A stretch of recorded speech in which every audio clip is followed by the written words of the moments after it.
No, me, I got something that I need to prove. I cannot lose, nah. Everything I do that really is news. You look confused, why? You are what you choosing to do. Me, I've been making the moves, paying my dues, getting this done with the fam. Y'all know that I am the dude. Bend that low, hit that high, got that hustle, got that drive. One more time, best alive. I want it all, everything mine.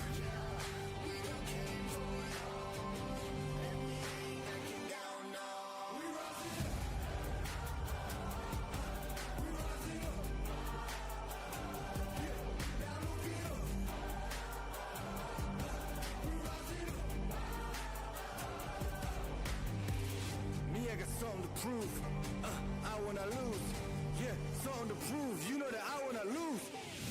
Yeah, gonna leave this here. This right here gonna be that year. Yeah, that's too sincere. I don't really think I could be that clear. I'm gonna be right here, but y'all know that. Wanna feed my fist, try to hold me back. Y'all do that, try to hold me down. Karma is real. Welcome everybody into Smite Prime. It's Saturday, August 23rd, and it's time for Prime Chaos. I'm Malum. Today I'm joined by Musy all day to bring you the action, and it's sure to be a good one. Smite Prime continues in the month of August. It's been non-stop so far. Every week gets better than the last, and Musy, the best part is for you, you've gotten to see almost every single week, so you're the go-to point of knowledge for today of just what's been going on around Smite Prime. But either way, we're in for a fun day. I am super excited to see now that we're, nearing that finish line, how teams are going to be able to adjust, especially given that we still have a lot of the teams being those top contenders. You think obviously like Clocked In, Orange Kiss are still those big top two teams, but there's a lot of people that are rising up underneath them that are coming up to challenge them. I'm still looking at teams like Baile Inolvidable, who can consistently put out really good numbers. You've also got the Kibbeted Book team that'll show up every now and then. They really show out and just kind of put people down. And we cannot, not talk about Sun Pride. True, you can't not talk about Sun Pride, and you can't not talk about what all these players are playing for. The pricing for August is fun and tough. I mean, it's like the past few weeks, you can really see what they're playing for. Up to $7,000 in cash pricing and 125,000 diamonds, especially with some of the skins that have been coming out lately on top of all the different collections. It really does make it a worthy battle. And I think we saw that at the end of the summer circuit for sure. So the August circuit is guaranteed to not disappoint when it comes to the pricing. And you mentioned Sunprod, and I think that's kind of one of the keys, right? Sunprod has always been somebody who, in the amateur scene, sort of the more lower, unheard of portions, has always racked up the cash and the winnings pretty nonstop. I know I've experienced it a lot for the last few years. I know you have as well since you've come onto the scene. But now it's starting to progress into the big leagues where he's competing and beating players like Scream in the jungle directly to bring home some of that cash pricing. We saw him beat Scream and Benny Q essentially for the 5 who were the champions from Founders Series, and it was insane to say the least. But those aren't the only teams, as Musy was alluding to. We got a bracket full of competitive teams today, so let's take a look at that and see who we've got on tap, Musy.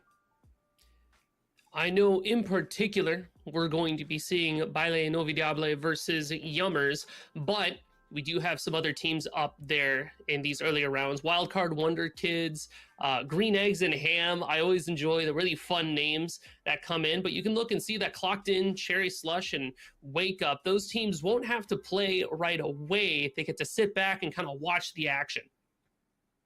One thing that's interesting with that, and I think about the grand finals traditionally when I think of this, I know a lot of teams have been discussing the waiting game and how waiting while other teams are staying hot can affect your day. You might notice if you're peeking through, there isn't a more traditional lower bracket like you tend to see towards the end halves of Smite Prime. I know a lot of people were tuning in. I know there's been a lot of people watching the VOD from the end of the July circuit.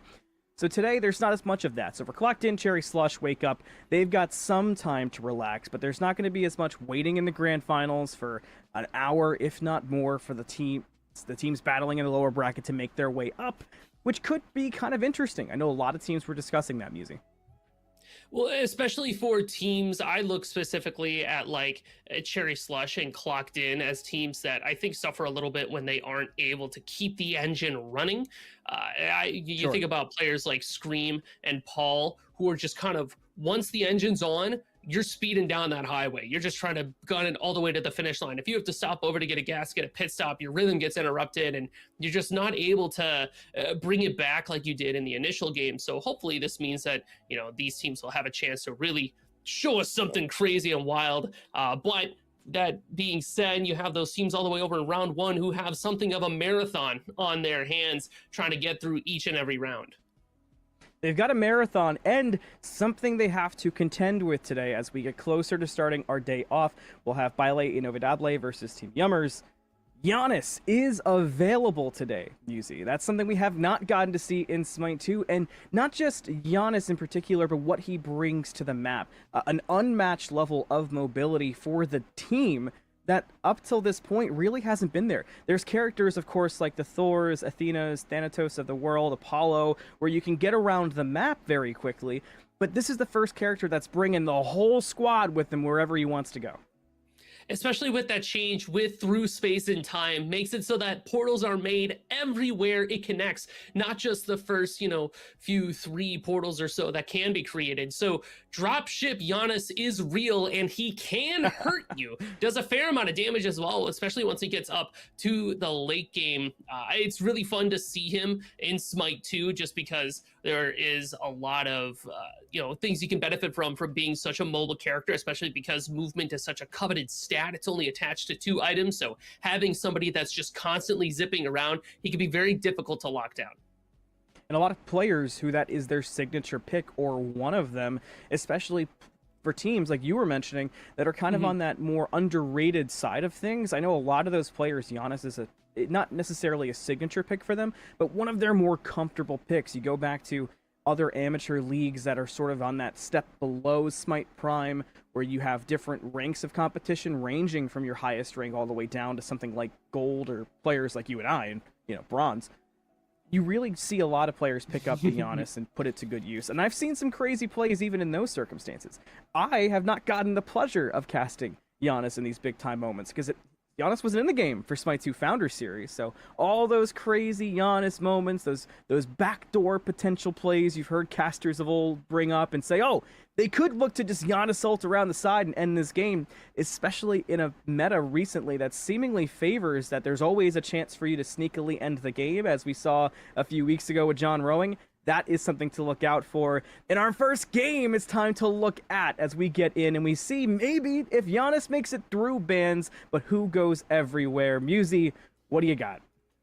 So as much as I do want to see the Giannis, and I do think it's a very strong pick, there are other gods and goddesses that are going to be a little bit more something you want to grab first, right? We got to talk about Neith. Very much a polarizing pick for somebody to have on their team. One of the single best mid laners you can have. If you're not picking Neith, you're probably picking up that Merlin. There's not a whole lot of room for Sauce to change out in that mid lane right now, just because of how strong those picks are. When you think about something over in dual lane, we're thinking about our Kali's, the Hoyis of the world. Saw recently a little bit of Cupid madness, especially with Vital Amplifier being the way that it is, just dropping hearts on yourself and then getting basic attack damage, some attack speed, makes him able to box out a lot of other gods in the game.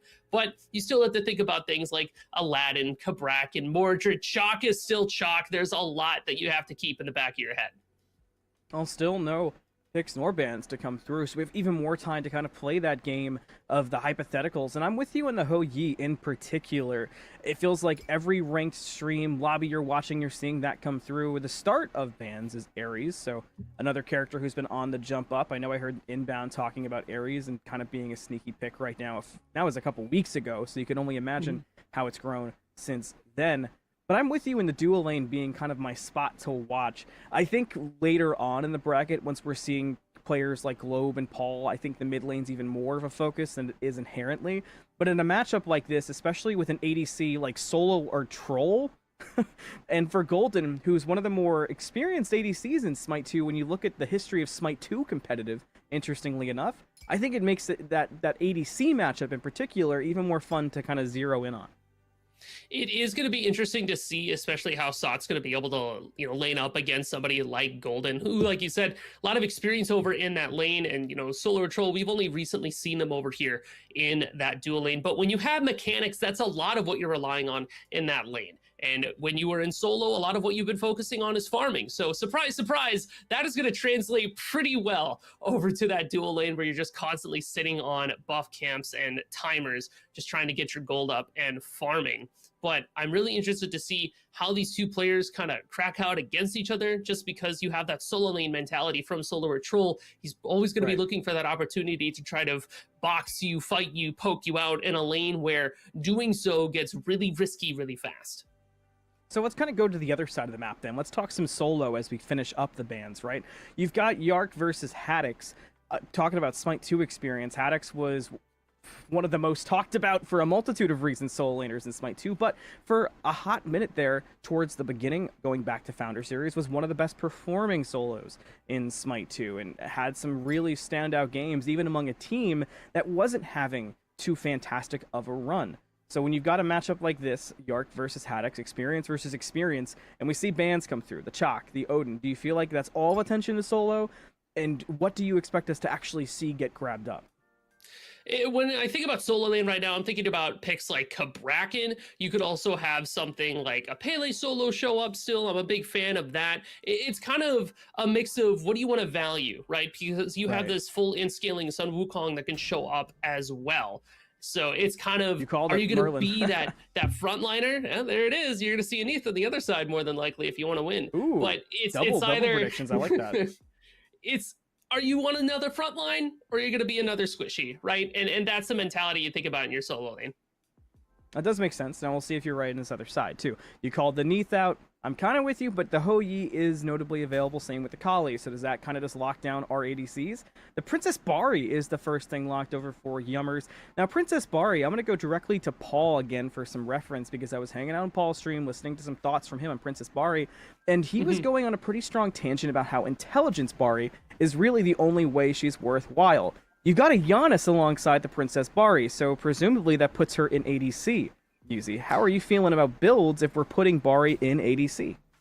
So Bari in the ADC, I still feel like she's very strong. She's going to be relevant, and that teamfight presence with that Spirit's Cadence is going to go kind of nutty. But I do have to agree with Paul. Bari is on the up and up, the way that she's just kind of able to burst you out. However, strength items are still at their core better than int items, I feel. Just because they offer strong. Yeah, strength items? Oh yeah, baby. Like we're strong. Up. But they curve really well. The build path is really clear. You can pick up things like Devos, you have Crusher, Titan's Bane, all items that work really well with a character that wants to spam abilities out at you. And then maybe you don't have to commit as much to attack speed for the Bari. However, the one thing that she kind of falls behind on is trying to burn away objectives. Early Gold Furies are going to look kind of sketchy for Yummers.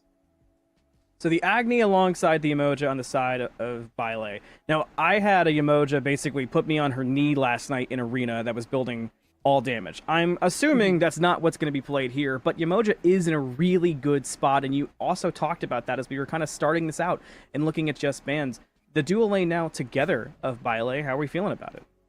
So she doesn't have to build full damage to put you over your knee. I'm going to put that warning out for you right now. Yemoja does a ridiculous amount of damage. So you got the Moonstrike, the Bubble, and then you also have this River's Rebuke, these walls that come up. And if you look at what Yummers have so far, think about who gets to get out of that. The only one there is Ganesh or Yanis if they're close to a wall. But Bari and Wukong might struggle a little bit if the Wukong doesn't have their ultimate. I really like the lockdown that Bile have so far. Does feel like Bile is going all in on this sort of, we're going to team fight you, but the space we're going to control in our team fight is going to be ridiculous. So where do you position if you're Yummers? But I guess the answer you kind of already hit on. It's the Giannis. I feel like the Giannis value has gone up for Yummers because they've got to use those portals to try to reposition around all the big circles, all the CC, all the just kind of in-your-face pressure that Bile have. The Thor, how's that for an answer, though? I do like what Thor brings to this Yummers composition. You've got some very easy non-committal CC with that wall, a little bit of dive potential too with that Anvil of Dawn, and seeing it alongside that Sun Wukong does make me wonder where everybody is kind of shuffling up for this Yummers composition, right? Because Thor, you think to yourself, oh, solo laner jungler, and then you look at Wukong, you're like, oh, solo laner mid laner, Giannis mid jungle, I saw Kaizo play Giannis jungle yesterday, and they kind of showed up and showed out. It was insane. No, it was all right. You know, they did okay. It was pretty good. They went at like 6-1 or something insane. But you want to talk about a character that can just shotgun you point blank and take you out. Now put them rotating around the map. Terrifying to deal with. Yummer's composition looks very flexible, but I like their team fight quite a bit because of all the CC that they can put on without having to put themselves out of position in order to get there. Right, because it does feel like Bile, kind of like we were saying, have to really get aggressive. But hey, let's stop playing hypotheticals. Let's get into the game, onto the battleground, and see how all those hypotheticals play out. Our first game of today for Smite Prime. Bile versus Yummers. We're ready to go. I'm pumped up. I'm Malum. He's Musy. We've got the whole Smite Prime team. We've got Tess, Jithens, Billy, and the Morden Man taking things through. The Morden Man's the one on the Q's through E's. So let's get in, Musy. Already looking across, you see the Sunder comparison. Only one for the side of Bile, two for the side of Yummers. Haddocks with Sunder, always one of the most important combos you can see in Smite 2. Mm-hmm. That's you got to make sure that keep your coins ready to go. No, you're okay. Just move on. You're safe. You don't got to follow up on that one. Oh, fair enough. I'm not putting you in the danger zone. Well, I was going to say, it's interesting to see how Yummers has opted for a little bit more of a traditional side for their roles, where you have your Wukong solo, your Thor's in the jungle, your Annis is in the mid. So you can kind of expect some normal rotations from everybody here. Nothing too saucy or crazy, but it does give us the opportunity to talk about what this Yanis versus Merlin matchup in the mid lane looks like, because Merlin's clear early is super good comparatively to Yanis, who's kind of waiting to get a couple of items online, be it like a Chronos Pendant, Spear of Desolation, any kind of cooldown in order to get that rolling. Purple buff invade out. You can see the pre-beats a step away. The purple buff goes down, and Golden will get it away from Yummers. Jake is low, but not in danger of dying, but losing out that purple buff is a tough start to the game for Yummers. It kind of lost, you know, the Sunder War, as it were. Wrong, you only need the one for Bile and OBW is what it feels like, and that early aggression is only going to pan out for Bile in this dual lane because they have so much sustain, a lot of poke there too with the Agni. But if Yummers is able to kind of fight back on it a little bit, we're just waiting for this Bari to kind of hit their late game stride, which it kind of feels like the role as a whole.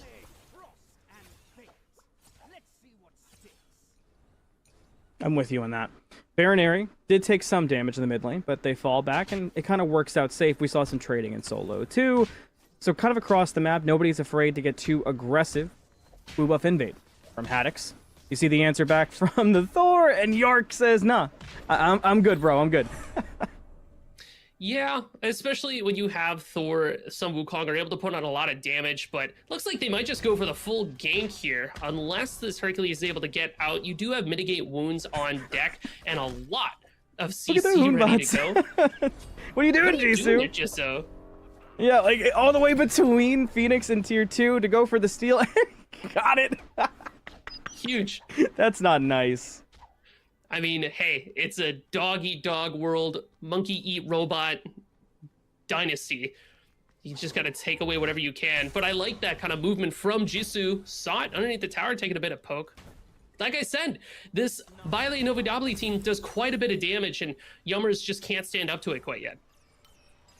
Does kind of feel like that's been the start of this game, right? Is everyone's trying to throw their damage more aggressive than I feel like we've seen in previous weeks in those first games. It feels like we've seen a lot of minutes go by where unless there was some kind of crazy in the jungle first blood, it took a while to really get the fighting going. That's not the case so far, but it still hasn't turned into a first blood. So we'll see how things start to progress as we get further in. We're still only 3 minutes into this game, not even at this point, interestingly enough. The Thor is rotating over, but usually, I don't see an ultimate, so the threat might not be too high. Glavis needs to hit like a stun or something, but he's going to change it out with Wrong You there. Throws out the hammer, but you don't want to go in on that when you don't have your stun, and it's a little bit sketchy for Yummers. Oh, the stun hit. Now the Hoombots is here, and level 5. There's the Fear No Evil. The bead's a bit late. The damage even better. First blood goes to Bile and to Wrong You in particular. Great answer back. The stun catching the Thor in the bush gave all the opening needed to the Hoonbots. if these first few minutes have been any indication to me, it's that I really feel like Baile Inolvidable is going to be able to take away the first Gold Fury of the game. Part of the reasoning that I have for that is just they have their sustain with their Yamoja, and unlike Yummers, they have a fair amount of burn there with the Agni. Get it? Fire? Anyways, and then you also have this jungler that just swung ahead. And so then, the bar is on the floor today. Got it. Yeah, well, you know, I gotta make sure that everybody's able to keep up and keep along. You know, hop in. We're all on the punts here on Smite Prime, and unfortunately for all of you, I'm here for every game. So this Gold Fury is going to be very contentious, but Yummers have crazy steal potential with Daniel on the Giannis through space and time off the left side. That could be more than enough damage to scoop it away. So Baile needs to hold on to their Sunders if they want to confirm it. I'm glad you brought up the through space and time, because that is something we're going to have to look for. Hang on, ultimate's out in the duo lane. A stun going to grab Sot, only level 4. And Golden, the flames hit their target. Solar Troll will go down. But I think you're right on it. We haven't really seen so far, because there hasn't been a reason, what Daniel can do on this Giannis. And while the character's so good, while it's so fun he's in the game with the mobility, you still have to be really great with those skill shots. And I think that's going to be the biggest test for Daniel this game.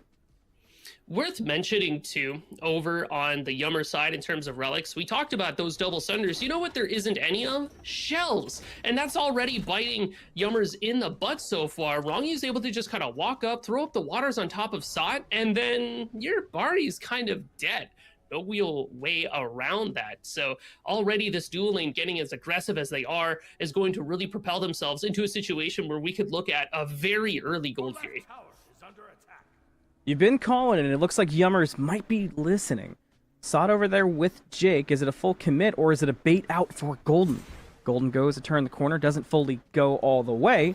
Ronnie instead steps up, wards out, does get dashed on, but what's the angle here for Yummers? The ult out, all the attention on the Yemo so far. You've got the Thor nearby, but there's rotations coming out from the rest of the team. How much do you want to commit to this when you've already almost lost your Bari? Up to the air goes the Thor on the landing, gets the stun, gets the combo, but Golden is still standing, and backup is here in the form of Merlin, and down will go Golden and both the Thor. That's 1 for 1 so far, and everyone else seems to be just like, all right, that was fun. Let's get out of here.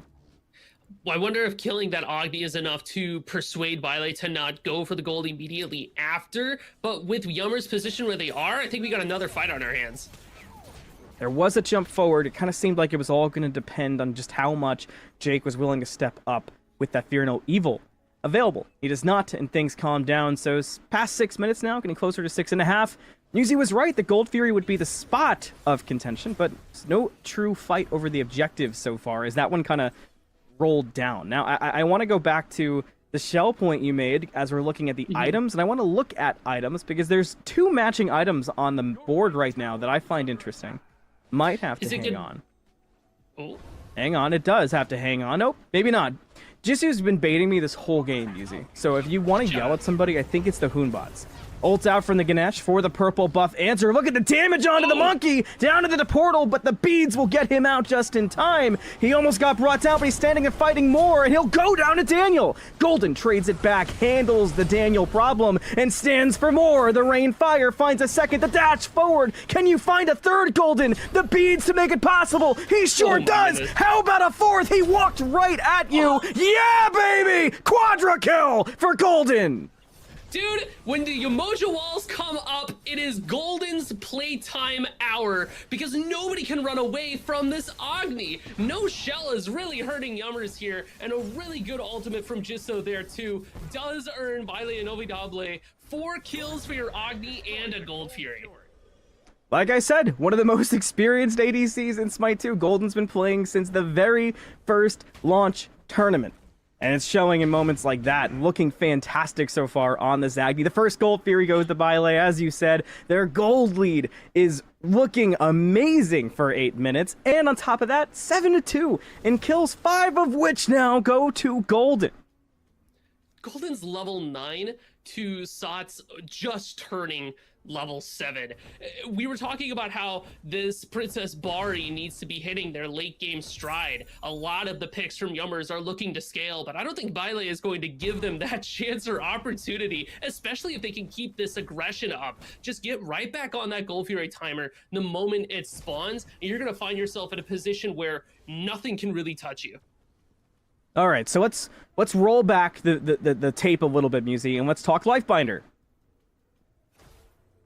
Yes. Okay. Did I guess the item right? Did you guess the item right? Okay, cool. We were on the same page. Look at us. Well, because, you know, there's a couple of Jotun's Revenges there, too. So you're like, oh, okay, what's going on here? But Lifebinder for this, you know, so Yemoja the support and the Rongyu? solo. It's an interesting combo.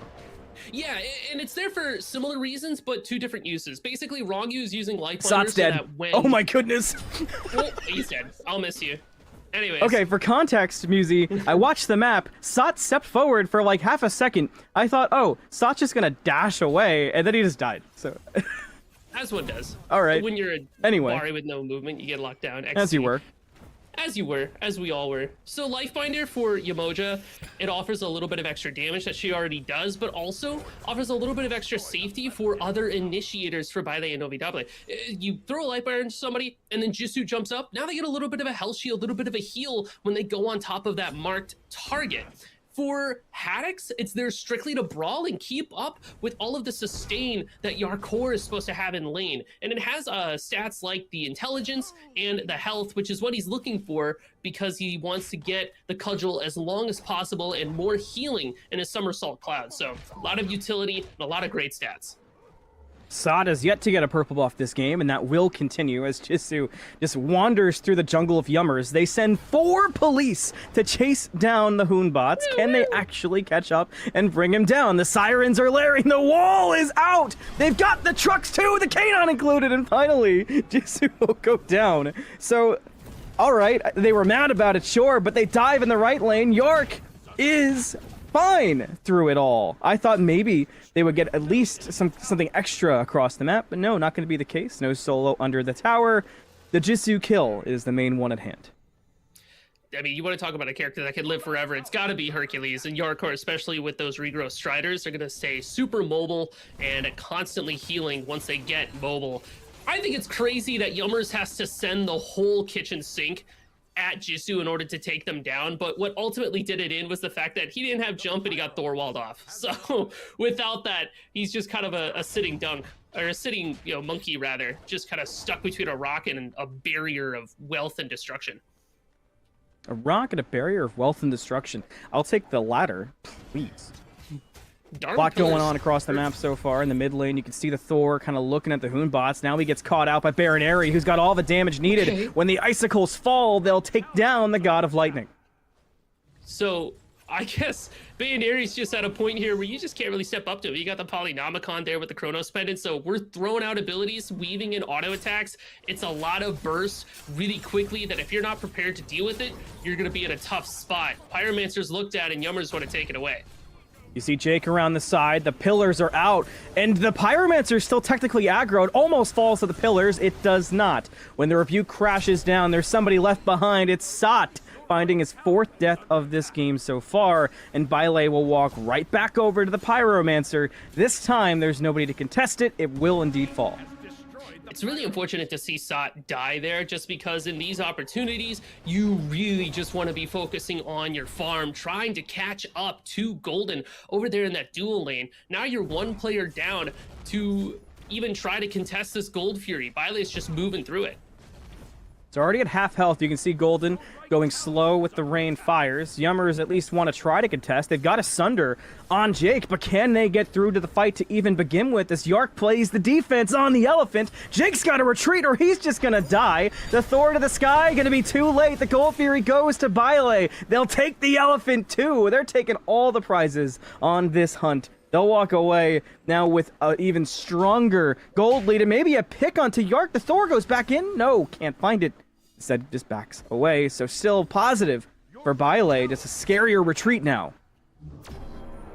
You do have Yanis trying to catch out Rongyu. Could be in trouble. You see the stuns back and the CC's enough for Golden to turn it around onto the Thor. And he is no more. So Yummers go for the chase, but I can't help but feel like they might regret that chase, Musi. Call an ambulance! Call an ambulance! But not for me! Just turns it around on top of Classic. Medusa. Has not been able to catch a break this game. Tries to go in on Baneri, gets blown up and dies. Tries to go in on Rongyu, gets blown up and dies. He's seen one mote of success, and that was going after Jisoo, and that's only because he had all the boys behind him, hyping him up like, no, you can do it, man, we got you. Here, I'll Dharmic pillars for a single kill for you, man. Go out and get that. And without that, it kind of feels like this Thor is just not able to keep up.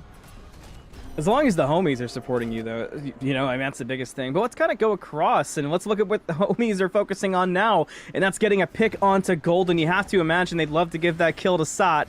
Golden dashes forward, the beads out from Sot to get for the chase. The ultimate, too, they're committing everything to bring down the Agni, but can they actually kill him before Golden kills Sot? Oh my god, he almost did it. Sot does get the shutdown gold for bringing Golden down.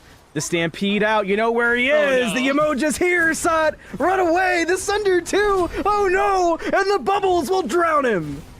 Knowing exactly where Sot is, because you stampede in, you look around, I don't see him, he's gotta be inside that bush. Just when Solar Troll was able to get a little bit of shutdown gold under their pocket, now they lose out on the time to be able to farm to catch up to Golden, so Golden will still reign supreme.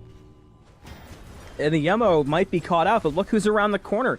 It's that Hoonbots. No fear, no evil anymore. It just got dropped on your head top, Clay. Later, buddy. Oh, man. Bile have an answer for everything in this game, it feels like, easy. It really does seem like no matter what Yummers does, no matter how they move, if they zig, Bile will zag, and often they will zag with the fury of 1,000 suns. But I really appreciate how Jisoo is just keeping the pressure on throughout the whole map. He doesn't stop, he doesn't relent. Agreed. He's like, why do camps? But I can just kill everybody instead, and this monkey can kill just about everybody. And it's interesting, too, because usually when we see a Thor get out jungled like that, we're spotting missed ultimates and things of that. That hasn't been the case so far. A gank onto Haddix. The Ox to get away, but the stun will catch. Haddix does have an ultimate to buy a little bit of time, but man, everyone's going to be waiting when he comes down. This will not be an easy escape. Another gank on Golden in the left lane. They'll get another kill onto the Agni, so not traded out. And Bile find themselves in an awkward spot, Musi. They can only get the tower in response to losing Golden, and they didn't kill Haddix on the commitment. Well, Gold Fury is still down while Pyromancer is available, so they're going to shift their attentions over there. While Yummers is putting so much to try to put down Golden, they're leaving open other objectives on the opposite side of the map. So I do appreciate how Bile is kind of moving around where the objectives are. No point in trying to help out Golden. He's going to be fine. There's no Gold Fury up over there anyways. Instead, we're going to confirm a Pyromancer after we gank that solo lane. Even with the focus that's been recent onto Golden, too, I find it very interesting how much we talked about items. Great silence there from Jake. Now, wait, Jisoo maybe in a lot of trouble here, kind of caught in the pillars, has the fear no evil for zoning, takes a lot more, takes the monkey to get away. That's going to make the Thor miss his ultimate, too. The double tap, still good, combined with the through space and time. No more Jisoo. The beads out from Golden, the rainfire helps Baronary bring down the elephant with a singular auto. And Baronary might be interested in more, Musi. I mean, with that Thor wall, it's going to stop Bile for just a little bit, but Glavis still has to burn those beads in order to back off. Kind of crazy, again, how much is used to bring down Jisoo, and then Yummers don't have any gas left in the tank for a fight afterwards. This type of exchange will only benefit Bile. They don't mind if they have to sacrifice somebody if they mean that they can trade out and look for even more. I want to talk about Sot a little bit more, actually. I might have to wait because Haddix is getting absolutely rushed in the mid lane. Gets into the ultimate fairly quickly. When he lands, he should be alright, but we were talking about the difference of the int versus strength build for Bari. Sot's been on an island, he's very far behind, but he's going strength, so when he rotates around, is that damage going to be even less impactful because he didn't build int, whereas if he had built int, could he have been more impactful from behind? So I feel like if you're going to be playing from behind, your strength items are going to benefit you just because they're not as expensive. You don't have to commit to much of them. You can be a little bit more relevant in a fight.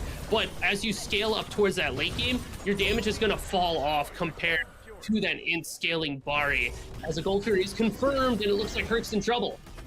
But can they confirm that Herc? He's pretty low, but he's still not dead, notably. Through space and time is available. The boulder gets thrown around. Sot takes a lot of damage and gets pulled forward. Sot will go down to Golden. The ADC violence continues. Off to the right-hand side, the Hoombots gets stuck in a wall, but gets the Fear No Evil response to 3. That buys time for the rest of Bile to get there, but Golden is already almost dead. The Thor will land, but not on Golden. The double tap into the spin to win finally gets him down with some help from Haddix. You can see the beads out from the Merlin to get themselves out of the portal, which opens the door for damage back as Yummers continue the chase out. As Bile is just trying to retreat, but the Giannis has the backline cut off. Yark's almost dead. Baron Ares trying to survive the dive from Haddix now. The knock up, the pre-beats from Giannis is perfect, and Yummers is fighting back, and it's looking fantastic. I mean, you have so much damage still coming out. A Hercules boulder just bit off the mark. You know what isn't, though? That portal. But again, so much sustain as a through space and time kind of splits it right down the middle. Unfortunate there for Yummers. You want to know why Yummers was able to win that fight? They really split up Bile there. They were all over the place. You had 2 people next to the tower, Golden up above. The yeah, why is Golden frontlining? He's like their secret weapon at the moment. He should be a little bit more protected. I feel like maybe Violet got a little bit too overzealous, a little too much air in the head there, because they kind of felt like, oh, we could just take any fight that we want to and win. Not the case, right? Yummers, as we scale a little bit more towards the late game, are going to have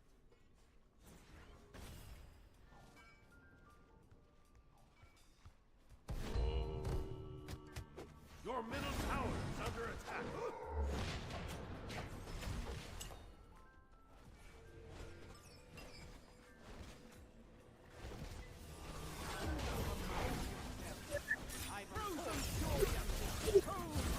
Bile and Ovidable should still be able to keep control of this game and kind of maintain pressure and presence. We just have to make sure that our team fights are not as sloppy as maybe that last one was. That was crazy. One of those portals hit me. I'm good though now. Okay. Did it hit you too? Is that where you were? It caught my car. I don't know if insurance covers I just want to know why when you're inside a Giannis portal you see Smite card. That's my biggest question. I think it's like a bug leak thing or something like that. Yeah, it's like an I Easter think so egg. too. Definitely a clumsy Easter egg if I've ever seen it. 20 minutes turning to 21. Bile could be caught in the mid lane again. The Ox out, the Dharmic Pillars, lots of damage on. Ronnie's getting pulled around, but remember, that's Ronnie. That's the Yemoja. Plenty tanky. Another ult hits the Yemo. That's so much committed to the Yemoja so far, and no pick gain. I mean, sure, Ronnie has to back Musi, but is that enough? I mean, was that worth it at all? Not quite, because now you're going to have Haddix forced out, and you do still have Yarkor looping around the side ready to get active. Into a portal, he sees Smite card, dashes away, might be okay. The boulder drop too. He's falling lower, and through space and time will hit its target. Down he will go. Baron Ares no more, but Jisoo still fighting back. Sot will fall, so no more ADC for the side of Yummers. Mind you, that's some of their lower damage, so perhaps they're not too bothered. They'll regroup in the mid lane. Bile just trying to hang on to this tier 1 tower, which, by the way, all this fighting for these last few minutes has been for a tier 1 in the mid lane. It continues. The rebuke catches everybody in it, and the bombs start dropping, and down the bodies will go. At least 1 for the moment. It was almost 2, but Haddix gets away. That's the difference maker in these team fights. Wrong, you being able to hit a huge ultimate What a like silence. that and lock them in. That's how you win. The pullback onto Jake, who's really low. Look at the Odibo go. Jake almost just died to an Odysseus bow. I can't imagine the rage that would have consumed had that actually gone down that way. Taking a look at this Ogdi build too. Sunbeam, Tierfing, Audi, Xe. Be it objectives, be it a tank, Golden is just going to shred it away. Very dangerous situation for anybody who walks up. Jisoo's in a lot of trouble and is just down, and there's no answer. The Pyro will go to Bile, but I guess it's just one of the ones you've got to accept. I mean, usually when we see that happening, I mean, when you and D'Lo talk about sacrifice, usually it's the support, not the jungle. Well, once you don't have your ultimate, Jisoo is just kind of like, I'm gonna back to base, I'm gonna get some items. And if anything, he's able to make space for his team, but it does mean that Yummers could take a first crack at this Fire Giant, just because when you don't have to worry about that jungle damage, maybe Yummers can just shotgun Bile before they get a chance to respond. You can see Jake playing aggressive, tends to be the MO. Yark around the side, can't get a pull on the side, but now the attention's on, the silence is there, Yark gets the dash away. The sustain is cooking through, and the backup has arrived. The rebuke catches a few, but Jake is able to dash through it. But once the elephant dashes through, he dashes into a rain fire, and down he'll go. Yark will get the credit. That leaves 4 standing for Yummers, 5 up for Bile. Still, a little bit split up. Bile needs to try to get back together to get the rest of Yummers here, but it doesn't look Yummers is very interested in trying to fight them off. Again, when you have this Yamoja and you have Bayonary combo specifically, anybody who gets locked inside of River's Rebuke just kind of dies. We're instead going to look at that FG. It's already at half. Yummers is nearby. The Sunder that's up belongs to Bile. It's going to be close. Haddox has already gone aggressive in. His Sunder is going to go down early. The fire about to fall. It goes to Bile. Ronnie gets the credit for the fire. Golden stuck between a couple members and a lot of decoys at that. While the rest of the team is pushing away Yummers. That works out fantastic as Jisoo gets Thor. Down will go the Wukong. Baronary can handle him. The Giannis is kind of transitioned behind. The rest of Bile will find Baronary alone in the jungle. A 1v1 between the mids? Not quite. Giannis gets away. So much pressure being put onto Golden there, but this Agni is so big at this point that trying to kill him is going to take more than Wukong and a handful of clones. Yummers has to really start were committing so many to clones, this by the way. dive. Yeah, he can have up to 2 at a time in Smite 2, be it from the ultimate and the passive, and with the build that Haddox has, he's able to put out a lot of damage, but just not enough that Death's Toll, soon to be a Death's Temper, was able to keep the a Golden alive just long enough to be able to get that damage out. The towers get cleaned up by Bile. They're holding on to an over 10k gold lead, Musi. That means uh-oh territory, our favorite thing on Smite Prime. 21-11 is the kill tally. And the most important to me on the map in terms of levels has got to be the ADC role. Jungle, definitely a close second, but the Agni's almost level 20. Add in the Ancient Fury, it's even more to that. Whereas Sod is still farming for level 17 and trying to get to that point. The amount of damage output, the difference between these two right now is just so significant. Well, and the thing is that Sod isn't even farming as much as he probably should be if he wants to try to catch up to Golden. He's been a part of a lot of these fights, a lot of these engagements, just trying to offer whatever he can to the team. And it's worked out yes and no for Yummers, and that they've had a few moments where they're able to fight back, get a few picks, even win a fight outright at one point. But overall, winning a fight and not finding anything off of it is just not going to be as valuable as just sitting in your lane and farming creeps for a couple of minutes. Now, what about Sod grabbing his Helm of Darkness? That helm is going to be an interesting pickup. It's just there to help him position, kind of like how Hurt needs to position out of that. But once again, we see the tankiness pull through. Look how much health the Hercules got. He almost has more. The boulder almost hits Sot, who has to get out of dodge. He got too low. The Thor, the calls to retreat as Yummers fall back to their base as the Bile siege is on. Do they full commit right away? Do they wait for minions? They walk right in. They've got Yark, who steps up. Silence out. You can see the slow burn. Now you've got minions. The Phoenix is already down. What about the fight, Bile? Do you want to take it here? Yeah, they do. And they'll get the Thor instantly. Haddox dives deep to try to slow things down, but the other monkey responded in tow and is taking out the back line. Yummers have lost 2 in their own base. It continues as they lose Daniel, and Bile are looking to grab this game away from Yummers in a dominating fashion. Onto the Titan, it's below half. This game is Bile's. It was a story of a jungler putting pressure on a duo that was already in a position to be ahead. I mean, Golden just outclassed the lobby is kind of what it felt like. Yeah. That Agni was going insane. It was the entire game. We kind of touched on it a little bit in the beginning, and I'm glad we did. Golden more experience than you at home might think, and it really showed out in our first game of the day. But that's the best part of the day. There's tons of games left to go today, and they're all waiting on the other side of these messages. We'll be right back in Smite Prime.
Hello, we're already back. I hope you feel like that was fast, because I feel like it was fast, but that's a good thing. More Smite Prime, our Saturday continues. Next up, we've got Smite 2 Bad Boys versus the Father, the Son, like the Shining Sun, and the Holy Ghost as we continue through our third week now of the August circuit for Smite Prime. I'm still Malum, and he, just like that, oh, Tess, look at us, is still Musy. Oh, that was good. That felt real good.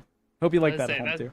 That's a pat on the back moment right there. That's a transition if I ever saw one. But what a game one that we got to see. Well, best of one game one that we got to see in the last one, where really it felt like the Golden Show, if I'm not gonna lie here. I mean, the Golden Wrong You combination and just the lack of shell, the lack of ability to get away from this River's Rebuke, this Quadra kill kind of spelled the beginning of the end for Bile, and it was so early.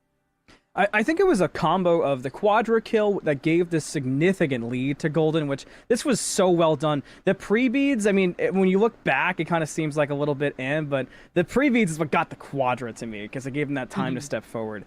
But it kind of started this weird snowball that we talked about all the way back in P's and B's, which was Bari and the build of strength or intelligence. And you had mentioned that strength isn't bad, but intelligence is definitely better. And I think one thing we both kind of didn't even bring up is that intelligence would feel better even from behind, because you just have some more effects going through on your rotations. And Sot chose to play from behind, but not scared, where he still was fighting with the team, getting aggressive, where I think things like a Polynomicon and such could have done a lot more to help him out, as opposed to the Hydras, because we didn't even see him get that Hydra's Lament until, like, this fight. At 18 minutes, it felt like. Or I guess it would have been closer to 16, realistically. But by that point, the damage was done. Yeah, he was just so far behind. It didn't really have a chance or opportunity to get their farm back up. I mean, because of that, your late game hyperscaling character just never gets to get to that late game. They were just kind of a sitting duck the whole way through. Even had a helmet darkness at one point to see if maybe they could find a bit more survivability in that, but ultimately it just kind of didn't come together for this Princess Bari. How about Yark this whole game? We're seeing it here, and even though this was one of the best fights for Yummers, I think Yark had such an incredibly crucial role in making Bile feel so difficult to fight into. They simply... Yummers could never kill the Hercules. I mean, sure, it happened in theory, right? We saw him low, we saw him get TKO'd at times, but so much attention, so much focus would go on to Yark, and he would just simply never fall. He went the game deathless, but it just felt like not only was he deathless in terms of, you know, on the page, literal sense, but it made such a difference in the game. He was always in the face of Sot.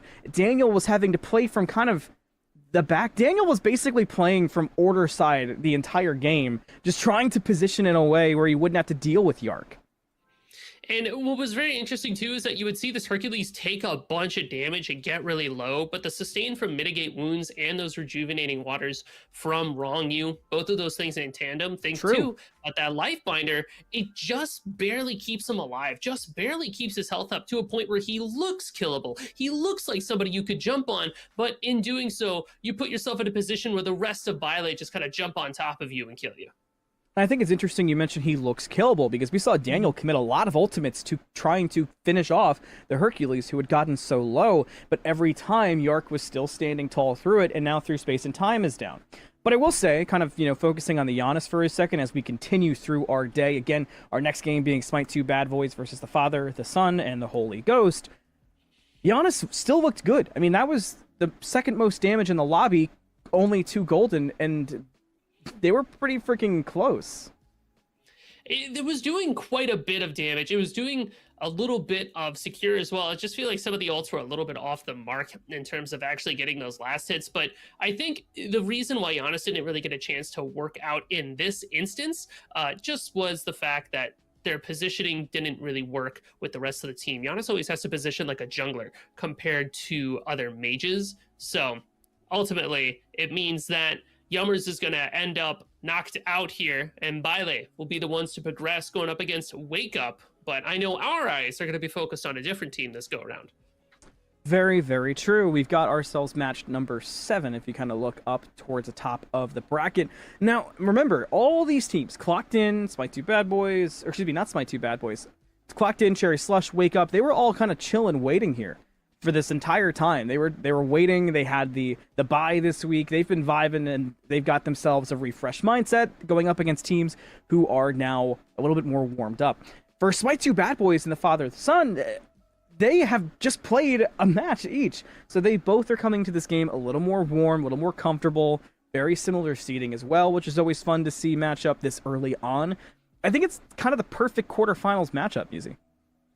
It's going to be exciting to see, especially because Dilo and I will talk a lot about how Smite 2 Bad Boys as a team has never really had their chance to be in the light, right? They've always been the bridesmaid and never the bride, is what Dilo likes to say. So this is already a pretty significant hurdle for Smite 2 Bad Boys as they go up against Sunprod's team, kind of trying to run it back. You know, ever since they lost Speak No Evil, it's been kind of like up and down for how well they do. Well, let's see how they all do in the picks and bans. Let's head on in and get this started. Now, remember what we saw earlier. We saw focus on Susano. You were on top of that. We saw the mid laners come through. We didn't see Kali or Ho Yi, which was pretty interesting. And it seemed like that was decisions made by the teams, not just like it slipped our brain. But one thing that I feel like you were all over and didn't happen that I was right with you on was the Neath. So it kind of felt like there were all these amazing picks out, but nobody wanted to grab them. I almost wonder if there's like a gentleman's agreement of like, hey, I'm not going to do the silly thing if you won't do the silly thing. We'll Rule Zero has made its way to Smite Prime, I see. Yeah, we're all the way up. I mean, Neath is just a character that's so strong. She can blow somebody up immediately. Global pressure with the ultimate. It's just kind of fits into any comp that you could ever hope, want, and desire for. But ultimately, Giannis being in the game does look very attractive because it's going to be that new hotness. Another Odin ban as well. And this one makes a lot of sense to me because Sunprod on Odin, I feel like a lot of people have seen the clip. I think you made it on Twitter. But just Sunprod was putting on a highlight reel with this Odin. So to get rid of that week by week, I'm fine with it. Odin also, of course, in a great spot. Same with Susano. Now, for Smite 2 Bad Boys, I'm really interested in what Twig goes because I feel like every time I cast Captain Twig in Smite 2, he plays Hoombots. I feel like I see it every single time. And I know that he can play anything in this game, so I'd love to see some experimentation from Smite 2 Bad Boys as we progress further. Because while it's just been my luck I've seen that, again, I know that he can play other picks that are in potentially better positions.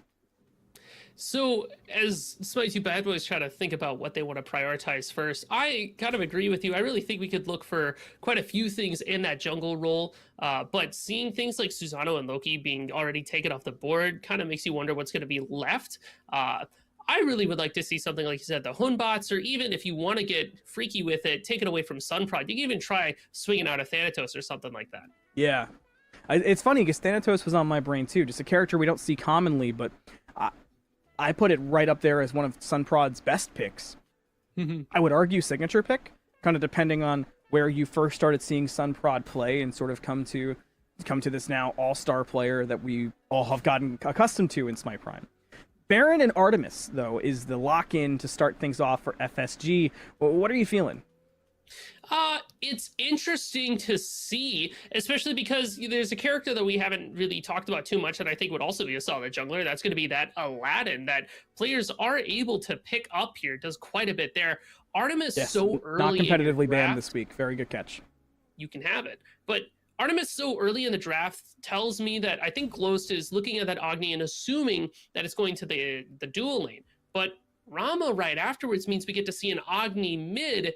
And the Rama versus Artemis matchup, I feel like Rama doesn't ever do too well against the Artemis inherently, but I do feel he has a good answer to the Caledonian board. Just go up into the sky and avoid the damage for a little bit. Yeah, that's a good feeling 1v1 for Rama. It feels like you have an instantaneous, not necessarily, like you said, it's not a direct answer, but it buys you the time of it. You're not dealing with stun, you're not dealing with getting kind of tough through, but it's still surprising. I feel like we haven't seen Rama in quite a bit, and Ho Yi's right there, you know? Ho Yi, not competitively banned, one of the best ADCs by many people's opinions, has an obstacle as well that while maybe not that big of a deal on paper, I feel like since he's been in the game, people have been talking about it nonstop. But he's not in the game. Let's focus on who is, right? Nemesis in, and here he is. We talked about it. You might see it because it's just one of his go-to picks. We get the Thanatos as an answer for FSG. The fact that these are best of ones means that these teams are going to be looking to put their best foot forward to try to end things sooner rather than later. I feel like comfort is key when it comes to locking that down. So seeing the Thanatos and a Bellona as well, you know, John Rowling's going to look extra clean with that. I'm kind of excited to kind of see how those team fights look. It's a lot of CC already for Holy Glows between a lot of ultimates that you're just going to be able to throw out, but Rapid Up's going to do quite a bit for this Baron in terms of locking down, you know, the Agni, the Rama, the Nemesis, just try to catch them after their stuns. I want to kind of go back to the last couple weeks. I haven't been on for the first 2 weeks of the August circuit here on Smite Prime Musi. Can you kind of give a refresher of how King Bop Bop's been doing? Because if I'm not mistaken, Happen has not been around at all for the August circuit. Is that correct? Yeah, we haven't had a chance to see him so far, but Bop Bop has been doing really well. I mean, I said it earlier, right? Holy Ghost has had their ups and downs. Their downs came when they went up against Clocked In and kind of had to fight the evil acts of Speak No Evil. But before that, King Bop Bop was looking really, really solid. I mean, they have a lot of different sauce in the tank, you know, a lot of flavors that they're able to bring. I like the way that they play. They're able to die for the cause, and it really enables Holy Glow, Sunprod especially, to just kind of walk up and do Sunprod things that is kill the whole enemy team. So I'm expecting big things from King Bop Bop. Big things. Big things. I find it interesting that you always make such a big deal about support self-sacrificing. You know, they can do other things on the map too. Easy. I feel like it's important to remind you. But the reason I bring up King Bop Bop is he's a player who I think has been underrated and undervalued kind of throughout creator tournaments, draft tournaments as well, those sort of special one-off drafts we've seen. He always performs so well. He looked fantastic during the Content Creator Cup, if you want to go back to some Smite 1 and talk that kind of ball. I feel like this is a perfect kind of situation and team for King Bop Bop to show the same kind of skill that a player like Happen and Roar can bring. Now, a Roar versus Happen has always been super interesting as a combination. We'll see how King Bop Bop does in game. But of course, Yuzi, the thing I am the most excited about, and I am very biased when I say this, I will tell you now at home. Sometimes it's fun to be a little biased. Sunprod's Thanatos is one of my favorite things to cast ever in Smite. I have cast it so many times. He plays that character so hyper aggressive. He might fall behind. It doesn't matter. I've seen him be behind and still pull off quadra kills. I've seen him have an amazing pentakill on an opening day in an amateur league on that character against an incredible team that at the time everybody was voting that they would lose. I've seen him win championships with that character. You name it. So a lot of fun there. Of course, you have the experience of Twig, Aurora, Oswald, and the like. This should be a banger. We're in game now. Malum, Musi, Mort pressing those Q3Es. We got Tess as well. It should be a fun one for sure, Musi, but when you look across early on, what's sticking out? So I talk about this every time. I'm going to mention it again. We have Sobek versus Baron in that dual lane. Support v support. Aurora Sobek at that. Yeah, and that is a pluck monster. Baron does not have a good answer to Sobek at all. Like, this Baron gets plucked and then he dies. That is the long and the short of it there. The one saving grace is that Rama won't have the damage that they need to really lay into this Baron until they get a couple of items online, just because they're really reliant on scaling, a bit more so than the other hunters, I feel. So that's the one saving grace. But beyond that, this Sobek should just be able to kill Bop Bop. You see it early, the trades are out, but Aurora gets the worst of it. Has to step to the side and kind of play this lane through slow. Now, Sunder check. There's two Sunders for the Smite 2 bad boys. FSG are hanging on to just one singular Sunder that belongs to King Bop Bop. So keep that in mind as objectives start to show their face and become the main priority. You see the lane clear of Smite 2 bad boys, as Musi was touching on, and an early Beads has been forced out from Kaveka.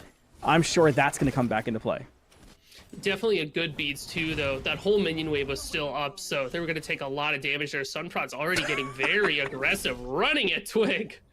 Speaking of damage, maybe trying to get that passive to proc to be able to catch up, but instead we'll settle and be happy with some farm and some poke on Moswall at that. Now that's one thing too that Sunprod loves to do just on any character, and that's really tussle in the jungle. I think Twig needs to be pretty hyper aware of that, Musi. Well, and something too, between Nemesis and Thanatos, Twig having their shield doesn't do that great against Thanatos, because Thana can just silence that away and kind of take it off the board here. Twig tries to go in and pull a Sun Prod, but is not as successful. You can't step up to the prod like that. Well, on the same topic of, sure, the Nem has the trouble with silence in terms of just plain damage. The Nem has a much more awkward time getting that damage across because, like you said, you can't rely on any of your shield for damage. You're going to get silenced out. And using your dash is incredibly risky because you're putting yourself in a position where you might be lining up directly for the scythe to slam you in the forehead. So it's a risky game to play on this Nem if you run into a scary 1v1 with the Thanatos, and that's without considering who the pilot may be. So if I'm this Nem, if I'm Twig, I'm probably putting a lot of focus onto dual lane. Bop Bop gets plucked, and yeah, there Dead. he goes. That's exactly First what I blood. said. Is there a second blood though? No, not quite. Kaveka will close the distance. You were called it. You called it word for word and play for play there on how the pluck would play out in the dual lane. And yeah, only thing that's interesting to me is King Bop Bop is the one who goes down when we saw the beads burned on Kaveka. But I guess just the positioning there, just stepping so far up on that Baron, left him kind of just out to dry. I mean, even though Kaveka's beads were down, Bop Bop just never had the beads to begin with. And Baron just doesn't have the mobility to get away after he gets plucked. And he can't heal because Aurora is going to be able to apply that disease from Sickening Strike. So no healing either. He really is just a sitting duck. There's so much I want to talk about this game. I'm looking across the board, and there's so many little things. Because one thing we haven't really touched on yet is the kind of Thanatos that Sunprod is playing. He's playing the Aspect Thanatos, Musi. So what this Aspect is going to do is going to help him scale towards late game pretty well just by offering a lot more health, a little bit more survivability, and the Thanatos is going to be that late game pick. Purple buff sundered away, but it looks like it was confirmed actually by Bop Bop. There's space and time. I think I just saw it actually. Globe changed his name and lost his aim, I guess. Yeah. Yeah. I did just notice the Globe name change as well, but that is Globe in the mid lane. Ult out from John Rowing, but I mean, look at Remakami's health, and that's solo lane, so they're gonna be okay. the Globe name change had me through a whole loop last week, and so I was like, oh man, they don't even have Globe. Yes, they do. He's just wearing a mask. He's getting all kinds of, secret identity. It's Globe, but he shaved his beard. There. Yeah. Who are you? I don't recognize you anymore. You changed. Yeah, it's like one of those TikToks where the dad shaves his beard and then shows up to like their little baby, and they're like, "Oh, where's my dad?" It's the same vibe. That's what Remakami's saying right now. True. Getting Dad, Twig! Twig, I need some help with my blue. Twig! Where are you? And Twig's like, I got a farm, man. Did you I got not a hear back what they were camp, dog. saying Leave me alone. about Sunprod? Like, he completely counters me. I gotta get in there, man. I don't know what to do. Both mid laners this time going Chronos Pendant. We saw the Poly rush in the last game, kind of before Chronos Pendant. I never really got to ask you how you were feeling, and because it feels like every mid laner is building the same thing, but the order tends to vary. So Poly Rush for Merlin, I feel, is a very Merlin-specific choice, just because he gets those enhanced autos already as part of his kit, so it really just augments that. But Chronos Pendant, for a character like Agni and Yanis, they are very reliant on their cooldowns. They're going to want that up sooner rather than later. Pretty much immediately after that, you get your Spear Deso, and that's kind of your big power spike moment. Once you have those items online, you're going to start to maybe look for a couple of picks, because between Chronos and Spear, you get one kill, all of a sudden all your abilities are back up, you're ready to do the dance all over again. One thing that's fun too is we have two classic mid laners who do the blow you up thing, right? But we have two classic ADCs that do the, hey, it's late game, it's 25 minutes, I now do 1,000,000 damage, but I feel like when we see that, in the metas we normally see Rama and Artemis grabbed in going all the way back to Smite 1, our metas where crit is towards the top. That doesn't seem to be the case. Wow, that was a portal and a half from Globe to keep himself safe there. But we don't see crit being a thing right now. We're seeing most people go for this blow you up tank build or anti-tank build. How are you feeling for these ADCs? So both of these characters really benefit from just having an auto attack stim. Oh, Mosswall's so dead. Thanatos locked in. Execute range has to be close. Surely no, off the mark won't matter ultimately. Thankfully, Globe was there. The pull actually kind of worked to the negative side of how Sunprod was trying to ult. That the speed of that last second suckback was just too much. That's because Baron is going to be going this aspect, so he's stacking Hysteria way quicker than normal Baron, so the effectiveness of that pull does go up significantly. I personally think, as this board is pulled out, Bang! Bang! One more! One more. Oh. No way, we're diving this, Doug? Oh, he got him, but he's gonna die. No, he's got Aegis! Donut Doug! Bringing it to Kaveka. But look who's on his way. It's the Enforcer, a through space and time to help Sunprod close the distance onto Donut Doug. There's the dash. You got to avoid the scythe. You've got minions now. That'll help. But Sunprod's on you, buddy. Oh. Wait, Sunprod's taking the tower. He will get the kill, and he will not die. So a solo kill for Doug turns into a 1v1 trade overall. What a crazy chain of events there. First of all, Donut Doug having this Aegis. I noticed it earlier. I was like, yeah, okay, you know, sometimes hunters will be able to pick that up, but to use it to tower dive, that is very aggressive play. I love that. And I also really like the way that Donut Doug tried to hide inside those minions so that Sunprod wasn't able to get the scythe off. Unfortunately, Thanatos has a cleave auto attack, so it's really only a matter of time before he gets it. And because Thana has this aspect, he's starting to get just a little bit more health, just enough to be able to survive those tower shots. The aspect and the Devos, the new Devos at that. So being able to get strength, life steal. What's interesting about this Devos though is that we're kind of back to form of stacking it through killing minions. So Sunprod needs to focus quite a bit more on farming so that we can get it up and going. But what you are able to do to speed track the stacking of this item is get the last hit on objectives. It's worth so many Devos points that it uses to give you those stacks. So maybe an early Gold Fury might be a way to get even further ahead. And FSG is a team that I think thrives on their communication level, so we'll see how much that comes into effect. Life of the party turns into life of the after party for Donut Doug. Bit of a revenge kill for Kaveka, thanks to the squad. Aurora does get away through space and time! Later, buddy! Double kill for Globe! That last bit of damage came from the red buff. Shoutouts red buff. That was ridiculous. Just barely stayed alive. He saw the tick coming out and he's like, I'll miss you, gamers. Yeah, percent of I'm on the max other health side. damage, by the way. That's so nuts. I'm so glad there's another caustic buff believer in the booth with me today. I've been screaming that from the heavens because nobody read the freaking tooltip for the longest time. And they just assumed it was like old red buff, but no, caustic buff? That thing plays no games. No, that buff is actually ridiculously strong. The recent numbers change that they did to show you just how much damage it was doing, I think has started to convince more people, because humans, as a thing, they don't understand little numbers equal big numbers, but now you get big numbers. Trap out. Sunprod's in the air, but is notably not full health. We'll see how the landing affects and execute the execute battle, but neither one is in range. Sobek low, the pressure's still on, he'll go down. Globe kills Aurora again. The mid laner is going on a lot of vacations this time. It will cost Globe his tier 1 most likely to Moswall, but I think taking another kill into the pocket of the now 4-0 Giannis, I think you're okay with that. It's not too bad a move at all. However, Moswell will find that T1 in the mid, just focusing on keeping their farm up and keeping pressure and global gold for their team. What Giannis can do better than pretty much every other mid laner in the game is, like you were talking about all the way at the start of today, the rotation value, the real global presence of just showing up and being there. So Globe already leveraging that to its fullest possible extent. The one drawback is that because you're so focused on killing, if you ever get a chain of rotations where you just find nothing off of them, suddenly you're very far behind. Party in the duel lane yet again. Donut Doug, a lot of damage on early. Life of the party to bring back Donut Doug. He goes to the air. The damage response will be okay, but can you turn it when Sunprod's just waiting for you at the bottom? The answer's no. Through space and time to help rotate over.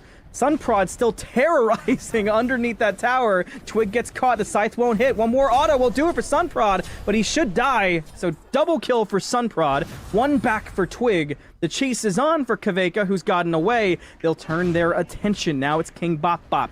The stun is out. Rainfire 2. Another one will grab, and Ramakami will finish the job. Somehow, with all of the aggression that Glos was able to show up there in that fight, they actually get completely turned on. But it's interesting to see that while that Gold Fury opens up, they're not going to go for it. That's because Bellona's here. So much damage is on Mozwall. The beads to get away just in case. He'll be safe at the end of the day. Remakami trying to clean up where he can. He'll take the ultimate too. On the landing, do you go? No, you can't. The portal. They're gone. Now the focus on Giannis, and you've got Aurora there too. Shutdown kill for Remakami. Lots of gold for taking out that Giannis. Globe really did just say, "Get down, Mr. President, take this exit way out of here. I'll fend them off." No! He like blows up behind him, and John Rowing's like, "I'm gonna go do my blue buff." Like, in the air. Needed, but not needed. The tower has all the fun. Banger reference. You know, there's a song by The Bravery called that. Fire song. Pyromancer goes to the Smite 2 bad boys.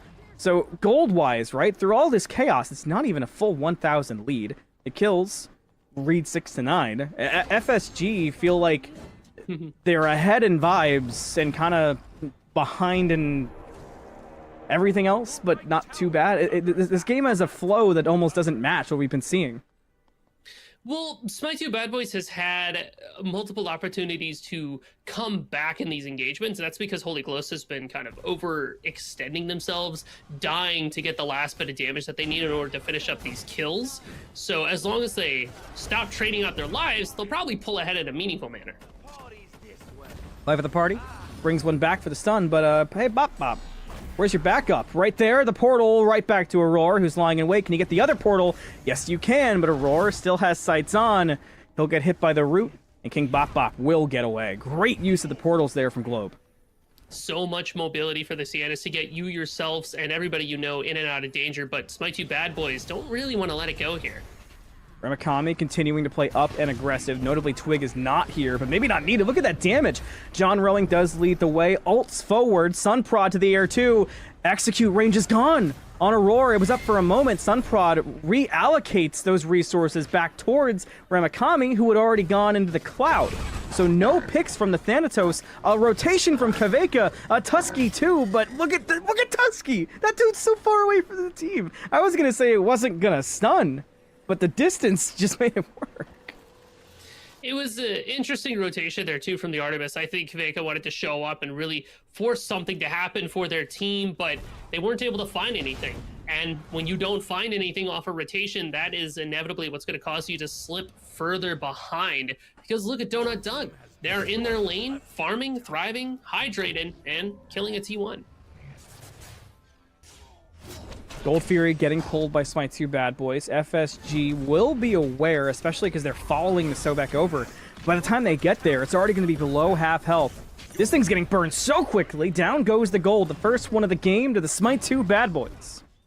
And at like 15 minutes in, usually you expect to see these Gold Furies happen so much sooner, but there's been so much brawling across the map just like this, they can't even get them. Aurora and Remakami have not stopped fighting this entire game. Execute range for both! The up-down from Sunprod is good. He turns it around somehow and stays alive with help from King Bop Bop. What a play there from FSG. I thought that was doomed for FSG. They turn it around to the Bad Boys.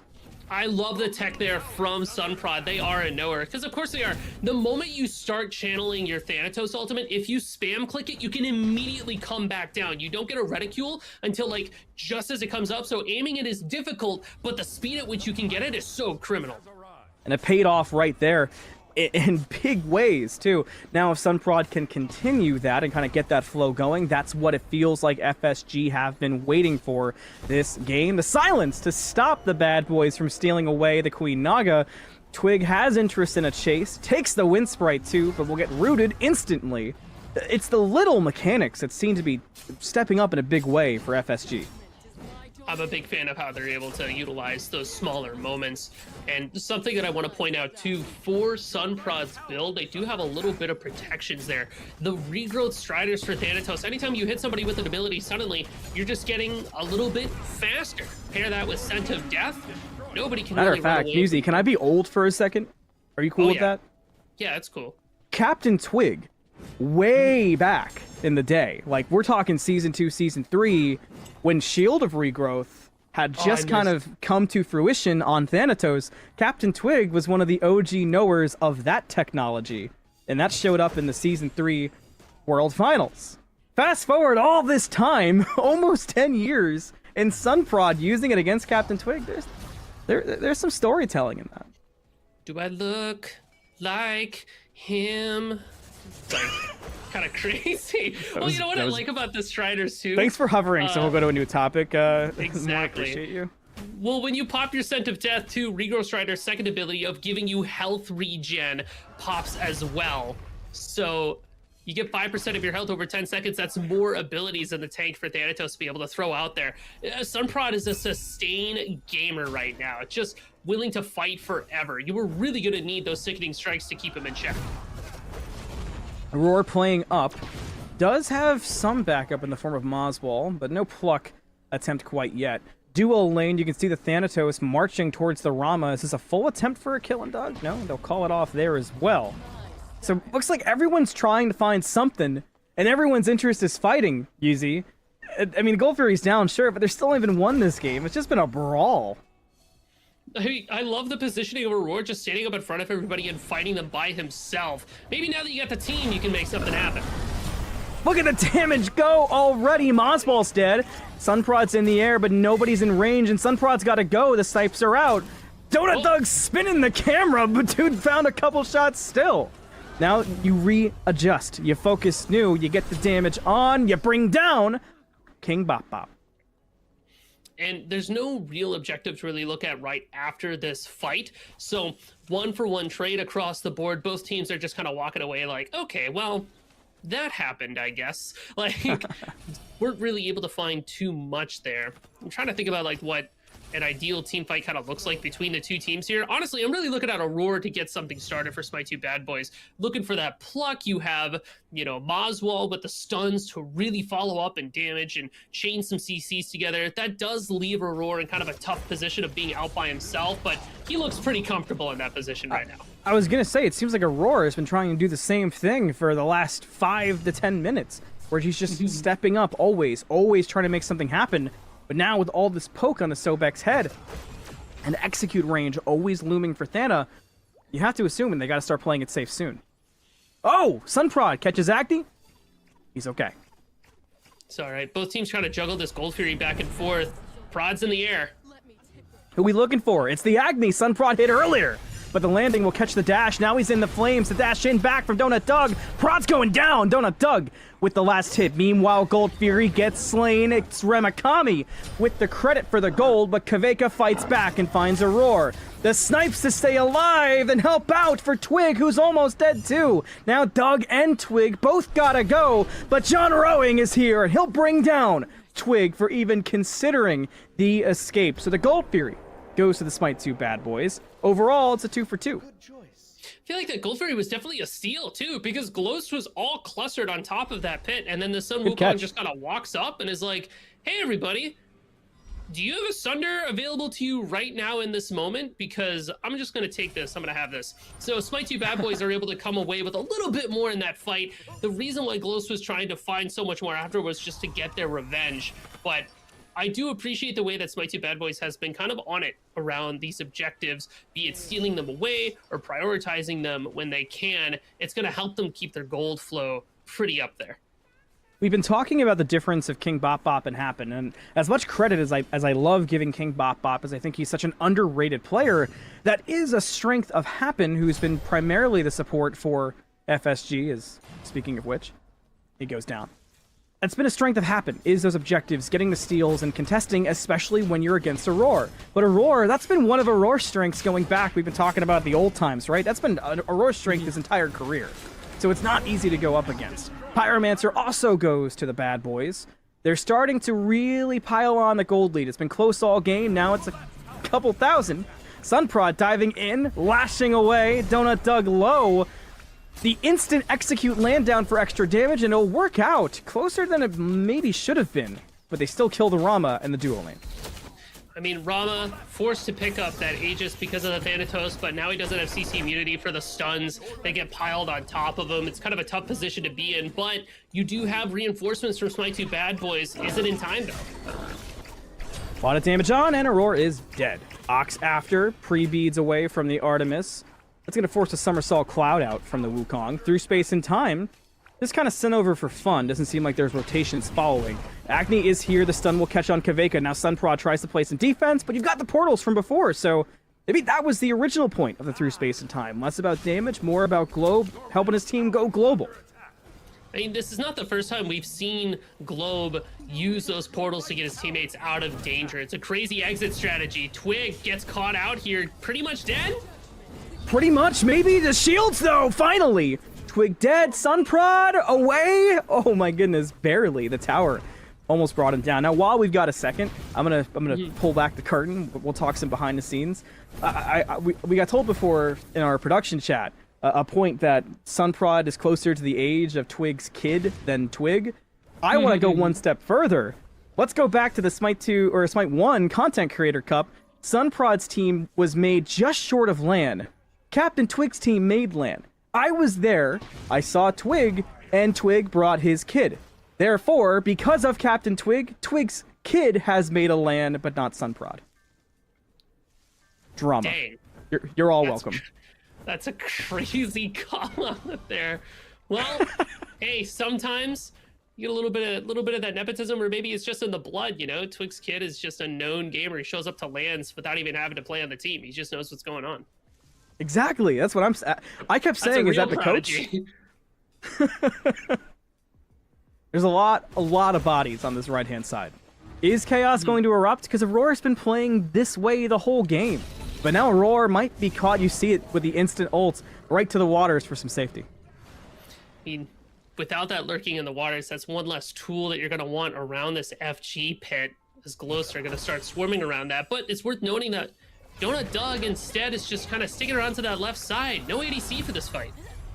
Already an ult out too, so that's two big-time ultimates both burned away from the bad boys, as FSG are hanging on to everything, and they've got the positional advantage so far at the Fire Giant. Do they start to pull it? You can see the autos on fire. The bad boys will know. They're standing right there, but how do you get in? Rama ult is sneaky steal if the Fire Giant's committed to, but look at the dive in from John Rowing, who's almost dead and has to evacuate. Life of the party to pull back the Wukong. They adjust, look for Moswell, nothing there either. Sunprod's committed to the sky. He lands down in the back line, but Sunprod's all alone and everybody's there, but the through space and time brings the backup and starts blowing up the bad boys. They've got 3 dead already. Make that 4. What a play from FSG. What a triple kill for Kavega. Everybody from Smite 2 Bad Boys grouped up in just the most unfortunate way possible, and it all starts with Sunprod moving forward instead of trying to get that execute that was hanging around in the back there. Jumps on top of 2, is able to keep everybody off, and finally the through space and time, no longer cosmetic, just drop ships an Artemis right at your doorstep and says, hey, catch! And little do you know, it's a live bomb that you have to deal with. All of that is going to earn the Fire Giant for Holy Ghosts, and they are looking very good right now. I think my favorite part of that whole play, and the thing I'm excited to see, whether we see it in replays or just when I go back and look at the VOD, is Sunprod made what kind of looked to me at first, you know, a simple play of, I'm going to ult their backline. But it was so much more than that, because it looks like the call was always, you ult, Sunprod, we're all going to follow you with through space and time. And it worked. It went from one kind of distraction. You could even see the bad boys say, hey, Thanatos is dumb, he's ulting our backline, to wait, oh my god, they're all here. Everybody's all of a sudden seen in black and white. That was such a good play, not just in the how it played out on paper, but we've been talking about experience a lot today. That was an experienced play from FSG. I mean, you also have Globe on their team who's being able to offer their experience as well, being able to make these call-outs. But I think also what facilitates that type of play from Sunprod is the fact that they're sitting here with the Striders and the Lash, Legionnaire's armor. They're going to be tanky enough to sit there, be annoying, so that you can drop ship your team for those types of rotations. 26 minutes. 11-21, FSG hold on to a comfortable 4K lead, but most importantly, they've got Fire Giant on the belts of 4 members. They're currently at gold looking for their first one. There's a dead Donut Doug, so Gold Fury gets even scarier for the bad boys to try and contest. It's at 3K. You see FSG saying, hey, Aurora, if you really want to step up to this, we're just going to kill you, friendo.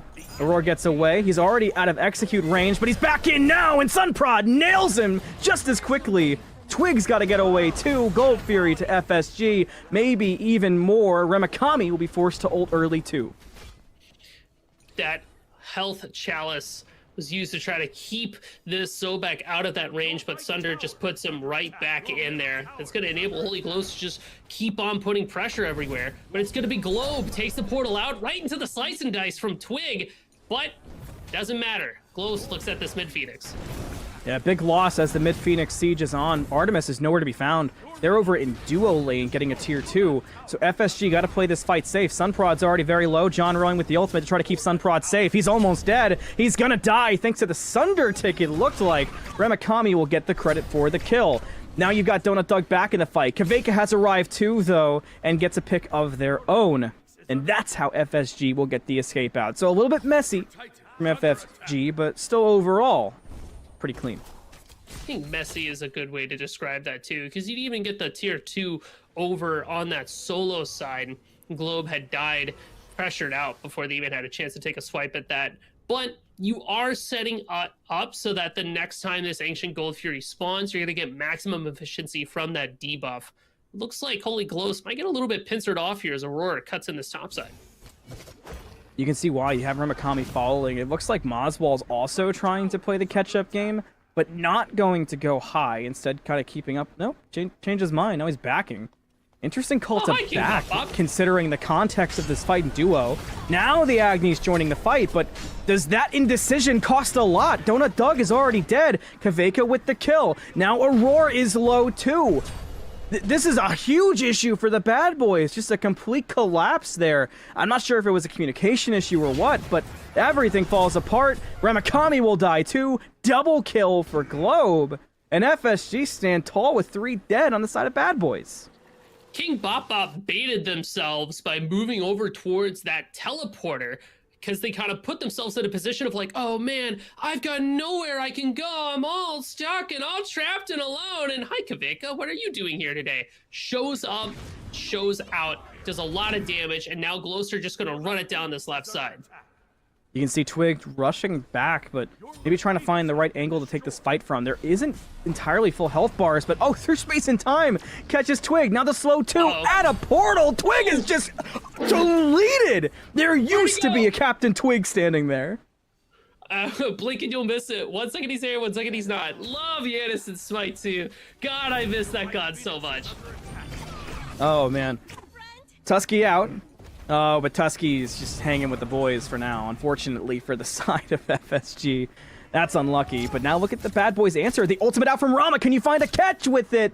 Not quite. It's Bop Bop. Too tanky, but the chase is on from the rest of bad boys. And Aurora able to get a pick onto Bop Bop, but execute range is a no-go, and Aurora is caught. Oh no! Sunprod with the kill. Is there more? To the left, you've got Remakami already into the cloud, but when you land down, there's nobody really to chase. Remakami realizes the same thing.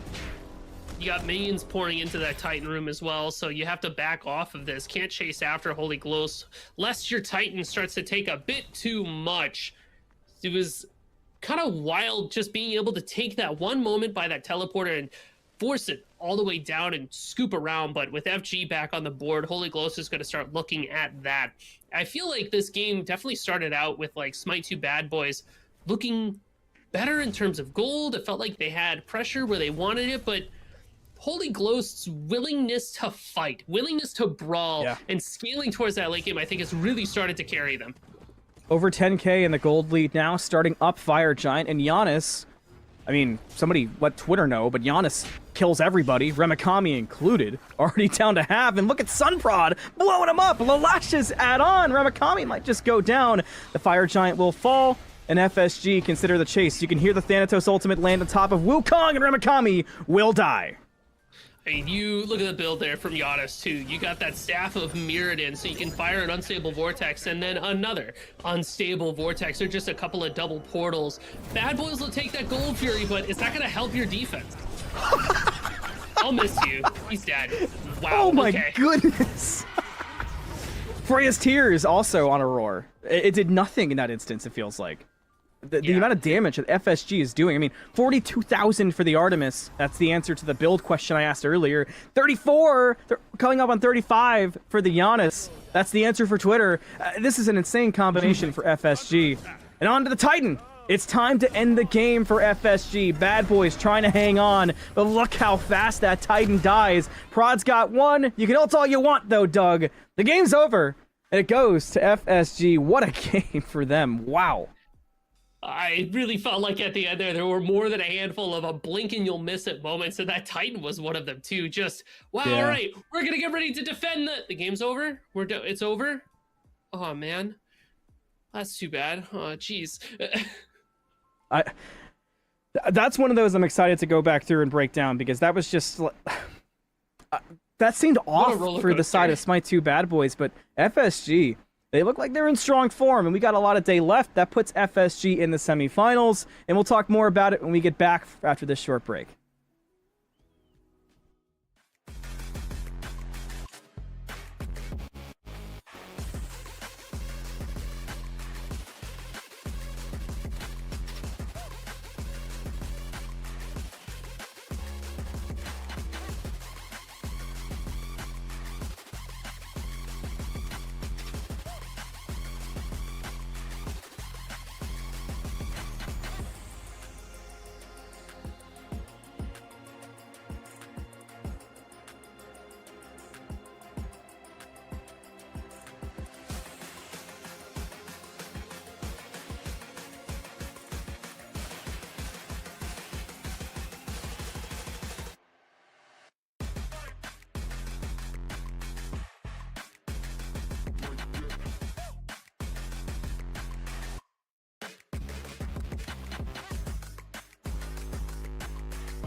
need to prove. I cannot lose, nah. Everything I do that really is news. You look confused, why? You are what you choosing to do. Me, I've been making the moves, paying my dues, getting this done with the fam. Y'all know that I am the dude. Bend that low, hit that high, got that hustle, got that drive. One more time, best alive. I want it all, everything mine.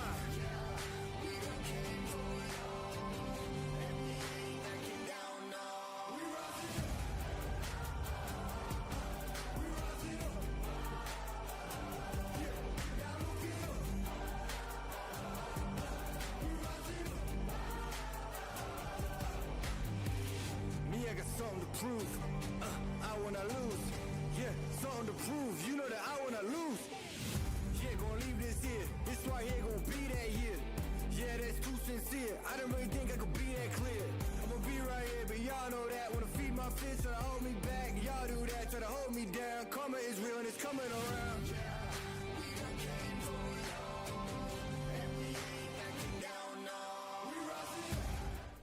Hey everybody, and welcome back to Smite Prime. The day continues, the games are still going. I'm going to say that every time because there's so many good ones today, and that as well continues. It's sure to be a banger of a semifinals. We've already seen our first round. We just saw quarterfinals. We're going to keep following different teams throughout the day, keep mixing it up for you. I'm still Mel, and I've still got Musi.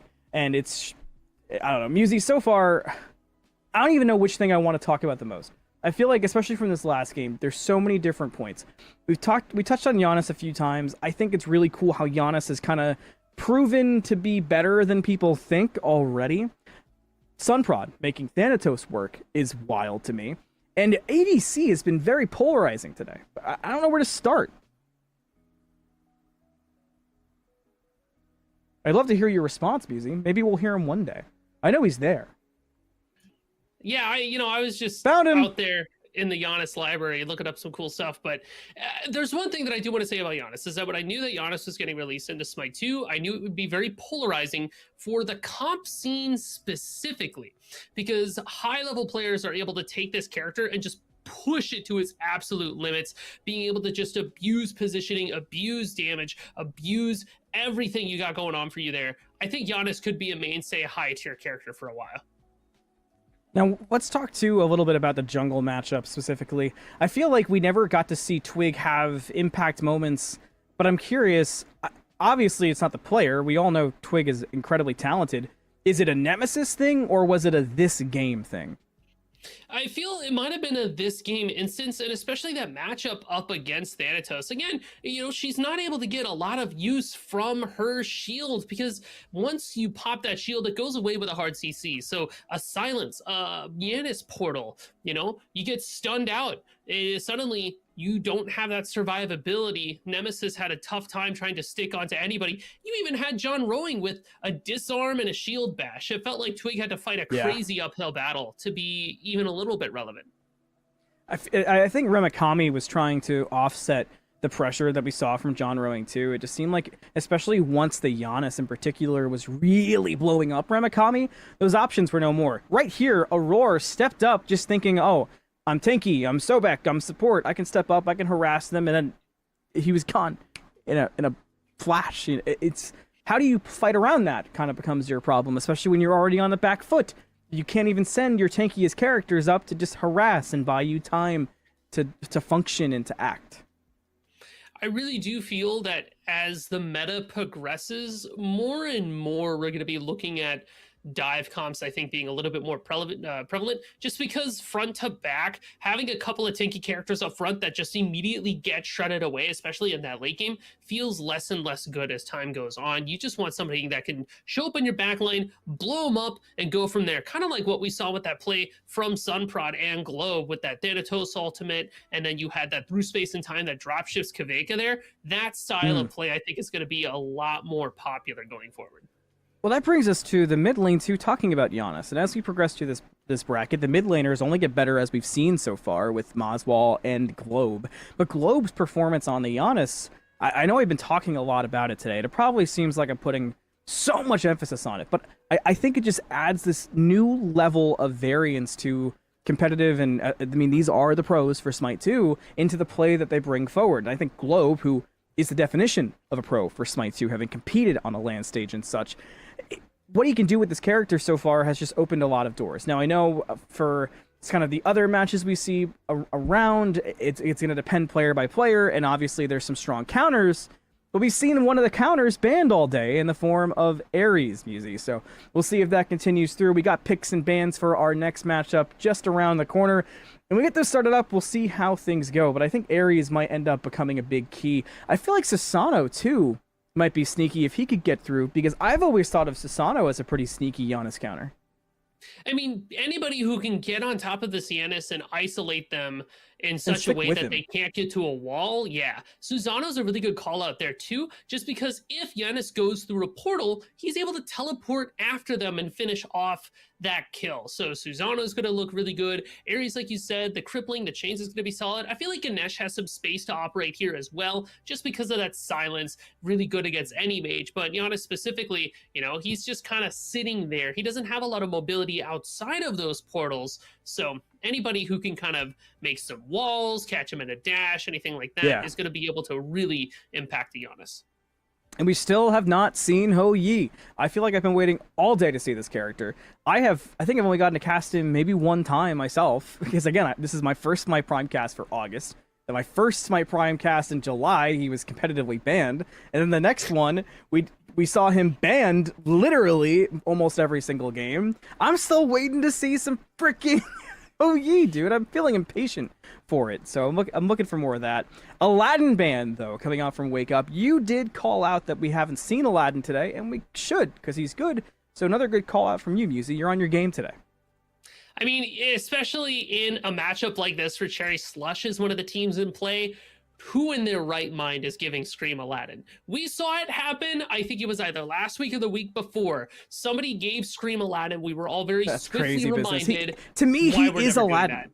Yes. Like, we all saw Founders, right? You were there. I was there watching. I was there. Like, Dolson said the funny words. Crazy. We know what happened. We're not letting that happen again. He did say the funny words, too. Those are all things that happen. Another Neath, or not another, but a Neath ban. So some attention to Neath that you've been asking for today. So I guess we just haven't been following the teams that play the same kind of ball that you play, because these guys are right up there with you. You're on their wavelength, Musi. So that tells me that for the first couple picks, you probably have some strong predictions. So for Cherry Slush, they've been opting for either the Ho Yi that Cyclone Spin likes to have so much. There it is for you. I knew that was coming. If it wasn't going to be Ho Yi, it might have been Kali or Uller. You could expect something along the lines of, I know it's weird, Benny Q, if they're not opting for Hecate, they've been looking at things like Anubis, and Scream has really been liking this Mercury. I'm just excited I get to see Ho Yi, and not just that, but Cyclone Spin, one of my favorite Ho Yis throughout time. Today's such a nostalgia trip. This is even more fun. But, you know, obviously it's a map that people are, even though Ho Yi's been out for a few weeks now, I feel like you're still kind of finding the spots and figuring out the most efficient farm with the Ricochet. Plus, there is all the talk about the aspect for Ho Yi, which is something we definitely have not seen in competitive, and maybe it's not the best in the world, but, you know, it's always an option. I feel like Smite Prime is the place where we see those uncommon aspects played. But that's enough about the Ho Yi. We got Agni and Baron locked in for the side of Wake Up. So again, Baron could be headed towards support there for Tempo, the Agni Baron combination. Pretty good at keeping people locked down. But that does mean that if we see the Sobek back in dual lane, it puts a lot of pressure on this Baron. But he also could go over towards that solo lane. Wouldn't be surprised to see Leo pick him up, especially because I feel like in a matchup against a Chalk, if Cherry was to pick that up, I feel like it's not the worst thing in the world. But it's going to be a couple of interesting hovers. Anthony, have you seen the Scylla support yet? I can't say I have, and I can't say I'm excited to, because I might be lying, but that's more because I'm an inbound hater. That's a joke for anyone who takes me too seriously.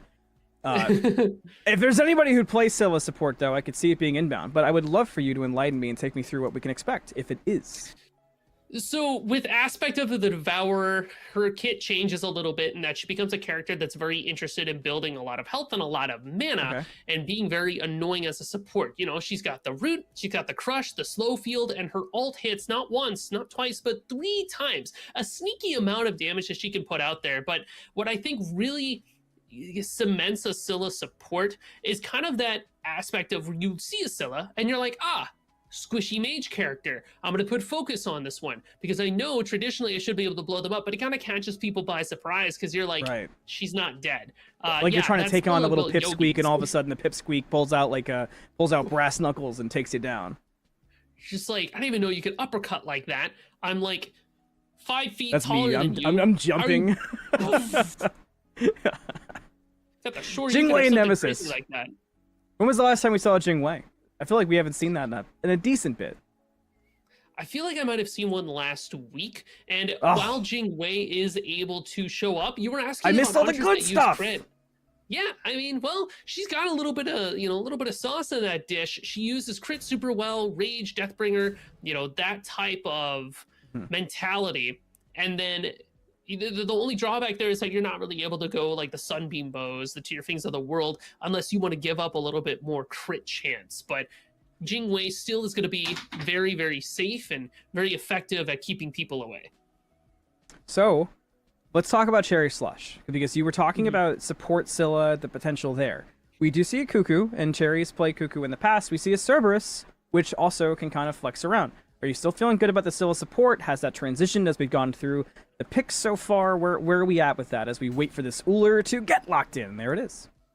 I almost wonder, now that I see the Cerberus locked in, if it's going to be Scylla solo for Cherry, just because it would be very much like Cherry to go for something like that in the solo lane. If it's not Scylla support, it could be a Cuckoo solo. We did see Cherry run a Cuckoo solo, I believe it was either last week or a couple of weeks ago, which means Scylla would be headed to Benny Q. Welcome to Smite 2, by the way, where you see a roster of gods locked in, and you have to ask yourself these questions. Is Scylla support, solo, or mid? Because we don't know until we get in there, right? You can make a guess, an educated guess, even. I've stared at these players for a long time trying to figure out where they like to go, and I know that Benny likes to play Kukulkan, Cherry likes to play Kukulkan, Bobby is known for playing weird things, Cherry is known for playing mages in the solo lane to just try to kill people, and Benny Q realistically could play anything. That could be a Kukulkan ADC, and Benny Q's playing Hou Yi in the mid. Who Zapman knows did play Kukulkan ADC. Exactly. But even on the other side, though, Musi, you've got Jingwei, Uller, and Agni, and we don't know who the ADC is between those three. So for this one, I feel like it's a little bit clearer about who's going where. Just because Jingwei, ADC, Kyoka has been known to look really solid on that. You could have Kaidan with Agni in the mid, and then Uller, I really feel like could be our jungler while Nemesis is in the solo lane. Well, I get to stop you from guessing. We get to head into game, onto the battleground of the gods, and see who's going where. Another game, this time it's semifinals action between Cherry Slush and Wake Up, with Malum and Musi on the microphones, and Tess and Mort handling most of the in-game action you see. Of course, the team behind the scenes being Billy and Jithens. Looking across, though, where do gods go? Ooh. Well, that is indeed a Scylla support, but perhaps more interestingly, that is a Benny Q jungle and Scream mid on the serve. So, this is where I get excited that I'm a Chair 1 play-by-play, and you get to figure out what the hell we're looking at. Well, I'm gonna pat myself on the back on calling out all of the wake-up gods being where I expected them to be. No, don't take the easy path. Don't take the easy road. You get onto the bumpy dirt road. I got the tires on. I'm ready for it. So let's talk a little bit about what Curb can do in the solo lane, right? A lot of pressure, a lot of brawl capability, especially if you got that blue stone. I feel like maybe they were supposed to swap some gods. I feel like that's what this pause is for. Yeah, I'm kind of thinking the same thing, but I like it. My favorite part is that Benny Q and Scream were still building. They're like, well, if we're stuck, we're stuck. Benny Q's we'll give you an update in a second on if that pause is for a technical reason, if that pause is because the characters weren't swapped. As soon as I hear it in my ears, I will share it with you unless we see it first. So until then, Musi, you get to just pick your own adventure and yap and try to figure out if that is the case where they're going. I'm gonna fourth wall break over here on our little production chat. Spin DC'd. Seems like the picks are right. Okay, what? so all right. All right. So what does that mean? Kerberos with the aspect, right? I am not a personal fan, just because you lose a lot of the CC from being able to pick everybody up and group up everybody. I feel like that would have been really handy to have for Hoyi's Sons, Spirit of the Nine Winds, A Fear No Evil. Like, there's a lot that you can play with there. Sacrificing that in favor of maybe looking to have breath that lasts a bit longer, especially breath that can be interrupted by this Agni or by an Uller Axe. There's a lot from Wake Up that should be able to take that off the board. Makes you a little bit nervous about what can be done. Well, game is unpaused, and I can confirm those picks are indeed correct. The issue, as Muzi mentioned, was that Cyclone Spin DC'd. So this is what we're working with this game. So we are on the same page as you at home. How about that? That's my biggest note for this game. I guess one of the things that we're really going to be focusing on this game is Benny Q jungle scream mid. Oh, come on, guys! Let's lock in over here. Oh man, Wake up! I hate Cherry the music. Slush. Yeah, wake up, Cherry Slush. Grab yourselves a Cherry Slushie and wake up. I got some popsicles back in the freezer. I could get us both a couple. I've got cherry, grape, orange, green flavored. I think there's a different color in there too. I usually go for cherry, but as you know, orange, like orange creamsicles, orange dreamsicles, perhaps, you know. It's not quite tea for teen, so I can't dive too into the dreamsicles, but you know.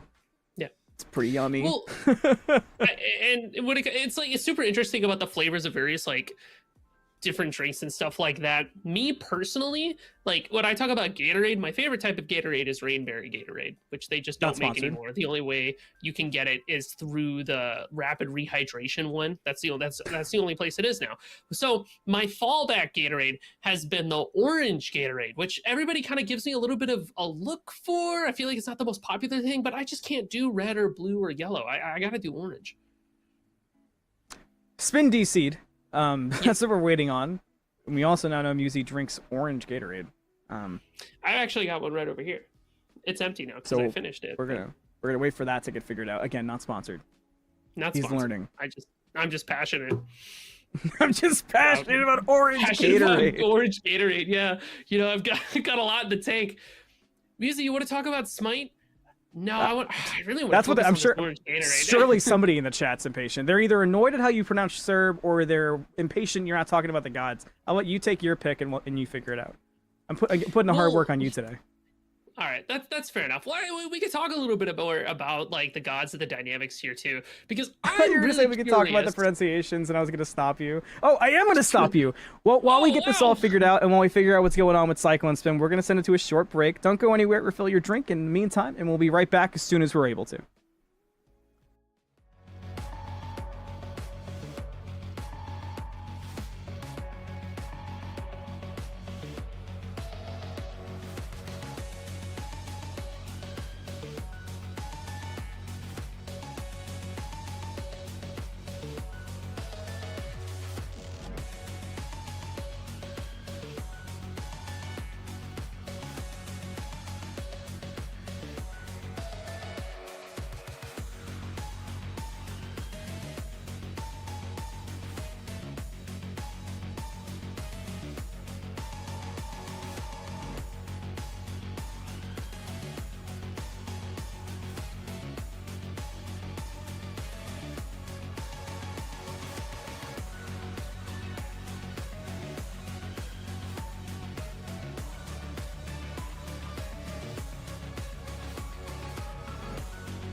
We're back! We're in-game. I see a Cyclone Spin, so that's good. We'll get the rest kind of sorted as we go along. Muzi, we talked enough about the boring stuff. Let's get into the action. Almost a kill onto Wake. He's A-okay. Scream took a lot of damage, too. He'll back away. And we'll get the roles sorted out as well here in a moment. We're with you in being a little bit confused, so it's going to take a second to make sure we have everything correct. Benny Q on the chase gets caught by the stun. Beads is good. It's no kill onto Wake. So, Boy, this is a funky get together that we have right now.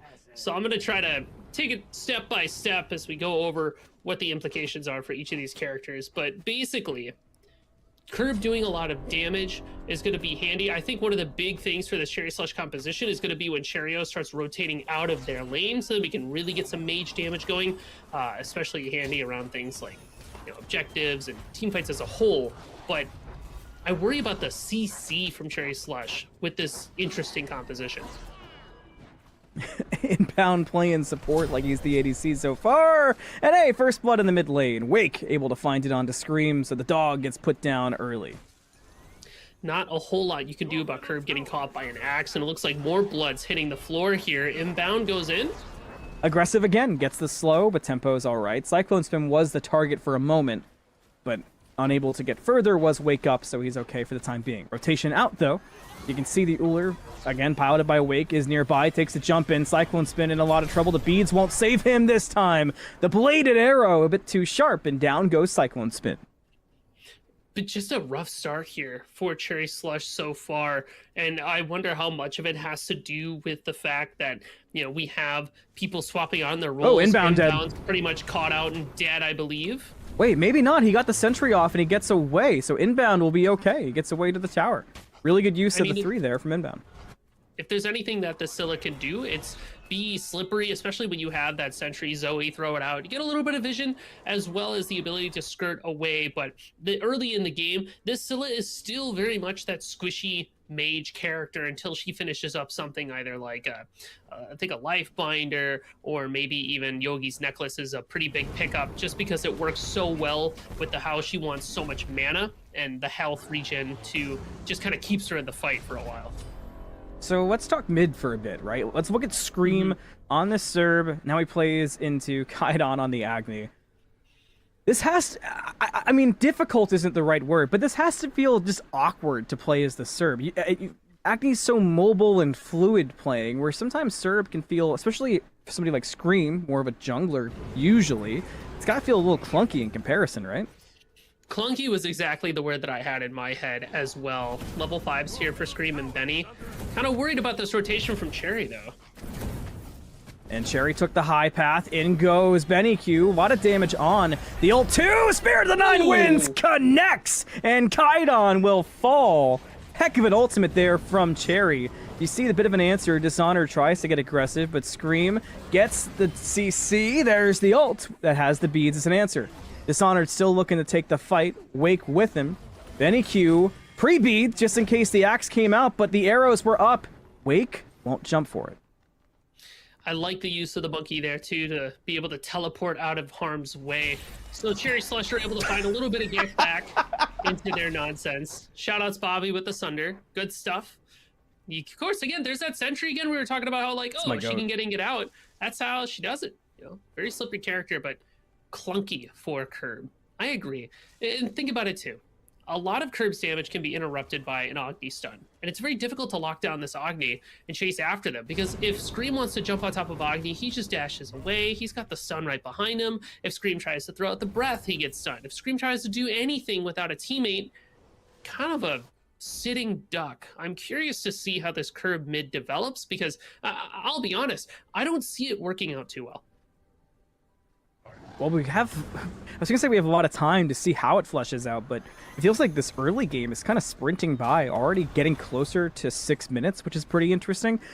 I do wonder too, objectives, right? Usually you kind of rely on your mid, and we've already seen Cherry rotate one time and be effective with the ultimate. But in terms of Gold Furies, I mean, you have Inbound, but is that damage from I'm a Monster going to be enough to consider for objective clear, or do you have to rely on having Cherry with the Spirit of the Nine Winds? I feel like you are kind of relying on your Sunders and your ultimates. Hang just on, like Scream? Scream's No, he's popping. okay, he's okay, right? Benny Q, though, could turn this around positively for Scream. He's too low to step up. Benny Q doesn't need the help, my goodness! Kaidon gets deleted. Now Scream steps over. Oh, hope he's got his notepad out, too, my goodness. Wait, Inbound's diving in under the tower! Gets the damage, Scream jumps in! Goodbye, Wake! What am I looking at? This is so bizarre. Hey, if Tempo walks up, what are you gonna do, man? Yeah, I think Tempo realized the same thing. Wait, life of the party onto inbound. He gets pulled back. Is he under the tower? No, inbound's okay. So as you were, Musey, after all that chaos. Just barely on the tower line there. Wasn't able to get that damage off. But hey, talking about these Gold Furies, Cherry Slush as a team has always been very Gold Fury focused, trying to go for the earlier ones. Their team comps usually reflect that as well. And I don't really see this team comp being able to burn away an objective unless we bring over that Kukulkan. So it's kind of an interesting spot to see them in. It feels like they're going to be playing a lot more for when something like a Pyromancer rolls around. Then it'll be easier for Cherry to make that rotation over. So keep your notepads out for that as well, and watch for Cherry around the map. Matter of fact, Cherry, a little bit low, but Dishonored, having gone that aspect, it kind of hurts once you actually get the opponent fairly low. It almost feels like you play this weird seesaw when you pick the Nemesis aspect in solo. It might encourage Dishonored to maybe walk into a Cuckoo Tornado to see if maybe you can take a bit more from Cheerio with your ultimate, but ultimately, Cheerio doesn't fight Dishonored too much. Like, because you're playing Cuckoo, you just throw the Tornado down and then walk away. So Cherry gets to play super safe. Cyclone. Bye-bye. So Cyclone spin DCs again. Another pause comes out. We do apologize for that. Fortunately, we can't physically go hold the modem together for Cyclone spin. So we'll hopefully get that figured out soon, get Cyclone back in the game. But so far, it's been a fairly tame, and at least in terms of objectives, which is kind of our big talking point, as that is usually the focus of Cherry Slush. But lots of action. And we'll dive deeper in, and we'll hopefully be back in game soon. We're going to send it to another break while we get it figured out so that you don't have to hear us yap too much. Don't go anywhere. Look on the bright side, I'm taking it high. Look in the bright light, I'm losing my sight. I'm keeping it burning, I'm harder than ice. I'm climbing the Hi-Rez, I'm sick of this hype.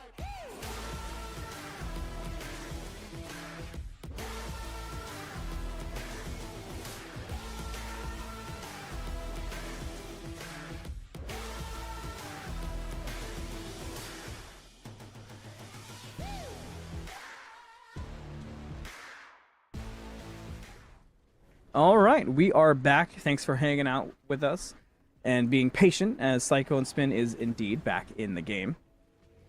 It's 8 minutes, 15 seconds, 3-2, a couple thousand gold for Cherry Slush, maybe adding more with this gank out. Early beads, I'm a monster, going to miss, but you got more chances. That one misses too. Another one? Got him! But the ultimate back in response from Dishonored makes it all for naught.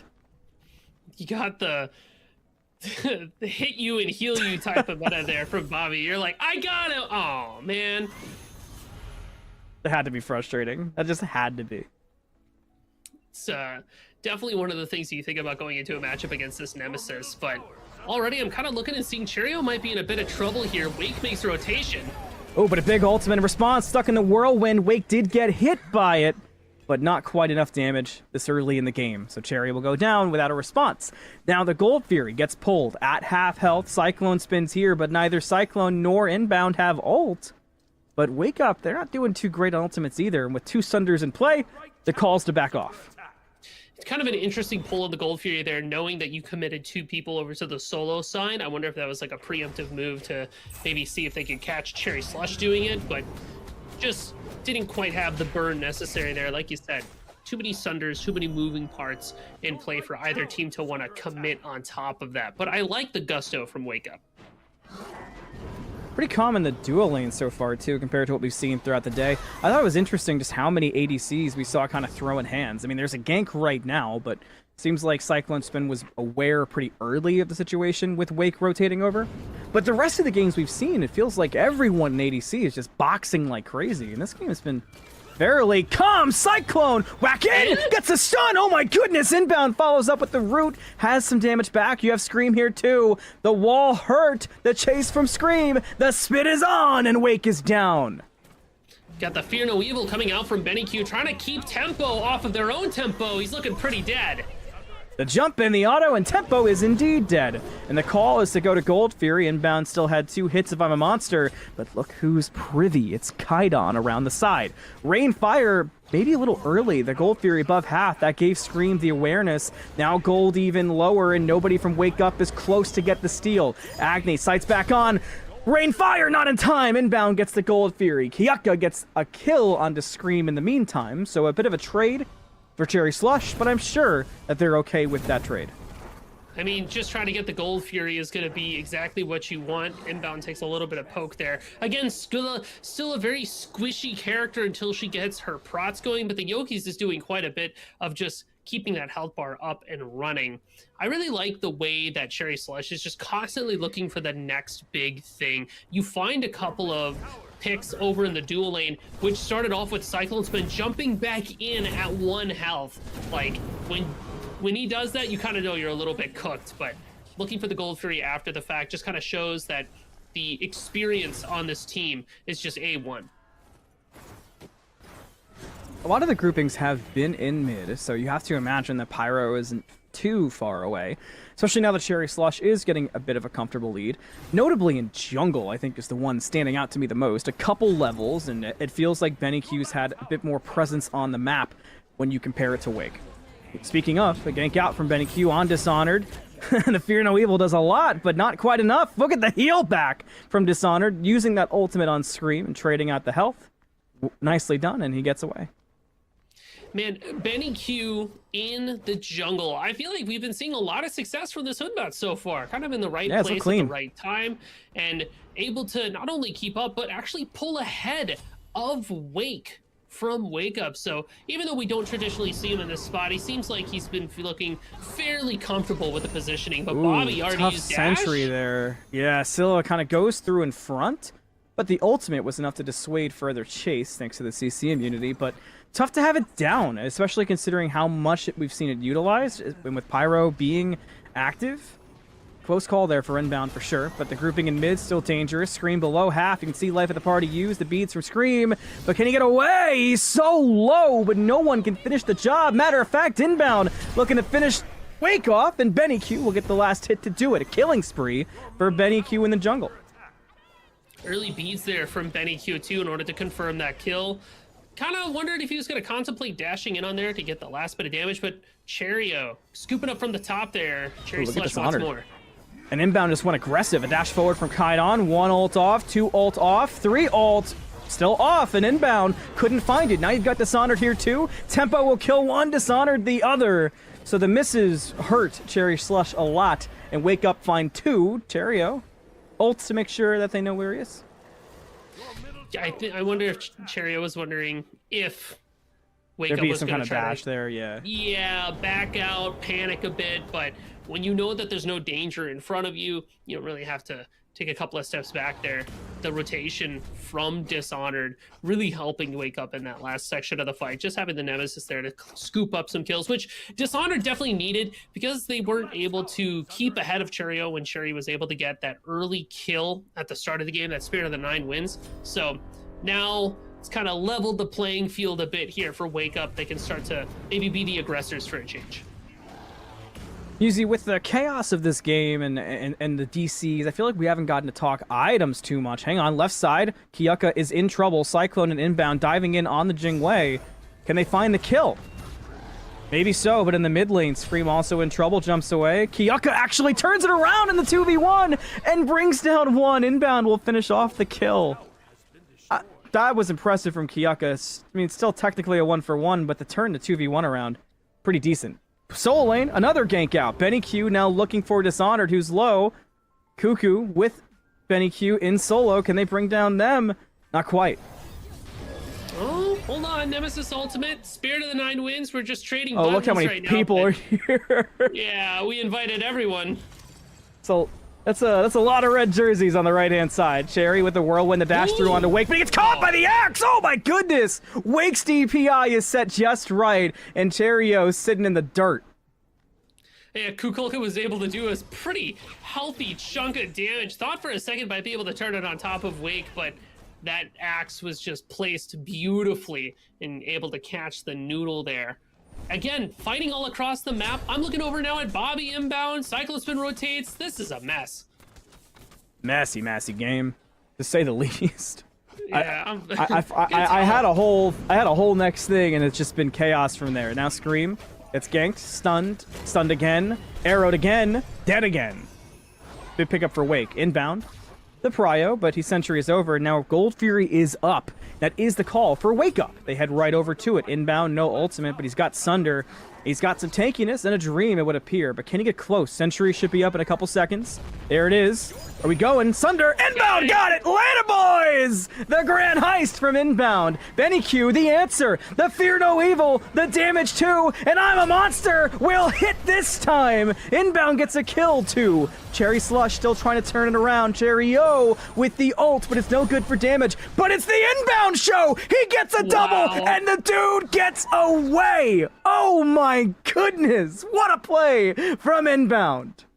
Inbound just kind of popped off there. Was like the eye of the storm for Chaos Team. Just able to isolate that Gold Fury, gets the Sunder Seal, still going in, by the way. Scream tries to follow up with it, and it might just work out, especially with backup on the way. The ult is there. Scream, though, dies! Kiyuka does it again! Cyclone Spin will finish the deal. So as good as Inbound steal and play after the fact was, that's now the second time that Kiyuka has been ganked and taken somebody down with them.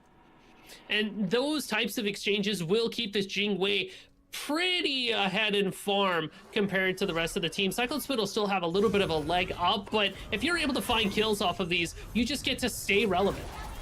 Cyclone Spin ult out, has Inbound to the root and the boot. No more tempo. I feel like there's been a kill like every minute or so. Somebody has just been dying. More than that. I mean, there's 24 in 17 minutes.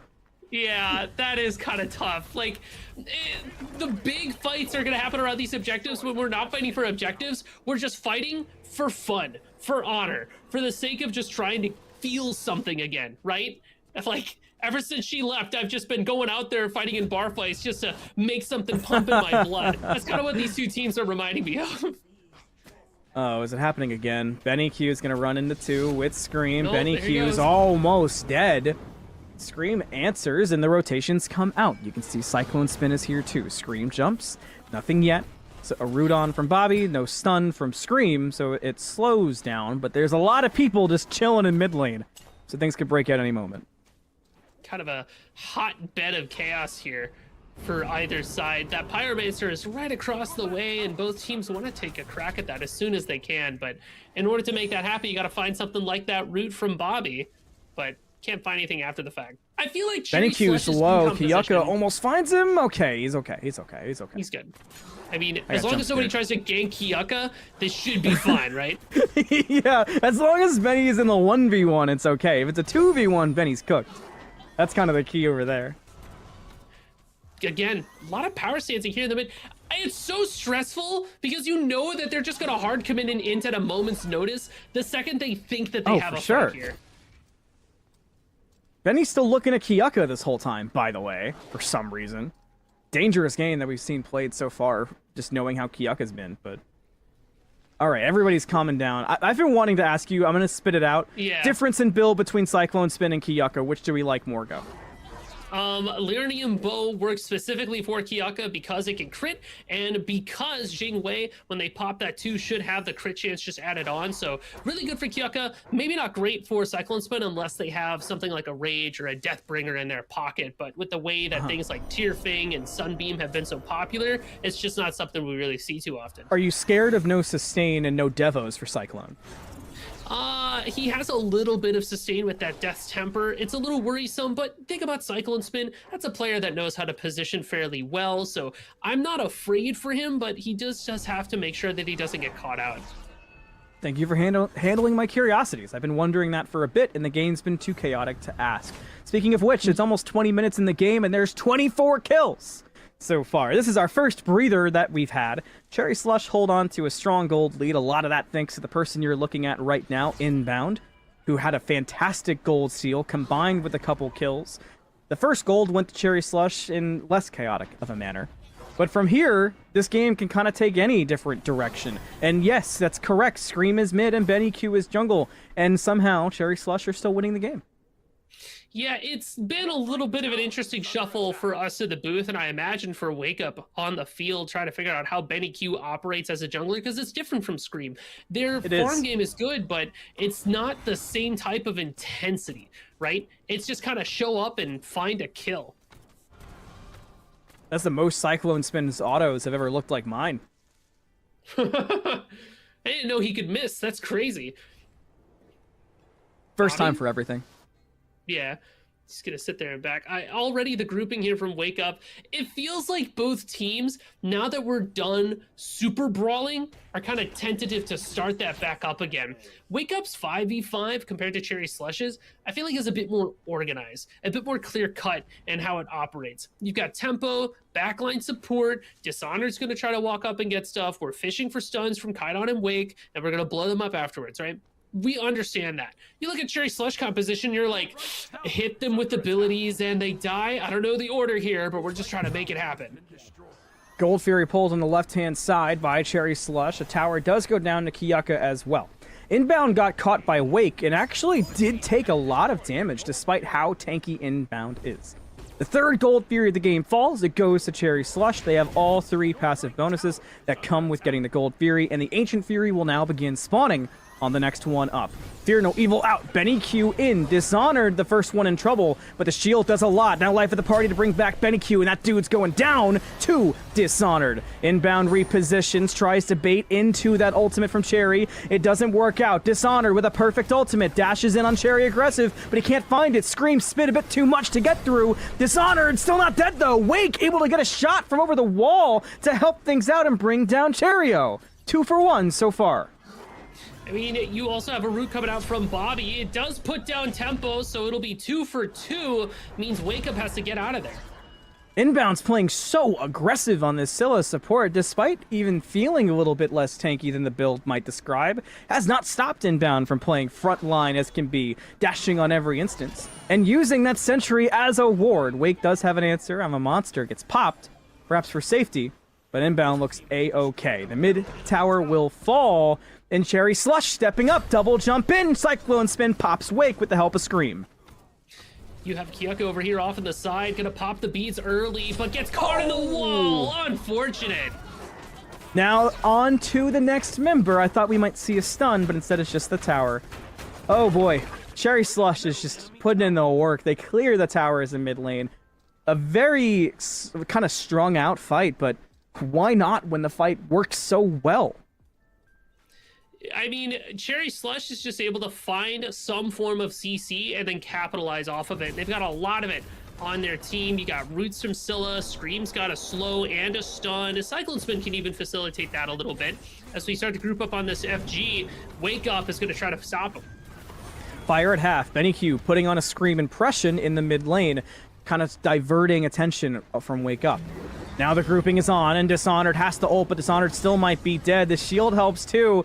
I cannot believe how much damage Dishonored just mitigated. Doesn't help tempo on the side. Didn't help Dishonored in the end either. 2 dead for Wake Up. Kiyaka about to respawn, who can get there soon thanks to the passive. Cherry Slush go right back to the Fire Giant. This is a scrappy, brawly team if I've ever seen it, with a lot of big circles that just end up catching people out.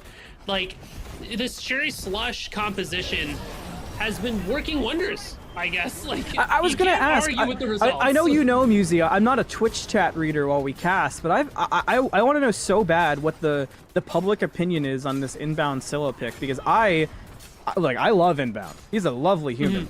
But my goodness, does his support scare me sometimes. And seeing the Scylla get locked in made it even scarier, but this has been one of the best performances we've seen in Smite Prime from Inbound. I mean, hey, if you can't hit Thor ultimates, maybe you just go for the Scylla roots and crushes instead. The circles are going to be bigger. Whatever works for Bobby, I suppose. Like, he's making it look really good. It's funny because last week we saw a Scylla support that just was not worth it when we saw it locked in. Right. I think the real difference maker at this point is the fact that Bobby has just been able to go up there with, ironically enough, Scream has been great with the follow-up. Benny's been there with the follow-up as well. These weird picks, these weird swaps, everything kind of comes together. Yeah, like a sum of its parts kind of thing. Mind.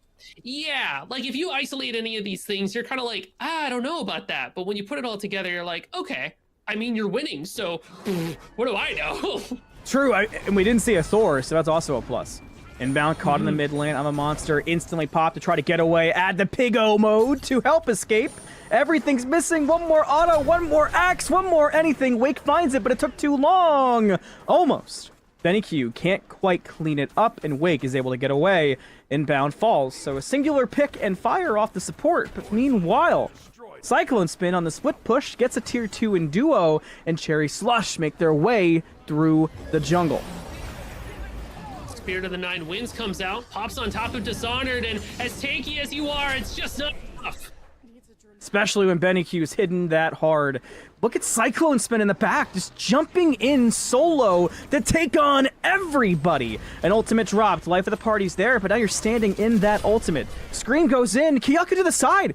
Kyuka finds Cyclone Spin. Can this turn into something for Wake Up? Can this be their first real clean fight in the last few minutes? Maybe on to Scream, who's now even lower. The stun and the air raid after double kill. What a bombing run from Kyuka. The picks continue to roll. Fires off of 3, and Wake Up are grouping up and marching down after Cherry Slush. Oh. The stun catches Benny and almost sends him to the grave. He had that beads at that last second there in order to get away. Wake Up, if they are able to stagger death timers on Cherry Slush here, they could look at more than just a tier 2 tower, but with Bobby and Cherio here to kind of defend those front lines, it will mean that Wake Up is going to have to take a couple of steps back. Kind of crazy that Cherry Slush, again, very split up, and then they all crumble. But when they work together, when they're moving in tandem, that's when they really get the kills. This has been a wild 27 minutes, and it feels like it's not stopping anytime soon. Look how messy this map looks right now. You see Inbound to the side. You can see how low Kyuka is, and Cherry's on the hunt. So Kyuka's got to kind of walk pretty far back. Should be all right now, but Cherry's got the patience to chase that far. Doesn't pop the dagger either. I like the restraint there from Kyuka to hold on to that resource when you know that you are safe. I noticed that. Like, messy is the best word for this. Like, it is, I don't want to call it confusing to follow along, but it is a constant brawl, a constant battle where it doesn't matter where everybody is on the map. Everybody's looking for something. Like Cherry Slush as coordinated as it feels sloppy, right? Yeah, and it feels like in some moments, Wake Up are able to exploit the fact that Cherry Slush will get ahead of themselves. Inbound will start to walk up and try to find some kills, find some roots, but what's this tank Scylla by themselves gonna do? Cyclone could be in trouble here. Dishonor doesn't dive all the way, but there's backup looming, which is where that fear comes from. Cherio rotates with the teleporter. Cyclone takes the fight with Dishonored, who has the ult in pocket if needed. Cherry's here now. The whirlwind catches the land down from Cyclone, gets the kill, but he trades back out with Kyuka. Now, Inbound and the rest of Cherry Slush begin to rotate over. Cherry with the defensive ultimate. He's almost caught, almost dead, but he's out of range of life of the party. Cherry Slush look to collapse, but can they find a pick? Scream, Benny Q, both find a target. Benny's is good. Screams is almost dead with some help from Inbound, who turns the I'm a Monster and hits on Wake. Look at the chase. The axe. Inbound with the body block. Whoa, I'm a Monster almost works out, but the airstrike is too much. So Wake will fall, but Kyuka got another. Kyuka gets 2, and Benny Q falls. 4-4-3, and a hell of a fighting duo. Start up those sirens, because when this Jingwei gets into the air, you know for a fact the bombs are dropping. Kyuka has been looking really solid in this game so far, and it feels like they swoop in just in the nick of time. And also worth noting, Cyclone Spin, again, jumping back into danger, except this time it pans out in the worst possible way, where they just get picked off. Like, they died immediately afterwards, where I'm positive they could have just taken the step back and maybe tried to play a little bit more safely. Cherry Slush just can't stop the aggression, and eventually that's going to end up biting them. A bit of a ward battle on the side. Cherry's here. Fire not fully started, but it is at half already. Actually, with the sustained damage, Cherry can't even get through. Cherry will ult. It's going to be early and not help the fire and not save Cherry. Cyclone's got to get away, and as I said, the fire had got brought down to half health. So this fire giant just got significantly easier. Cyclone Spin trading with Dishonored, who's not too worried despite not having ult. Fire almost dead. Inbound, getting closer. No way. Can he get it again? No, he can't. Kyuka gets it. The dagger does get grabbed by Tempo as well. So Inbound, not successful in either steal. When he turns a corner, he runs into Wake, who pops him. The dagger falls, but Wake just got a double kill through it all. And when he go back through, Kaidon's gonna find Benny Q. I mean, 4 people down for Cherry Slush, and a Fire Giant just picked up by Wake Up. People are dead for pretty long at this stage. You're looking at least a Phoenix there. It's interesting to see Cherry Slush go for the fight right after Wake Up got that FG, because it almost went completely uncontested. Everybody still had full health bars, except for maybe Dishonored, but when they've got that Devos and the Nemesis ultimate, they're going to get back to full health right away. So Cyclone will play the defense. Cherio just respawned. Wake Up on the way. Titan is the focus. You've got 4 members on it. You have 1 ultimate in the form of Dishonored. Cherry already forced back into the fountain to heal up. Cyclone getting some autos off and actually doing pretty good damage. Wake Up could not end the game thanks to some simple autos, and Cyclone just jump forward but won't chase fully. That was impressive. I was worried when Cherio got poked out, but I guess Cyclone didn't need the help. And Cyclone Spin's going to be doing a lot of damage here. If you look at that last item that they have, a Barbed Carver works really well for Hou Yi, because you get the also mark such off, a cool name. Yeah, I was about to say, like, I'm going to hit him with my Barbed Carver. All right, that's pretty sick. That's but the combos for Hou Yi became... the combos for Hou Yi really enables the boxing potential. Hit your mark, hit your stun, jump in. Now all of a sudden your basic attacks deal bonus damage. Stack that with your Tear Fate, stack that with your Bragi, stack that with inbound going in. It goes nuts. Look how much damage is already on Cherio, though. Dishonor just kind of walking at him and can't be stopped. Finally, they back him away. Kiyaka also has to back. Remember how much faster Kiyaka can be here should things turn chaotic. This was all for an Ancient Fury that nobody ended up pulling. I mean, maybe now you could go for it, but it looks like everybody kind of dispersed afterwards, want to be able to spend that gold that they were able to acquire.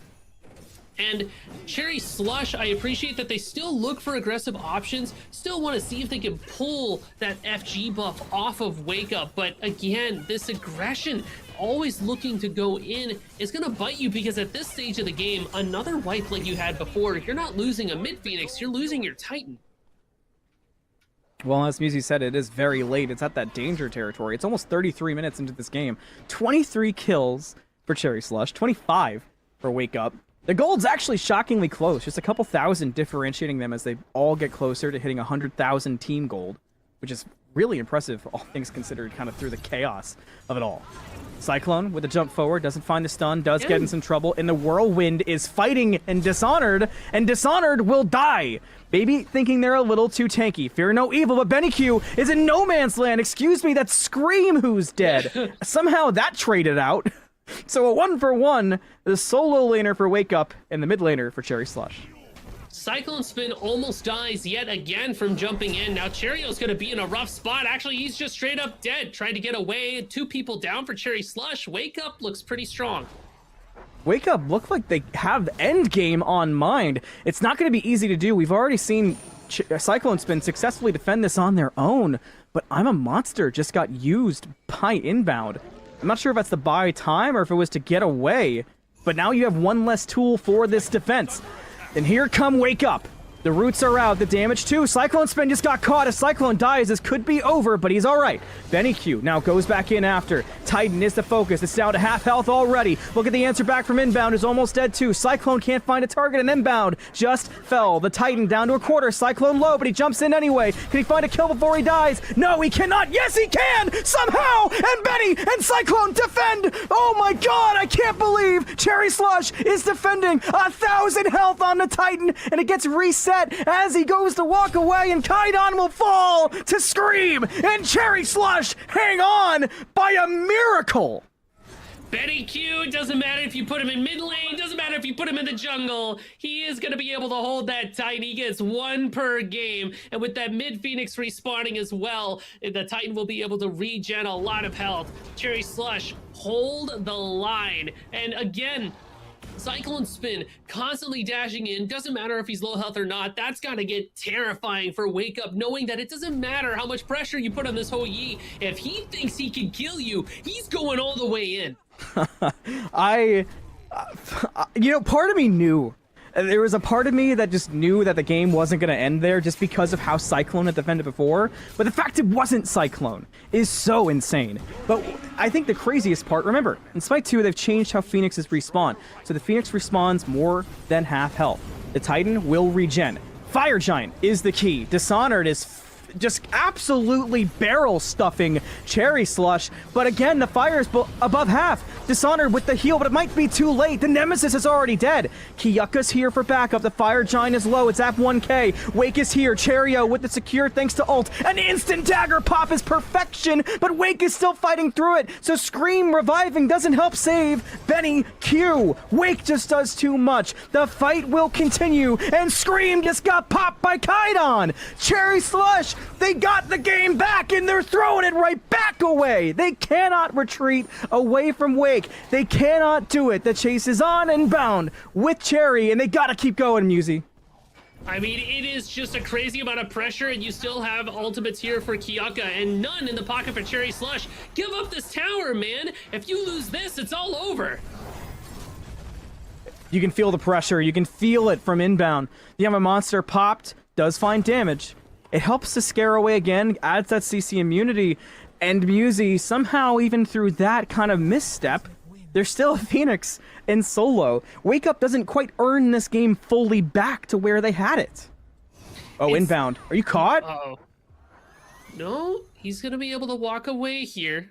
The space from Sentry was enough to buy some time. Cherry Slush members are respawning. It was such a hectic fight around that FG. Just to confirm it, I feel like in that moment, Dishonored walking up not only pulled the Kerberos ultimate, also pulled the Fear No Evil. We had to use Spirit of the Nine Winds to confirm the Fire Giant. Without the tools for the fight afterwards, Wake Up were able to just kind of walk through and find some kills. So now the get back is going to be that Ancient Gold Fury, but Wake Up's here. Here we go again. Everybody, tighten the seatbelts, check your seat, make sure you got your blanket near, because Wake Up is taking the wind sprites. They want the fight, but a lot of them stepped through the whirlwind, and they got a lot of poke on their heads. Inbound, sees that, goes aggressive, takes a wind sprite of his own, and tries to get closer. The Sentry for the hunt. Can he find the root? No, not quite, but Cherry Slush is still forcing out Musy. They're on the hunt. So moving forward, we're looking for inbound to find a route, to find any type of CC. Looks like he might have found Kiyuka, dodges it. Just barely, though. Kiyuka able to stay alive. Now Cherry Slush grouped as 5. We get a true Phoenix Siege. Ancient Fury is affecting all 3 Phoenixes. A stun. Catches in. Cherry. Damage 2. Wake's got to survive, and he does. He gets a jump over the wall, but Cherry Slush is still banging on the front door of Wake Up's base. No Magi's Blessing for this Uller, so Lightning could strike twice if they can catch him out, just like Cherry, very low. Tempo looks to grab the root, could not do it, but it does kind of TKO Cherio, at least for a moment, which slows the pace of that siege. Another I'm a Monster. Gets popped by inbound. It's another time where it kind of feels like an interesting time to pop it. But look at Wake Up answering. They're stepping back up aggressive. It seems they want the fight here. Dishonored leads the way, focusing on Benny Q, but Dishonored needs some healing. He gets it when he needs it, but Wake dies in the back line. A Cyclone Spin. Cherio with the ult does not find a home. Here's the aggression back in. Inbound, taking the 1v1, this time with Dishonored. Can that help out? Look at the damage Scream is putting out too. Benny Q jumps away, but the Whirlwind did catch some damage, but still no one's dying. Finally, Tempo goes down. Kaidon too. Cherio looking to end this game with some help from inbound and the boys. Benny Q's low, so you gotta watch Kiyuka, who's still hitting plenty hard. Cyclone Spin from the mid lane. Kiyuka gets a kill, but Kiyuka goes down. It's a double kill for Cherio. The last one standing is Dishonored. He goes in with the dash, but he will die, and this game will be over. The deicide and Cherry Slush pull through. What a ridiculous way to end this game. They all but lost it in the end, but somehow cashing out who they needed to. I mean, Cyclone Spin able to solo Wake by that mid Phoenix that forces Kiyuka over to answer this Ho Yi. And then from the numbers advantage, Cherry Slush pushing on the left side. Cherio able to catch people just at the tip of the tornadoes too. Deals a ridiculous amount of damage. That was a mess, but somehow Cherry Slush, they thrive in that mess. Bless this mess. Bless that win. I'm tired, boss. Yeah, right. That's crazy. Well, yeah, so with that, I'm going to go drink some not sponsored generic peach tea and recover. We'll be right back after these short messages with more of Smite Prime. The grand finals are on the horizon. Don't go anywhere.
rock, bass rock, bass rock. DJ, give me that bass rock, that bass rock, that bass.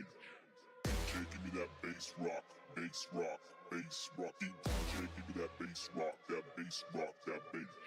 DJ, give me that bass rock, bass rock, bass rock. DJ, give me that bass rock, that bass rock, that bass. DJ, give me that bass rock, bass rock, bass rock. DJ, give me that bass rock, that bass rock, that bass. I've been coming up hot for a minute. Everybody know the drop when I'm in it. I drop the top when I'm in it. Everybody know the drop when I'm in it. I've been coming up hot for a minute. Everybody know the drop when I'm in it. I drop the top when I'm in it. Everybody know the drop when I'm in it. I've been coming up hot for a minute. Everybody know the drop when I'm in it. I drop the top when I'm in it. Everybody know the drop when I'm in it. I've been coming up hot for a minute.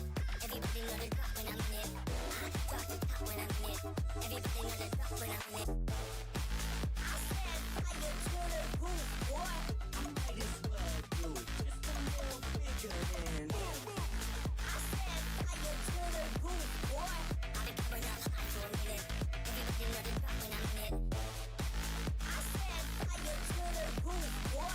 I might as well do it just a little bigger than. I said fire to the roof, boy. I've been coming up hot for a minute. Everybody know the drop when I'm in it.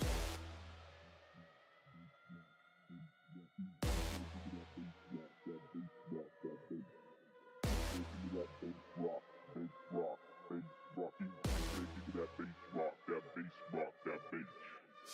DJ, give me that bass rock, bass rock, bass rock. DJ, give me that bass rock, that bass rock, that bass.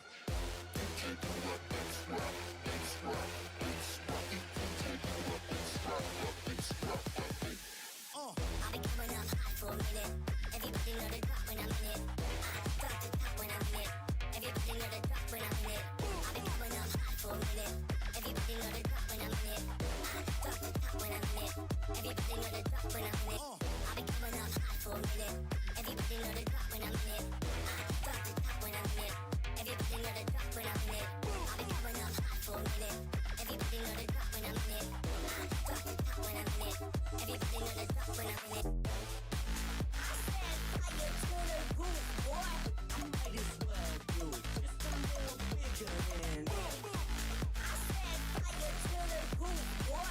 I've been coming up hot for a minute. Everybody know the drop when I'm in it. I said fire to the roof, boy. I might as well do it just a little bigger than. I said fire to the roof, boy. I've been coming up hot for a minute. Everybody know the drop when I'm in it.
Hello, welcome back to Smite Prime. I missed you. Hope you missed us as well.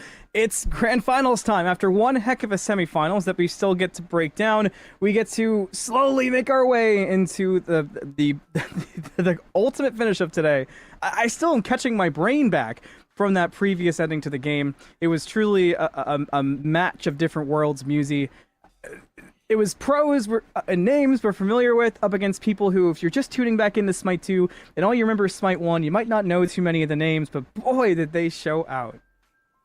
Yeah, I mean that was oh my god, it was the game of all time. I think is the best way that I could describe it because there are more than a few curveballs Oh, handed is us this way. this is the this is the inbound play. This Bobby was Steele? crazy. Yeah. So he walks up, he's got the Sunder, sentries all the way back to safety. You've got Benny Q causing havoc up there, and then Bobby just kind of cleans house here. Look for the ultimate on top of Baron, finds it, looks for the ultimate on top of Kaidon, finds it. Like, the damage was just ridiculous. Imagine, I mean, granted, it would have been a different circumstance even getting into this position, but had Inbound had more damage, plays like that would have been even crazier, because that was with no damage whatsoever, and then that takes us all the way to the most chaotic end that was... find me someone who would have an easy time following all this chaos, but you can try. It's so much happening in this game right now. I can't believe Cherry Slush turned it all the way back around. I mean, we got to talk about that the hold from Benny Q that even earned this moment for Cherry Slush being able to fight off so many people at the Titan. But again, Bobby, it really did just kind of feel like the Bobby show at times, where the Silly would just go in and set up so much for their team. Cyclone almost got soloed by Kyuka before this all even happened in the mid lane, and Cyclone got back just in time to get his lick back and help out Cherry with the jump in after.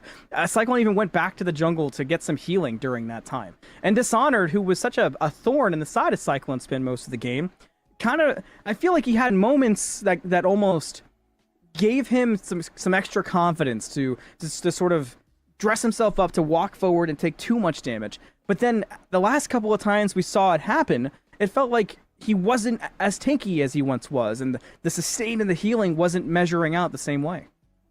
Well, as the game got further and further into it, players were able to finish off their last few items. I mean, Cyclone Spin being able to pick up that Barb Carver, I think definitely made a difference in these instances where 1v1s were so critical. And at some point, your Kukulkan is going to hit their late game stride and just start really deleting people. I really feel like Nemesis shows up towards the beginning of the late game is where she's super strong, but as the carries start to really get the ball rolling with like 3k pots and stuff, it just gets to be too much to bear.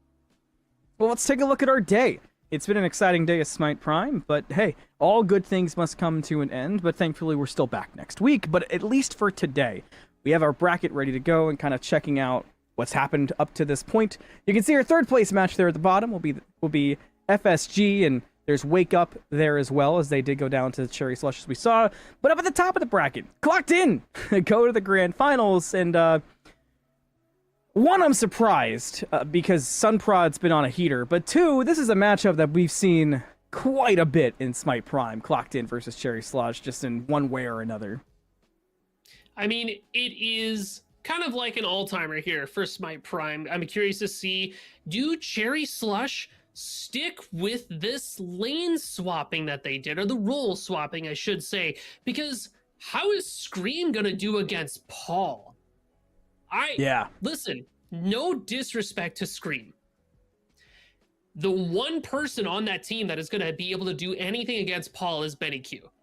You gotta put your best aces in their places, people. You gotta put your best feet forward. Like, I wouldn't feel comfortable putting anybody else against Paul except Benny Q. Important note, too, you might have read it on the bracket, but just so you hear me say it out loud, so the spreadsheet on your other monitor isn't too distracting. Best of 3 for the grand finals today. So we get to see them really play this one out, not a best of 1, as some prior Smite Prime, building through those circuits to the big final weekend have been. So we get to see everything they've got. And I'm torn, because as much as I agree, and that you should definitely put your best in your best spot, if you've been playing this all day, right? If you've had Benny Q in jungle all day and Scream in mid all day, as experienced as they are, I guess there is an argument of, do you really want to mix up what's been working today? Because we have seen them come up short a time or two throughout Smite Prime in these last few months. So I think it's a tough balancing act. Paul, though, the other end of this discussion, aside from being Paul, we've all heard Aggro say it a million times. Aside from being Paul and him being better, he's also been on a heater of his own. We can talk about the grind and the time these players are putting in for sure, but Paul's on his way up to the top of the ranked boards. He's been streaming nonstop, so it's going to be a tough challenge. Picks and bans will be where we start to see how it all settles out and who grabs what. We've seen our priority picks for today. We've seen Giannis be fantastic. We now obviously have seen Hou Yi be good. But now you got some wild cards thrown in the mix. What on earth is Scream going to play in the mid lane if he's there? What is Benny Q comfortable taking in the jungle against Tegvir? Tegvir, someone who's proven in every role. Musi, I'm glad I get to be the dumber of the two of us in this instance because you have a tough job for this game. I mean, there's going to be a lot of speculation at this point. I think we can fall back on picks that we know are strong going forward, right? So thinking about what we need to take off the board, obviously things like, the Ares and the Odin that come out, but also Aladdin probably won't get a chance to show up here. We know for a fact that Paul will enjoy characters that like to dive in and get aggressive. I think anybody that can blow people up, Vulcan, Pele in the mid lane as well looks pretty strong. When it comes to what Benny Q and what Scream are going to roll out, world's your oyster, man. Who knows what they are going to pull out of the box. So here. Also, yeah, we just got some news in our ear. Forgive us, I'm sure you at home have been talking about it, but we're finding out through our ears. Nika is subbing in for Paul in the mid lane, which makes this whole thing even more fascinating because Nika is somebody who I understand, obviously, all things considered. We all saw the performance at Year 10 Worlds. Is someone who's known for solo. Nika is just as proficient in playing in different lanes as somebody like a Tegvir. Now, I do wonder, because I don't know this answer for sure, maybe production can find out for us. I don't know if Nika's playing on ping for this, which would obviously come into effect. But Benny Q, if he goes to jungle, Scream versus Nika in the mid lane, talk about a once in a lifetime thing. And we're not sure if Nika's playing on ping, so that's something to keep in mind, and maybe it'll affect what picks Nika grabs up. Already a Susanoo is going to be picked up for Clocked In. That's going straight to Tegvir's hands. That's a great foot forward. But you know what that leaves open? Aladdin for Cherry Slush. And again, I'm still unsure if this means that Scream is in the jungle, because this Aladdin could just as easily be slotted into the mid lane. Now imagine how good Scream could be with Aladdin mid. All the farm in the world, all the time and space to be able to get your character going, and then just rotate to team fights. Love being a mid laner. So he's still open. Kali as well. Giannis is still open.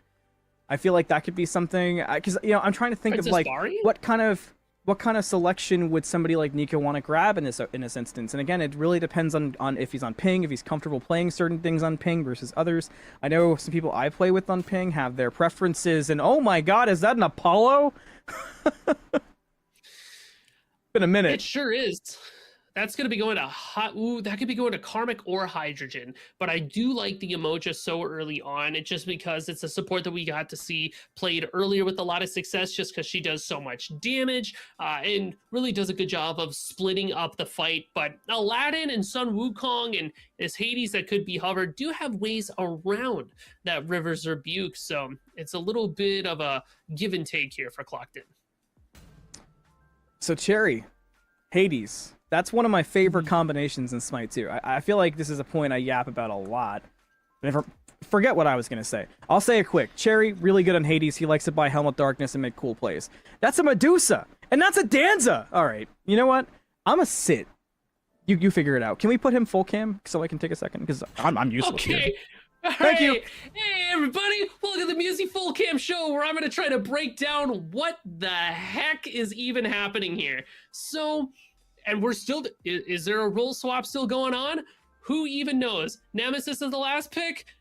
Why not? I don't want frontline, and neither do you. So, Hades for Cherry, that pans out pretty well. You do have a little bit of frontline, I guess, technically, but the initiation is going to be there between that mage and also Aladdin. Crazy jump in potential. Thank you if you Glock in the Cabrakan. It'll offer you a sorely needed amount of CC and just a health bar to soak up damage.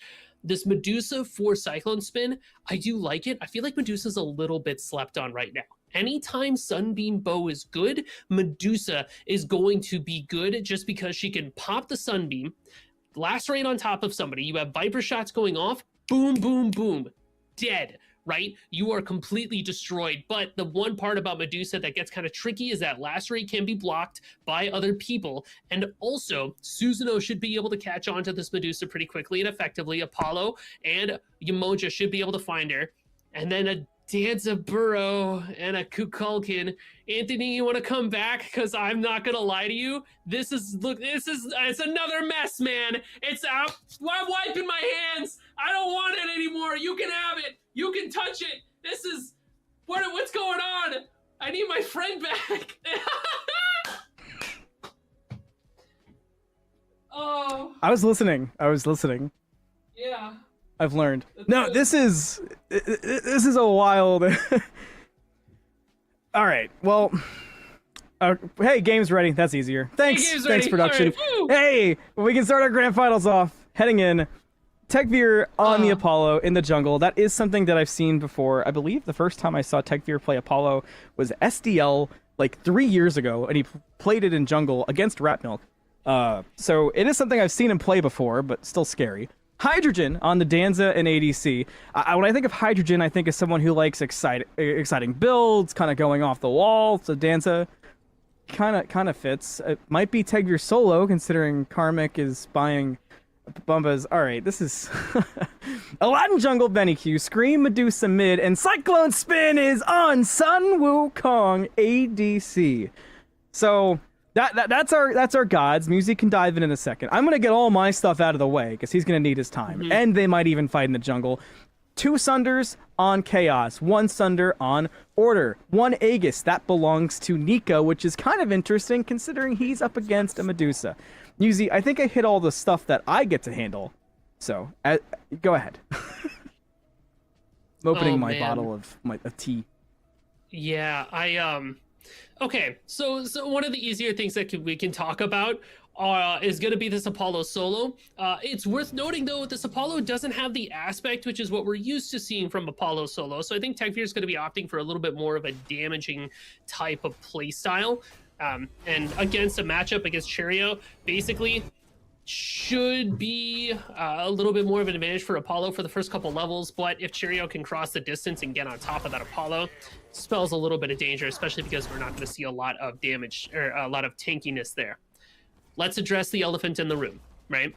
Sun Wukong ADC. I think it's just going to be expecting it to function like a mid lane. We're going to be stacking intelligence. We're going to get a bunch of damage items, not necessarily looking to fight or brawl in the sense of like autos, but more like abilities. There's a lot going on. Mid lane, there's a fight too. Inbound's almost dead in front of our eyes. There's a double-double in the mid lane. A go in from Karmic. The dive in looking for a kill. He gets stopped by Scream. Cannot find it. In the left lane, we saw Inbound survive.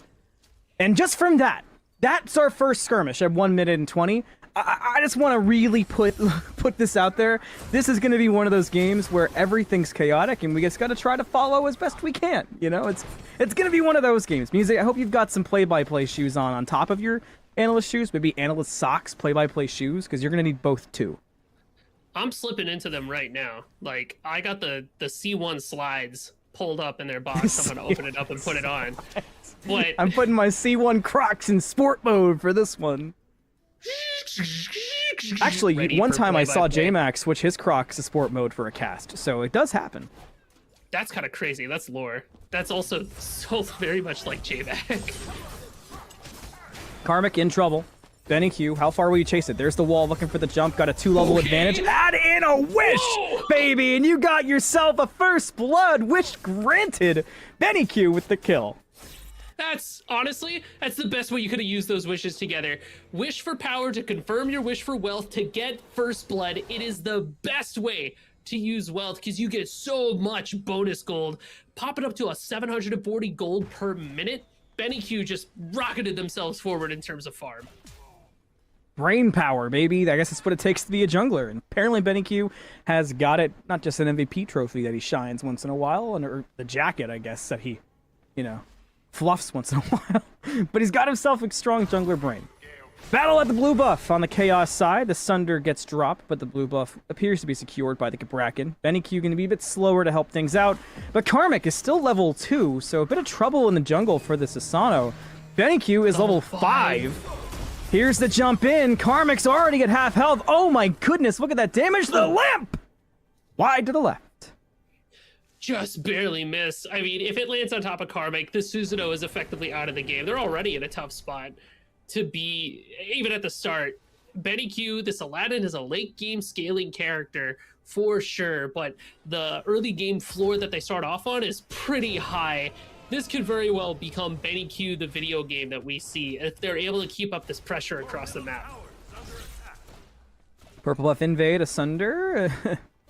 For a second, I thought Hydrogen was going to continue to go back in, but inbound on the chase now. No ultimates for anybody. The decoy's causing some havoc. A Riptide to get away, and it looks like the chase has been given up on.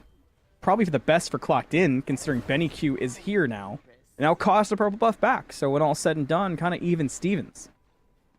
So many clones over there in the dual lane. Between Danzaburo and Sun Wukong, Nika just ulted a red buff like a Chad. I miss Nika. I haven't had a chance to see Nika play too much. I'm so glad to see him again.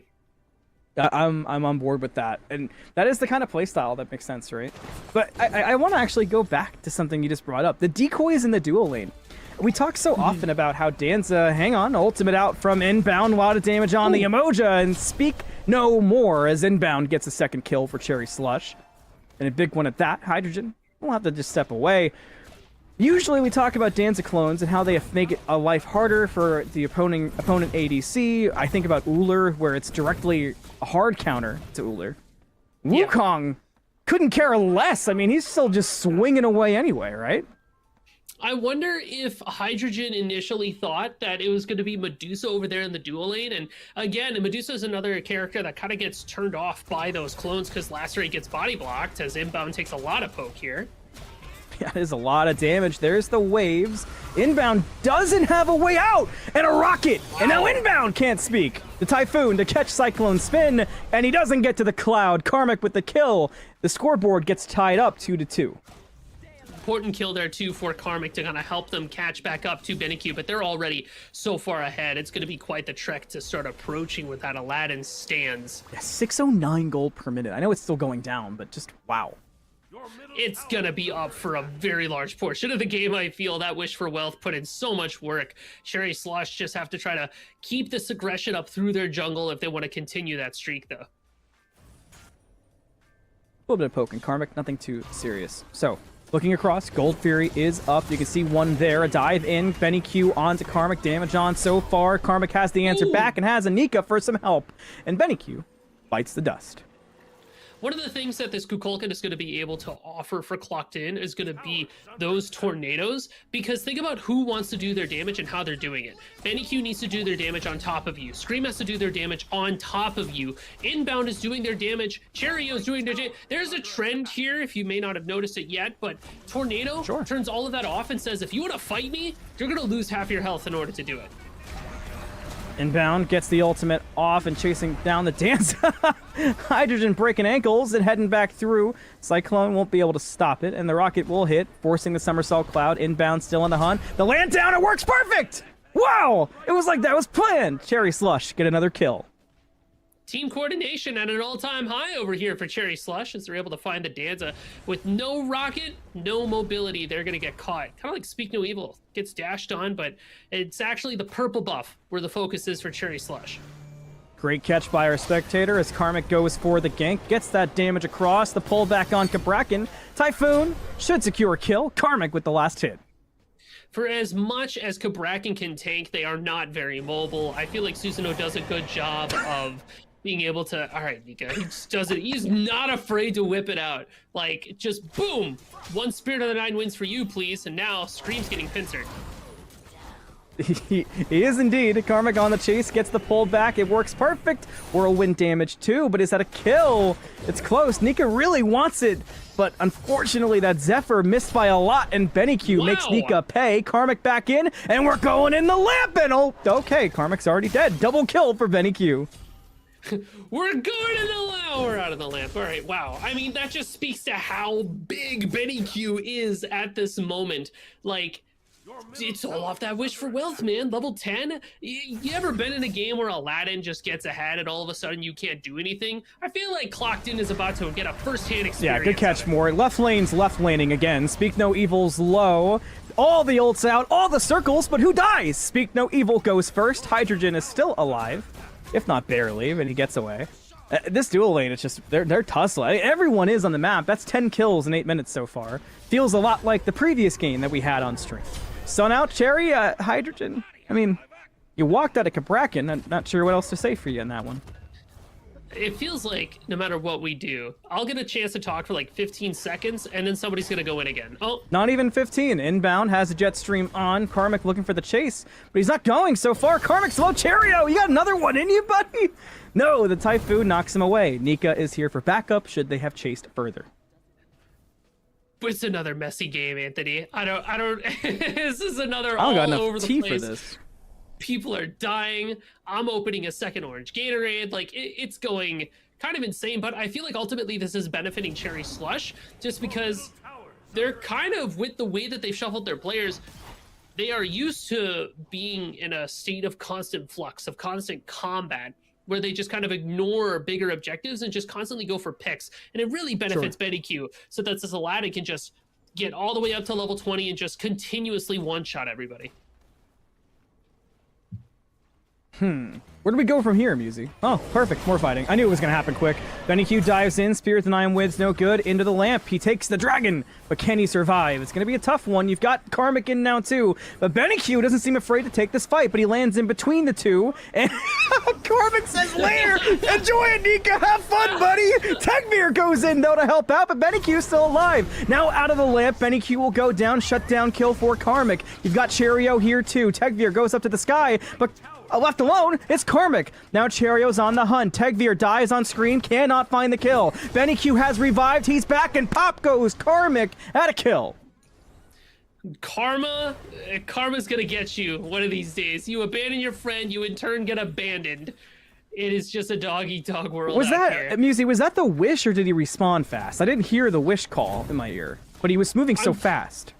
I'm pretty sure he used the wish there, which I do enjoy. Thank you. I gotta the use write of it down. Aladdin wish so early, because there's always a little bit of contention of when are you supposed to pop that wish. Hold that thought. Hades is going in. Is that a dead Danza? I don't know anymore, dude. His left lane's been something. A left finder out. The rocket from Hydrogen. Is it too little, too late? Hydrogen gets the distance away. Hey, he's fine. But Inbound's on the hunt, and he's got more dashes. No, he has no ultimate up. So he's already used that, so no luck. Hydrogen gets away. Hydrogen dodged Inbound the exact same way that they dodged them the first time, at the same place. Tagveer makes the rotation over, and Karmic's there too. Oh boy, here we go. Left lane, full chaos. We love to see it. Karmic will try to rush through to find Inbound. Can't do it. So now Tegveer is kind of just chilling. Gold Fury's up, so maybe you transition here, try to pull some gold since you have the addition of the Apollo. That is indeed the call. But look who's around the corner. It's Benny Q. Inbound is watching. Sunders are up for everybody on Cherry Slush, so clocked in, say, all right, never mind. My bad, Tegveer. Thanks, bro. Benny Q gets caught in the jungle, the pull back, the dash away. He's all right. I mean, Cherry Slush, all they have to do is just show up and then scare Clocked In off of trying to commit on top of a Gold Fury. Even though I do feel like Clocked In's Gold Fury fight is fairly strong, especially when you have this Kukulkan, the Tornadoes, Spirit of the Nine Winds. You also have Danzaburo clones that are able to deal quite a bit of damage to be able to burn it down. But when Benny Q is as big as they are, and when Bobby and Cyclone Spin are just willing to run at you, it's not a fight you're very eager to take. It gets very stressful very quickly. Your left tower is under attack. Do you hear that, Easy? Nothing. Nothing. For Wow. a few moments, at least. Oh, See? you jinxed it. Yep. Oh, I knew it. I knew I would. Tegveer dashing in. He's got the damage back on the Cheerio. Karmic is here, trying to bring down Cabrakan, and trying is successful. So Cheerio goes down. That makes it 6-9. With Cherry Slush leading in kills and gold here at just under 13 minutes. Benny Q in a lot of trouble when the mid lane gets a dash through. Does he go back in with the knockup? Yes, he does, but he lands into the Spirit of the Nine Winds, and he's dead as can be. But Scream also answers back and makes it a 1-for-1 in the mid lane. You got to admire Benny Q's guts to just constantly go for it. But when you jump on top of that Cuckoo, you got to be aware and afraid of the fact that Spirit of the Nine Winds, that damage starts right on top of Cuckoo. Great self-peel tool, but with that Aegis burn, that does open up an opportunity for Benny Q to double dip on that Kukulkan if they mosey on back to the mid lane. Tegvir's in the air. Where we going, Tegvir? What we feeling? We're going down inbound, taking the fight to the Hades, but waiting in the bush is Karmic, who's got inbound on the lock. Typhoon out inbound. I salute you. You got to give him an A for effort for running this Hades support to begin with. Have we talked about the Hades support yet? I feel like I don't know if we've had time. So much going on. Like, look at this. You're gonna start brawling again. You guys. Just talk over the pyro. Go, go, go. Out. All right, quickly. So Hades support, a lot of tankiness, a lot of front line, a little bit of utility with the silence, but ultimately, don't steal this from me. No. 500 health on the Pyromancer. Speak no evils on it. The Pyro goes to Scream, who gets it for Cherry Slush. Benny Q cleans up the Emoja. Now it's ring around the Pyro pit. When Benny Q lands, he almost pops you, but he gets through the wall. Spear of the Night wins. Will delete Scream. It's a trade out. Oh my goodness. Nika don't miss. Put him on 500 ping. He's still gonna hit Scream in the head with that dragon. Dude. Where are these players going? They disappear the moment you get a look at them, and they don't even get to live long enough to do anything about it. Oh, Tegvir's getting jumped on again. Yep, inbound diving through. Look at the trouble though for Benny Q. He has to get out of dodge, so that actually keeps Tegvir safe. Man. You also have Bobby here with this life binder, a little bit of healing, a little bit of sustain for the team. I like that. And Lord knows Benny Q needs it with the fact that they are just constantly jumping in on top of people. Being able to offer any kind of support in that manner is going to be very useful to have. Oh. Okay. Sure. Bodies dropping everywhere. There they go. Maybe as you were, I guess. I don't know anymore, dude. I mean, we're 15 and a half minutes and the fighting doesn't stop. The fighting is bringing a halt to our servers here. We couldn't even see for a second, yet there was still fighting. More fighting in mid. That's gonna be a dead Speak No Evil. It literally doesn't stop. This is wild. This kind of reminds me of a pickup game almost. You're not gonna be able to even share it. Whirlwind, did that catch? Is that gonna be enough to kill Scream? No, Scream's still alive. Chase on inbound. He's okay too. So even as that happens though, Cycle and Spin is rotated out of the dual lane and Scream is dead. All right, shoutouts. Hi, man.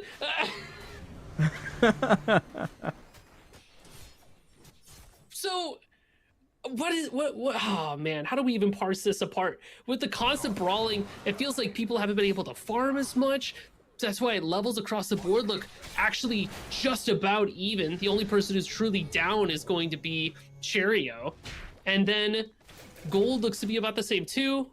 Is Cyclone Spin dead? Can I have anything? Wow, a lot of damage from Tegvir, but he can't find the kill. Benny Q's here and the knockup disrupts him too much.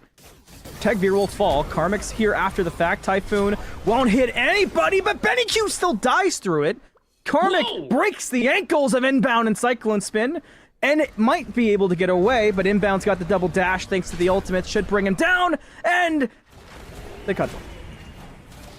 Well, meanwhile, over in the solo lane, Cherio just barely dodges the ultimate from Kukulkan, but ultimately a army of raccoons barrel over Cabrakan. Cherry Slush look at Gold Fury and finally find an objective after 17 minutes. We're finally looking at gold. And it'll be one of the stronger gold leads of the game, whoever it goes to. Rebuke is out. Speak No Evil's in the pit. He's got Sunder online. That Gold Fury down below 1k. Gonna be a close call to stun to stop the Sunder. Not gonna work out. Sunder out. Inbound gets the Gold Fury. Cyclone Spin gets Speak No Evil. Even tried using that bomb there too to get the last hit, but it was still just a hectic confirm on top of that objective. But with that Gold Fury going the way of Cherry Slush, I think we finally get a chance to see a real swing in terms of levels and in terms of gold, where somebody can finally pull ahead and make something happen instead of just constantly inting at each other. I guess that is the biggest thing, right? Because it's been all fun. Tegvir gets the stun, but right back, Scream has the ultimate. He'll be okay. In the lamp, Benny Q's got Nika, has damage, has the kill so quickly, my goodness. When he comes out to the wall, the jump down, doesn't need it. Tegvir still dead. Karmic watches from the side. Can't quite go in. You know for a fact he's going to be looking for his way to try to find anything here, but with the numbers advantage, it's still kind of tough. Cherry Slush are still holding on to a few resources. There goes the Sue's ult. The Riptide to help Karmic get out of trouble, but now he's... Wait, he got sent back in! Oh no, an old goal from Speak No Evil. Karmic, this time it's good, but Benny Q catches a knock-up. One more auto, and Karmic will fall. Finally, we are seeing, even off of, I believe, that Gold Fury, Cherry Slush are starting to pull ahead and look for even more. In fact, we're gunning all the way over towards that FG as Hydrogen solos out Cyclone Spin. The rocket chases the bird and catches the cloud. Meanwhile, though, as you said, Fire Giant has been started. The Yemoja not quite close enough to make a steal attempt. Cyclone Spin and Hydrogen still doing the dance on the left-hand side. But right side of the map, Fire Giant, Cuckoo's making an attempt for the steal on the fire. Scream gets the Fire Giant in the fire fight. Tegvir will fall. Scream gets the kill. Spear of the Nine Winds will work out. Brings down Inbound. In the lamp, Speak No Evil in a lot of trouble. And now Scream's in for backup, and Benny Q brings him down. The Fire Giant belt is on 4 members of Cherry Slush. Cyclone and Hydrogen are still boxing, and this game is still a hellscape. I mean, yeah, that's probably the best we could have said it. Underneath the tower, Hydrogen still tries to find Cyclone. I don't know why I'm doing play-by-play. Neither of these people kill each other ever. Let's be so real about it for a second. I want to talk about that FG pit instead. So you have Nika walk up, try to throw out with that ultimate. I like the gusto, but unfortunately, they just didn't have it all in the pocket there. Oh, now Cherry's here. Now the raccoon can die. Here we go. Hydrogen breaking ankles. Karmic taking the fight. The rockets come up. The rocket hit a wall. What the hell? Hydrogen, you had a chance to be so cool, bro. Ah! You got Karmic dashing in, throws out the ultimate, he catches Cherry, who gets sucked into the damage from Nika. But with the tornado off the mark, I feel like that's the end of that. Well, maybe not, because here everybody comes to the duo lane. Benny Q is beelining. Scream wishes he had some kind of jet booster on the Medusa. Nika uses the dash and the tornado to get away, but Cherry Slush is still falling. Inbound with the dash, gets the silence out. The fear is going to hit Tegvir, who dashes away, then takes the wind spray. But the hunt's still on! The chase almost went to the tier 2 before Cherry Slush. Remember, this is competitive, and they go to tier 1. Yep, you gotta be able to check off a couple of boxes before you start completely playing like a Delphi team, right? We still gotta lock in a little bit here. And it's kind of interesting to see these two teams go after each other the way they have, as, again, you're dead. Anyways, so... Oh no, we're End of the lamp we go. Karmic and Benny Q. We've seen this fight a few times. Karmic now in a 2v1, less lucky. Benny Q double kill, 12th one of the game for the Aladdin. You see Tegvir is actually going to get pincered off here. Tries to dash out, but ultimately caught up. Cherry Slush continue their reign of terror, a triple kill. Most delayed triple kill in history, it feels like. Tier 2 in the mid lane will fall. Cherry Slush still grouped up in mid. Clocked in, have 2 members standing at the mid Phoenix. I'm sure they're diving. Oh, they are. The Lifebinder out. Cherio with the lead. Looks for the stun and Speak No Evil. Cannot find it. So Cherry Slush regroup. They should get themselves a Phoenix, but how far do they go? With this game, I bet they're going all the way to the Titan, and oh boy, they are. Rebuke is out from Speak No Evil. The chase is on. Inbound gets the ult, catches Speak No Evil. The Riptide to get away. He goes back into the ultimate from Inbound. Now the Rocket's out. The Titan gets started by Cherry Slush. This game might be over. Screw it. Let's check out the lamp too. Half health on the Titan. This thing might just end. Benny Q unstoppable. Typhoon's out. 2K on Titan. 1K dead. Cherry Slush, get us out of game number 1. And they take it away from Clocked In. Man, right after one of the games of all time, we get to have yet another game of all time. What a mess. I don't know. It's kind of crazy how all the brawling eventually pans out. But honestly, when Benny Q got the wish for wealth, wish for power kill, that really did set the precedent for the rest of the game. Yeah, it did. All right, we're game 1 of Grand Finals is done. We're going to take a break. We're going to scratch our heads. You scratch yours. We all meet back here in a few minutes for game number 2 of the Grand Finals here on Smite Prime.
We rising up.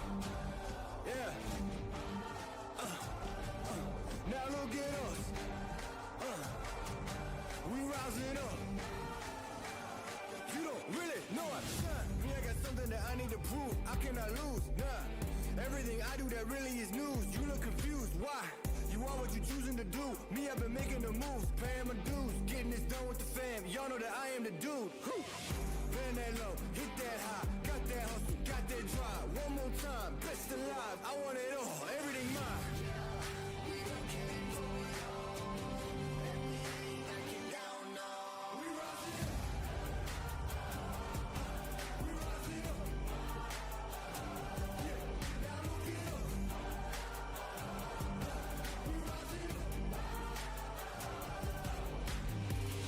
I got something to prove. I wanna lose. Yeah, something to prove. You know that I wanna lose. Yeah, gonna leave this here. This right here gonna be that year.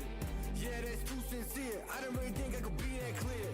I'm gonna be right here, but y'all know that. Wanna feed my fish, try to hold me back. Y'all do that, try to hold me down. Karma is real and it's coming around.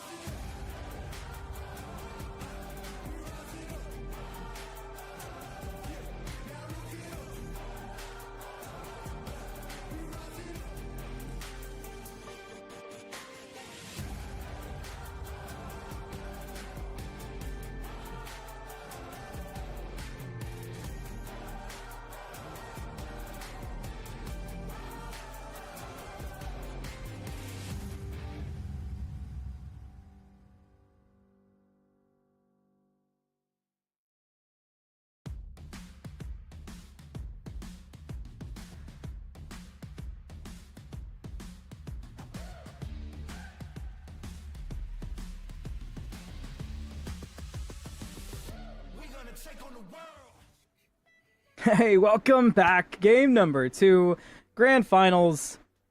Game 1 happened. The coolest update I have post Game 1 is that Nika is indeed playing on ping. So if you saw all the Spirit of the 9 wins hitting and you wondered, well, no way he's doing that on ping, he is indeed. So impressive play from Nika. But let me bring in my pal Musi so we can discuss and try to... I don't want to use the word breakdown, I won't lie to you, and try to figure out what we saw in game number 1. Boy, I'll tell you what, we were seeing quite a few fights, like everywhere, all at once, all the time. Yeah. That I can agree Wow. with. We sure did, Musy. That's crazy. Well, I'll tell you what. The really big turning point happened at the very start of the game. Benny Q launches himself ahead for Karmic with that Wealth for Wish, Wealth for Power, to be able to get that first blood and really just kick to start the farm. Off of that, we just watched Benny Q try to walk in on people and one-shot them constantly. I feel like that was a big driving force for Cherry Slush. I think that was a key factor. And it's easy to kind of lose sight and get sort of in the weeds, right? When you see games like we just saw where it is full chaos like that, and it kind of feels like there's no purpose. But that's where when you have players like Benny Q who are at the helm, you kind of wrangle in that chaos and you turn it into opportunity. When it comes to opportunity, too, I feel like Nika was able to strike when the iron was hot more than a couple of times. Those Spirit of the Nine Winds came out and just decimated players that it connected on top of, and doing it through ping, all the more impressive. But the moment a team got an objective off of a fight, that's kind of it. Cherry Slush take a Gold Fury, and then they take an FG, and then they end the game. It's kind of the sequence of events that panned out there.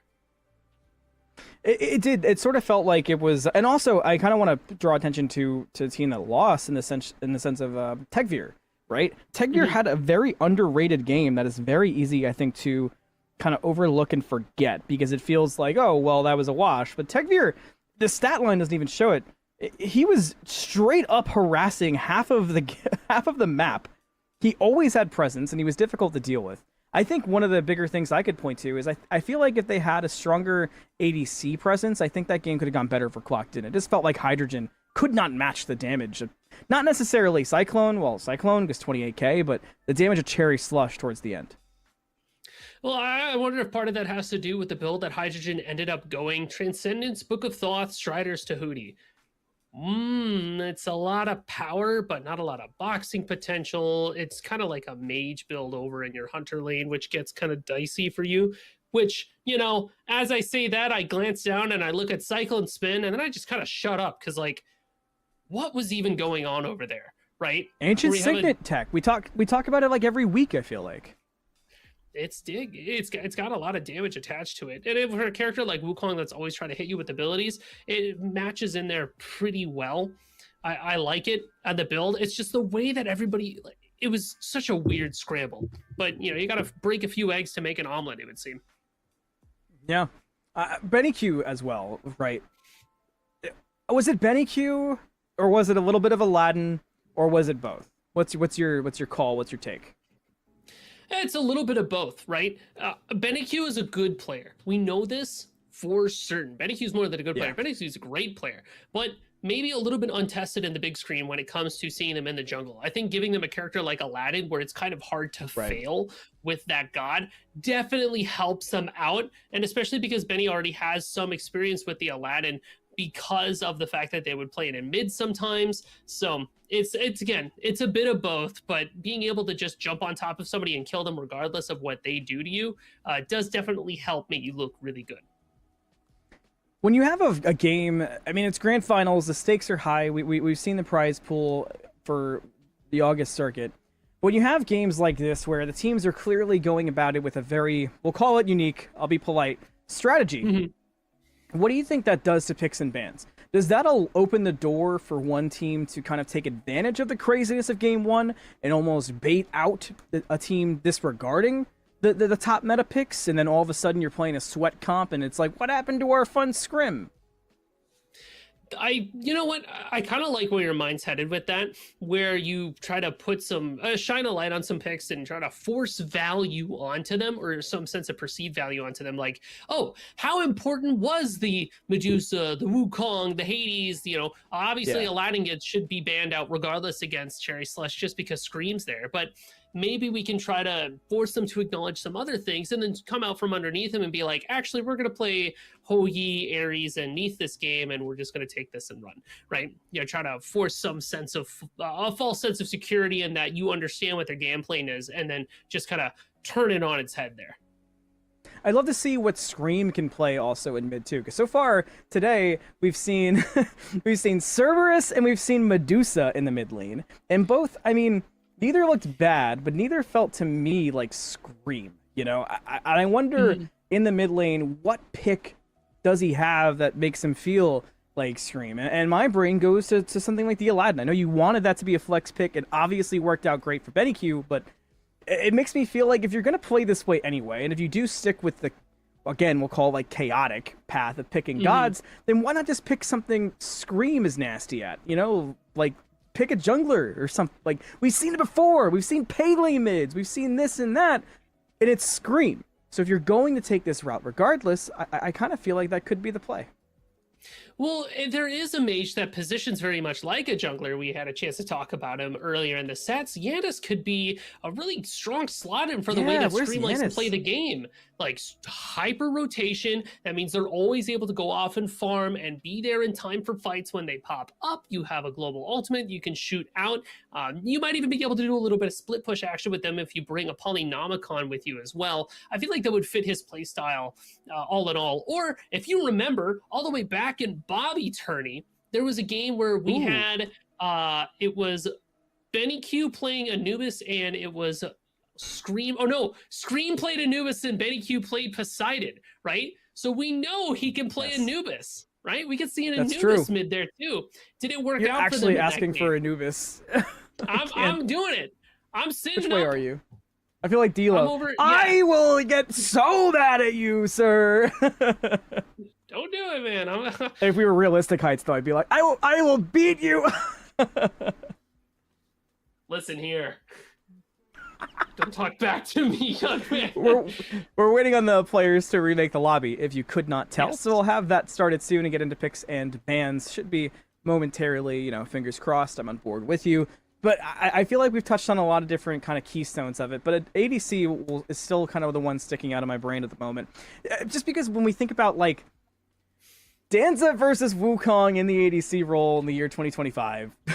Yeah, that was funky. Knowing that both of those players have such good picks that they could bring out in that lane, and we've seen them so far today, I don't know.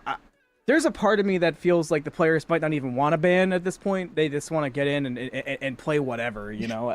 It kind of feels like that's the vibe at this point.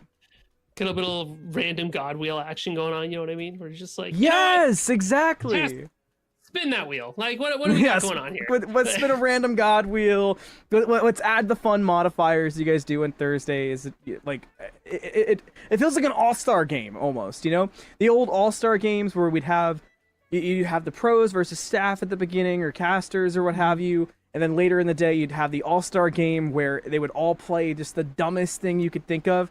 And again, this game does have stakes, but it's just that lead in that seems to have changed the mentality. But let's stop yapping about it. Let's check it out and head into picks and bans and see what starts getting grabbed. Musi, I don't want to ask you to guess. Yeah. Because you're an analyst. You're a very smart human. I like you a lot. But we all saw the same game, number one. So with that being said, and that context being important, YouTube commenters, guess. Well, I wouldn't be surprised if we saw a run back very similar to what we saw before. Scream in the mid lane is here to stay, at least for this set. It'll be interesting to see what new god they pull out of the hat this go around. It's going to be very tough to actually figure out where they want to be. But if Aladdin gets through again, we can almost assuredly assume that Clockton will scoop it up first pick right away. And then if something like Hou Yi ends up filtering through the cracks, maybe we see Cyclone kind of return to form a little bit.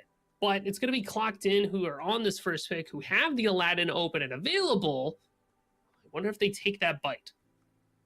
Yeah, it does kind of seem like that would be a more obvious choice. Hou Yi will be it. So now you kind of run into this is what we were talking about a little bit, where now are we transitioning to a real, air quotes, game 2 with the picks we've seen throughout today, kind of the meta picks? Or is the Hou Yi potentially something weird? A reminder, that's Nika in the mid lane, not Paul. So could we see something weird? Could we see a Hou Yi mid? Could we see a Hou Yi solo if Tegveer's going back to the solo lane and Karmic's going to jungle? We don't... the game 1 has affected how we even have to look at picks and bans to such an extent that even a first lock Hou Yi and a response Thor, I still don't quite feel safe. I almost wonder if we see something like a Kali coming out from Cyclone Spin if we are having Buy a more baseball. traditional I dropped it. return to form. Oh, I dropped my rock earlier today too. Like a little green guy rock. I have But a duck. Thor and Ganesh have huge. Thor and Ganesh are going to be that lock-in for Cherry Slush, so it does leave open quite a few things for Clocked In. I am loving the way that comp is shaping up so far. And hey, I was talking about a Pele, maybe not a mid lane Pele, considering the Giannis lock-in right before. But if it happens, I do like the kind of combination that you could have there. The Ganesh though, combined with the Thor, I feel like that's one we haven't gotten to see too much of as a combo. And we saw it, if I'm not mistaken, we saw it earlier. And it did feel like there was some disjointed moments where we saw the Thor not taking advantage of how the Dharmic Pillars was causing sort of this forced positioning from the other team. So that's one easy thing to look for as we progress through, not just the picks and bans, but once we get into game. But the Pele Giannis Ho Yi team is shaping up to be a wild one. That's a lot of movement. It's a lot of aggression. This Pele and Giannis by extension is going to be able to cross that distance and jump on top of whoever gets picked here for Cherry Slush. But on the other side of the aisle there, Cherry Slush has a fair amount of lockdown and control already with just those first two picks. Giannis especially, I think, suffers when Ganesh is able to get on top of them and get that silence. They're not able to portal away, so they just end up being a bit of a sitting duck. But these next two picks are going to show us what's actually happening for Cherry Slush. Still no Aladdin too. Yeah. Are we here for the return to form? Or are we doing something weird again? I don't think they know what they're doing yet either. Amaterasu. Amaterasu. Okay. I was going to say there's also no Kali so far. So... Okay, so I do have one note that Amaterasu, it might not necessarily be the pick locked in, so we'll let you know in the Amaterasu as soon as we know. We might even find out together, so that's kind of fun. So for now, let's not pay attention to the Amaterasu. Let's look at the Cerberus just in case. Yeah, this could be a Scream run back, honestly, is what I'm thinking about here, which there's a lot of CC, so if that's a Cerberus mid, that means that Ganesh is probably going to be over in solo for Cherry and Thor with Benny Q, or it could be Thor support for Bobby is what I would guess, and then we have a new... Well, again, a reminder at home that Amaterasu may not be the pick locked in. We're not entirely sure because of a UI thing, so we'll know if that is the pick. So it's kind of tough to determine. It does kind of feel like that would be potentially an ADC slot if it's not the Amaterasu.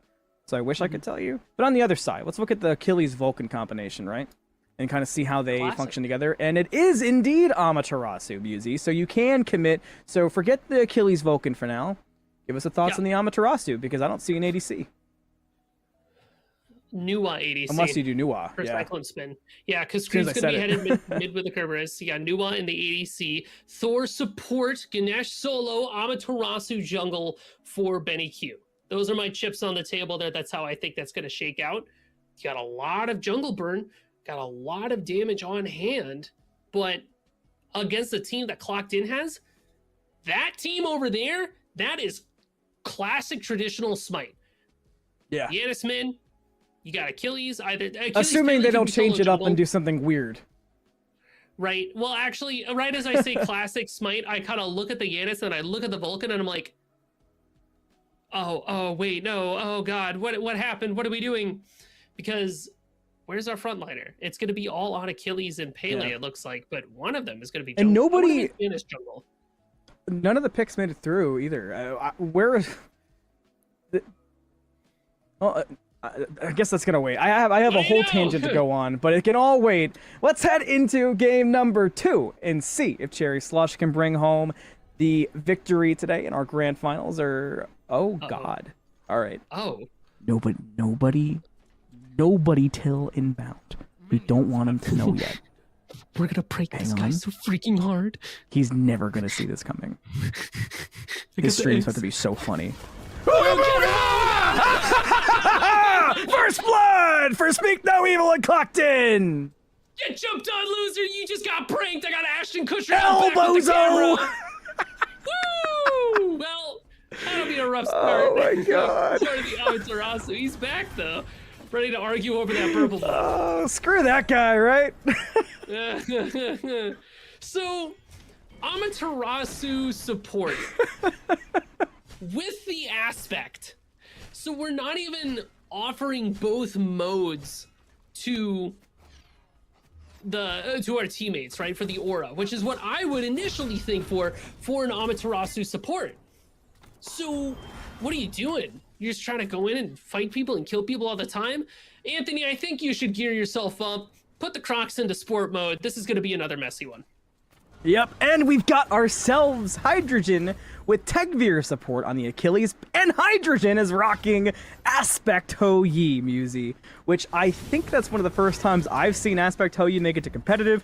So next time we have a chance for you to speak, you can break it down for us. Aegis, Nika, dodges, double tap, Scream jumps in low, looking to bring down Karmic and have to play it safe, but he is safe for now. Aspect Ho Yi, very, very strong early. The ricocheting autos. Imagine, if you will, Anthony, a constant, dead, bye. First blood, second blood, it's all Second blood, blood. clocked in.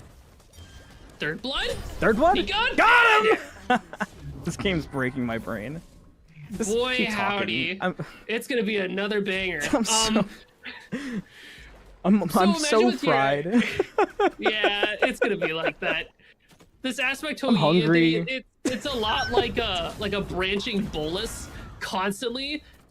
Okay. Oh my god! Aspect Ho Yi, baby! Just like that! Dude, you literally just giving him a free advertisement! Jeez! Alright. Try it in your Can we put that? Can that be the clip for, like, showing off the aspect? Oh my god.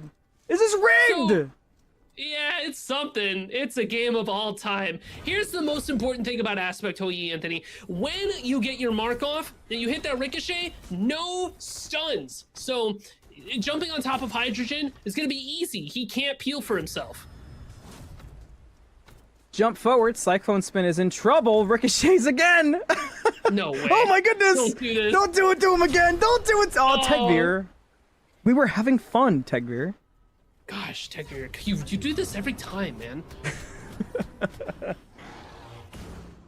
Okay, I feel scared to let you talk. Product. Yeah, Portal, knock up, Scream, in trouble, Dead. should be dead. One more auto. Got him, Nico with the kill on to Scream. So Clocked In have fully embraced the chaos, fully embraced the let's just fight them all the time mentality, and are doing exactly that. Just constantly looking for aggression and constantly looking for their way in. Tegvir is going to look for a hit on top of Bobby. And here's the thing too, this Amaterasu support, I really don't see what it offers, especially when you don't have auras. Uh-oh. No aura. You heard it here. No aura. L. Through space and time, cutting off Cheerio. Body blocks too, my goodness. No more elephant. Left side of the map, Cyclone Spin brings down Tegvir. Hydrogen will walk away, and Inbound will live to see another day. Finally, Cherry Slush are able to get just a little bit something on the board for them for all the troubles and suffering that they have to get through. Oh, Is there- Lordy. Can I've been talking to production through today. Is there a reason for these picks? Is there like a gentleman's agreement of some kind? Can I get a report back on that? Because it feels like something's afoot, you know? I mean, this could sound mean when I say it, but both of these teams are already ready for next week. They're already going to be in there, so maybe this is just them letting loose a little bit. Yeah, I mean, they both qualified, so a lot of it does make sense. Tegvir does find a pick on the Cyclone Spin. Hydrogen now looking, bouncing away. Tegvir chasing down the level 3 of Inbound. Inbound's in some trouble here. There's an knock up and execute. We'll see you later, Amaterasu. What is she going to do to get away from that? Didn't have the dash, so it's kind of out of You could sorts. ask nicely. Yeah. Oh, whoa! Double tap, whoa! double spin! Pop! Pop! Betty Q gets them both! Vulcan ult as well Boom! over the wall, catches Cheerio. He got screamed and about to eat an unstable vortex in 3, 2, 1. Bam! I love a shotgun to the face, dude! Jeez! Alright! We get it, Karmic! Scream is dead now, too. 10-4 for Clocked In. Oh, caught him! He's dead! 10-5, excuse me. That was, okay. Benny Q's just highlight reel. I don't know what to say, Musi. I got nothing. I'm gonna tell you what's going on right now. Do you see These the are builds players. too? Like, oh my god, I'm walking away. 3 Chronos pendants for everybody. Boom, boom, boom. Curb, Ama, Nua. Cool. Your middle tower is I love a good synergy. Look, even Cheerios got it. Benny Q ruining the fun. Yeah, They why, all why could've don't you gone the build same against build. Scaling Thor? You could have been so cool. You could have been so neat. That's Now what you're I'm some party pooper. Every party needs a pooper. That's why they invited you. Karmic Karmic? might just die, but he gets the portal through. Very nice. Wow. Thank you. That was good. I'm kind of why with they you on give that. me the big Amaterasu? gems. Oh, I heard the. Oh, she was on the other side of the wall. That's why I was like, is Bobby about to scoop up from underneath? No, he's on the back cam. Benny Q's not letting Nika even attempt this scorpion. It's just staying close. your middle tower. And now that Giannis is here too, so you think maybe they try to fight, but instead there's a dive between the tier 1 and tier 2 in mid. A bit of a fight breaks out, wall out, ult through space and time. They split the Get that difference. Good minion. news is it hit the minions. Unstable Vortex does grab some damage onto inbound, but Cherry Slush go to escape. But look who's cutting them off. It's Tegvir on the Achilles. Thor in the sky, landing at the tier 2. There's the wall. Benny Q's gotta go. The chase is on. Nika hits him. Got him. Could have been Tegvir. barbecue there for a second. Got one. Almost got two. You also had the Vulcan all come over the wall there.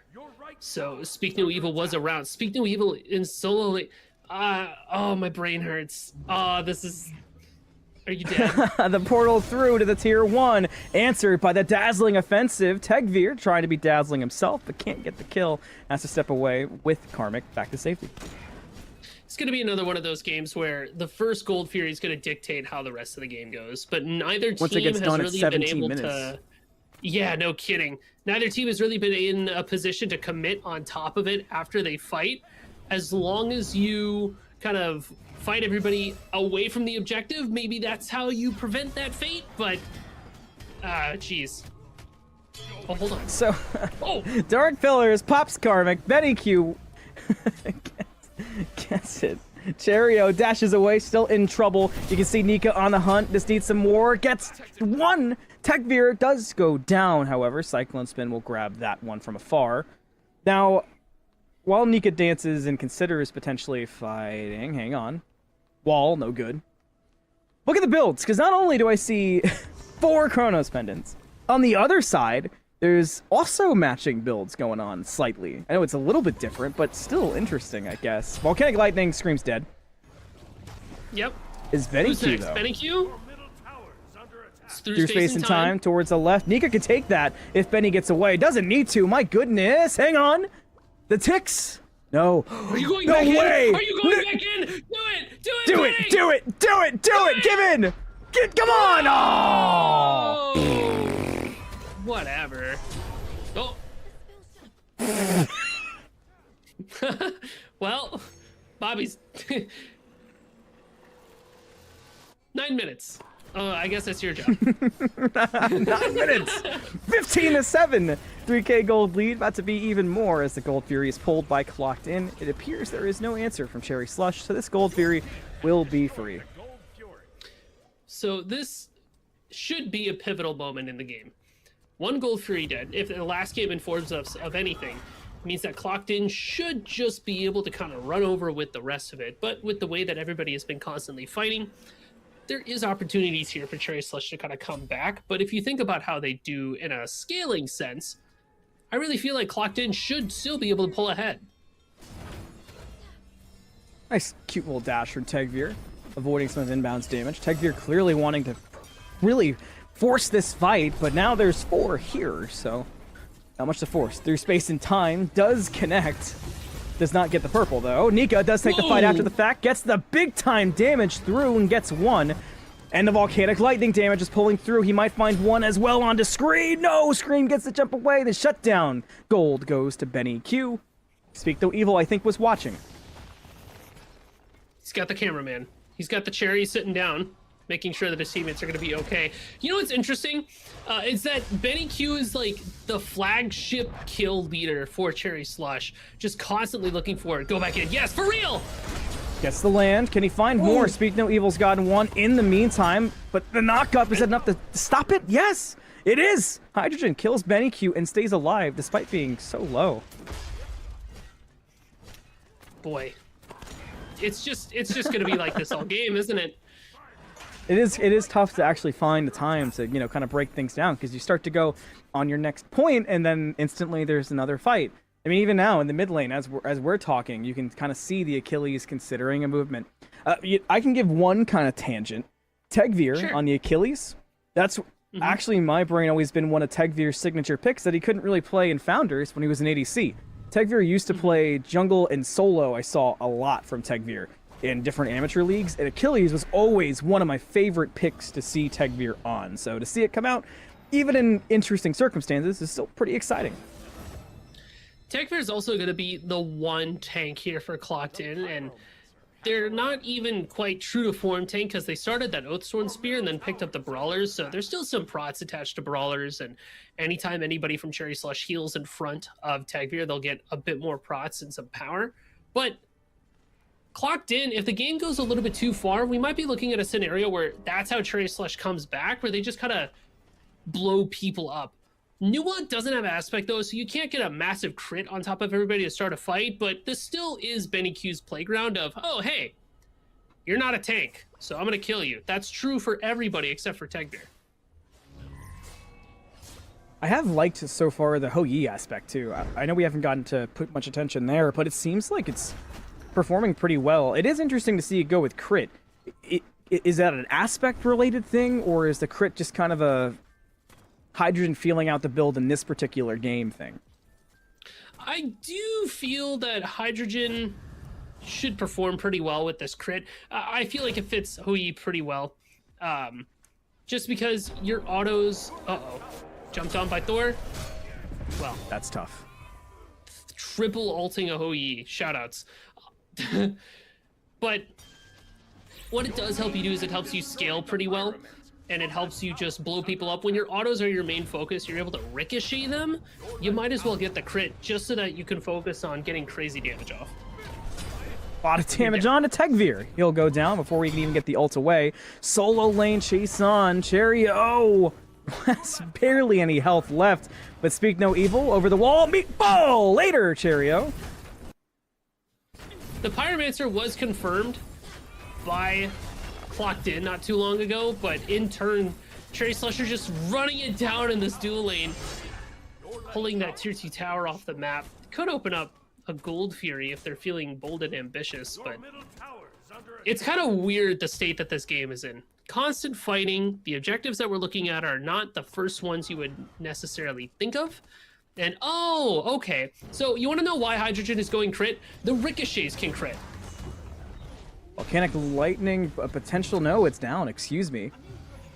The blue lightning got me a little bit there on the knockup. Tegvir on the chase. Scream trying to get away, but there's already so much damage done. There is no escape for Scream. So a rampage for Nika on the Pele, having a heck of a game so far. And that puts Clocked In up to 21 kills to the 11 of Cherry Slush.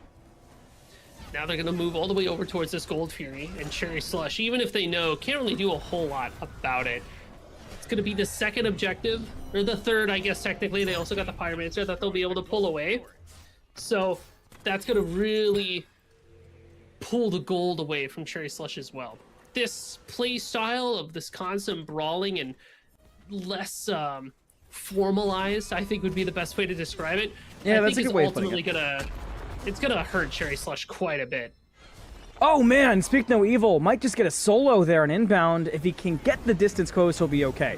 In front of our eyes, Tegvir low with Nika. They've got to find some way through it. Tegvir can't. Nika got the ult away. Now Karmic's here for backup. Speak No Evil rotates over. Gets damage on Cyclone Spin. One more auto. Someone's got to hit it. That somebody is Karmic. Next up is Cheerio. Speak No Evil gets the elephant in a corner, but Cheerio turns. He'll find Karmic. Dashes through. Karmic might be able to find it. In the meantime, no, he goes down. Cheerio with the kill. Staying alive. The jump over from Hydrogen. Got him, even committed the Suns just in case. Oh, but BennyQ comes crashing down on top of Speak No Evil, turned immediately by Nika and Hydrogen. So he finds that one kill, and now we start looking at instead inbound. Jeez. Hydrogen still on the chase, inbound. Won't get caught by the ricochets. Even if he did, just enough health to get away. Look behind Hydrogen. Perhaps more scary is Scream on this Serb, cutting off the Ho-Yi, gets the stun, has the spit. Look at the damage on the Hydrogen. He jumps the ult! The frame one jump saves the day for Hydrogen, Musi, as you and D'Lo like to point out here in Smite Prime. It's just instantaneously in the air. You can dodge so many abilities with the Ho-Yi jump, so that's why you can get so aggressive and position yourself in ways that would be kind of dangerous for every other hunter in the game, because you just have your get out of jail free card. This is a tough game to get a read on, even from my perspective, because I almost want to start kind of talking up, well, this is a best of 3, Clocked In are really pulling away, Cherry Slush are having a hard time keeping up, Musi. Does that almost guarantee us a game 3? Obviously, guarantee is a scary word to use in this context, but it does feel like it's spiraling. But then every time I start to think that, Cherry Slush finds something or some play. Tough now for Cycle and Spin and Execute range. Tegvir gets it. If there was ever a team that could turn this around, it could be Cherry Slush. They're gonna need to, though. Bobby is dead. I don't, well... Up, down, got him. Karmic gets one as well. Also, meanwhile, Cheerio got beaten out there in the solo lane as well. But like I was saying, if this game continues on in the way that it does, Cherry Slush could just as easily come back. I don't think they scale as well towards the late game. I don't think their composition is nearly as clean as Clocked In's. Also, doesn't Hydrogen taking the 1v1, gets that up down, can't find the knockup, but does get a lot of damage after. A double tap going to be better from BennyQ, and the spin to wins the 1v1. But Tegvir arrives, gets so much damage across, and BennyQ is no more. That is the 7th kill now for Tegvir. You also have the new ult, being able to take Karmic off of the board. Nika goes in on top of Scream, book popped, and he is dead. We'll miss you. Doesn't really have a chance to do much of anything when you have the Pele jumping on top of you. This game continues to kind of not let down. Now we're at 18, and mid lane, Speak No Evil. Every time I try to give us some kind of state, Speak No Evil's bullying inbound on the right-hand side. That feels like that's been a constant throughout this game, too. I mean, this Speak No Evil is going to be building full damage as well, so you can rely on the Vulcan to just blow somebody up. Kind of like how Cheerio is just kind of dying right now, completely blown up by Nika, who is having a banger of a game so far. Yeah, Nika's having a great game. Unchecked through the jungle. And Speak No Evil's level lead compared to Cheerio is also frightening. I mean, we've seen a lot of rotations from Ganesh, sure, but at a certain point it becomes just so detrimental. I mean, that's going to be over an 8k gold lead, if not even more, once this Gold Fury falls. That is the 3rd Gold Fury for Clocked In. That adds more to passives. Pyromancer, Trouble, Speak No Evil soloing it with his army of turrets, and maybe BennyQ too! Oh my goodness, he does do it!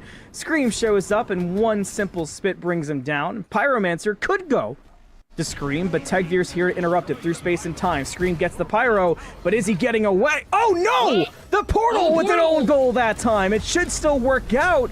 Scream will die, but unlucky use of the portal there. Unbound gonna be the next one to walk up, but it just as easily decides that it's gonna be time to leave. So Cherry Slush are able to find that Pyromancer. That'll be important, getting them some gold on the in their pockets, as it were, but Clocked In just still look pretty strong throughout every single fight so far.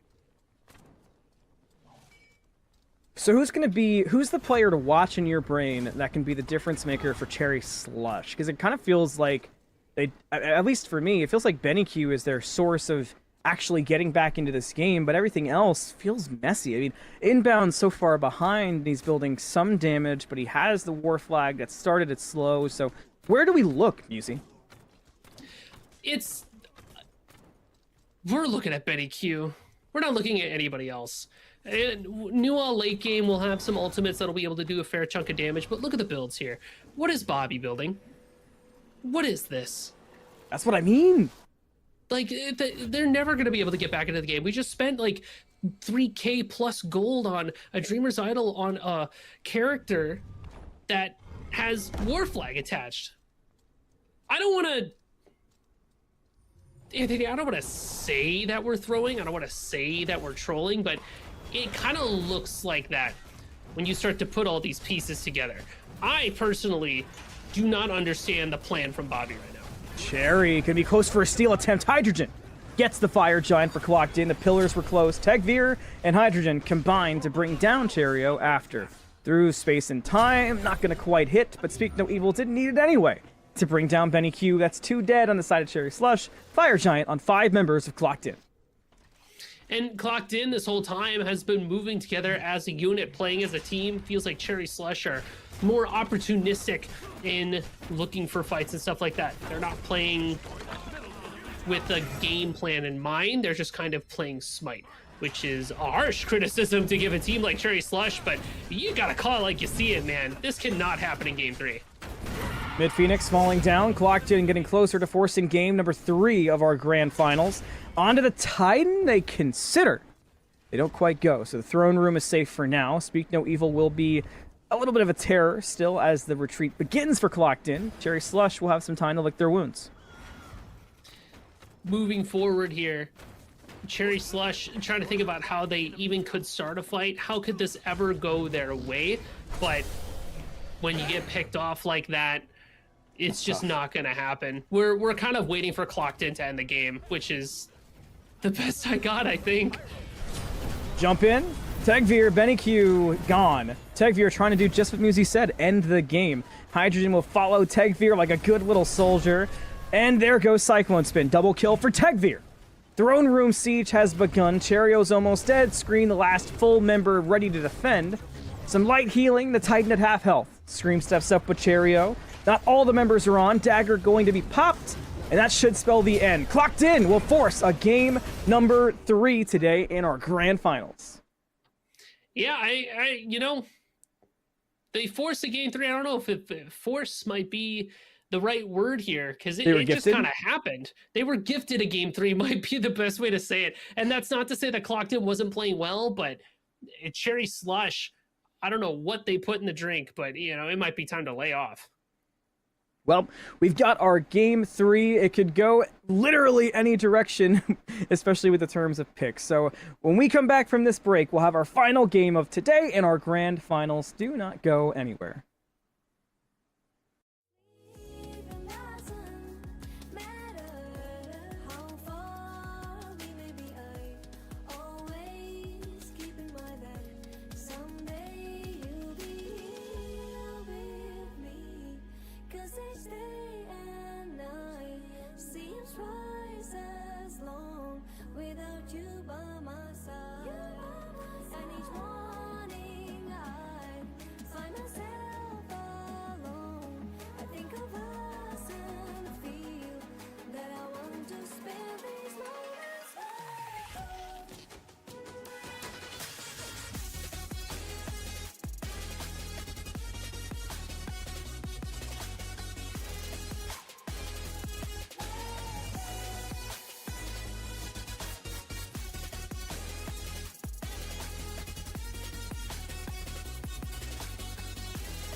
Game number 3, grand finals. Our set has gone the distance one way or another. It's been a day. It's been a day of back and forth games, exciting, long, drawn-out ones, and our grand finals has been nothing but chaos. We do have some background reason as to why the picks have been crazy, but more of that in a second. First, let's bring in the old pal Musy with his Chair 2 Crocs on, ready to go. Musy, we were wondering what was going on with the picks, and it turns out the players, and I'm sure some people knew this if you were watching different streams and perspectives, the players had a gentleman's agreement to do a fearless draft, which does begin potentially in the future, but does not start anytime soon for Smite Prime. But today, this grand finals, they decided to do that. So it makes way more sense. Essentially, that means once you pick a character, you can no longer pick it. So that's why we did not see any return picks, and that's why they got a little bit off the walls. And that also means, Musy, that there's 20 gods that can't be grabbed now in this grand finals game 3. Yeah, it's gonna slim the options that you have pretty quickly between these two teams. I kind of wish I went through and double checked what all they've already picked, because now I'm gonna be scratching my head going, man, what's even available? If we're already picking for things like Nuwa and so Amaterasu, we're at the bottom of the barrel already, surely. It feels like that's almost some strategy too, you know, because Fearless is not a concept that's been utilized in Smite too often. I do know that some of the community tournaments were brought in some Fearless aspects. For example, the Inbound tournament had Fearless bans over picks. I believe the Hazer tournament also had some variation of it. But it's just not something the players are accustomed to. However, there is an interesting strategy that could have been utilized here of kind of getting some picks almost out of the way and leaving yourself with some of your preferred picks. I think about a player like Cyclone Spin. He has so many options still available we know Cyclone is good at left for this game number 3. So maybe the real strategy from Cherry Slush was just kind of save the best for last, so that they can have their best foot forward going through on this game. As long as we don't get a repeat of some of the builds and some of the picks we had from this one, I think Cherry Slush can still come out on top and look pretty good. Well, you and I have been standing all day, so we're standing for game 3 and the conclusion. We're still going through clips from game number 2 as a lot went down, and there's been so much team fighting. But what's interesting to me is that also kind of was a bleed over from earlier in the day, right? Musy, like, we've seen so much fighting. It's been kind of the theme. I feel like we haven't seen too many slow burn style of games. I know back in the olden days, it might have been called like an EU style game, but I feel like today it's just been all chaos, all classic NA, just run it down. A lot of W keying, a lot of aggression coming out from both teams, where there's just not as much focus put onto objectives. It's all put on just trying to up your slash line, going for that triple double. You dropped your baseball, I just dropped my rock. So we got that going. Oh, I got the baseball back. I picked it up earlier. Sorry you dropped your rock, though. I had a rock. It had a smiley face on it. I don't know what happened to it. So we're kind of on a similar wavelength. I was looking for it. I couldn't find it. Anyway, taking a look at the stats from before, there was one interesting thing. Because Fearless, again, that means you can't pick characters you've already picked. Fearless has nothing to do with the builds. And Cherry Slush, one of the weirdest things they did was they were all building the same thing. Chronos Pendant. I remember that Dreamer's Idol really stuck out to me on Inbound. And then yeah, it's some couple other things cooked up in there. Kind of unrelated. You know, would be a potentially interesting way to do a fearless something or other. Fearless roles. Imagine, like, once your player plays in a role, they can't. We kind of have been, first of all, but I'm with you right. completely. Like, that could be fun. That could be cool. Somebody write that down. That does actually kind of brings up an idea of, we've seen role swapping throughout a lot of this game, especially for the side of Clocked In, where Tekvir was solo, then support. Tekvir played ADC in Founder Series. Tekvir played jungle in most of Smite Prime. So does that mean Tekvir is playing mid next? Are we just going to complete everything, or what's the play there? There's so many different spots that can go in, but I think one big thing that we've seen a lot of is the mid lane being not questionable, but interesting on who goes what. I'm very confused on where Scream will go is kind of my biggest pondering point. If Scream stays mid, we've seen Cerberus, we've seen Medusa, but what's he going to grab mid? Picks and bans, of course, have the answer, and those are right on the horizon, Musy, for us to figure it out. So remember, gentleman's agreement for Fearless. Luckily for me, I've got the old picks kind of brought up on the side here for me. So just going to really quick list off what Cherry Slush had previously. Susanoo, Apollo, Emoja, Danzaburo, and Kukulkan. Game 2 was Hou-Yi, Yanis, Pele, Achilles, and Vulcan. So they won't be able to reach for any of those picks. Likewise, Cherry Slush, it was Aladdin, Wukong, Hades, Medusa, Cabrakan. And then game 2, we just saw Thor, Ganesh, Amaterasu, Kerberos, and Nuwa. So take those out of the box. Start thinking about what's left for these teams. Notably, Does make the bans make more sense too. Because like you just ban away the super broken stuff and then start playing with whatever's left in the toy box afterwards. Hou-Yi's still available for clocked in, and I feel like this would be the game that we fall back on it. Ooh, Merlin makes it through. See, our roles on screen, you would think that would go to Benny Q, but Benny Q has not been playing mid so far today. Poseidon, though. That gets, you can see it in Musy's face already. And a Thanatos. Oh, we are gaming, baby. In. I'm so excited for this one. We're one Mulan pick away from the game of all time. I hope you know. All right, so where do we go from here? You got the Merlin. Yeah. Go ahead.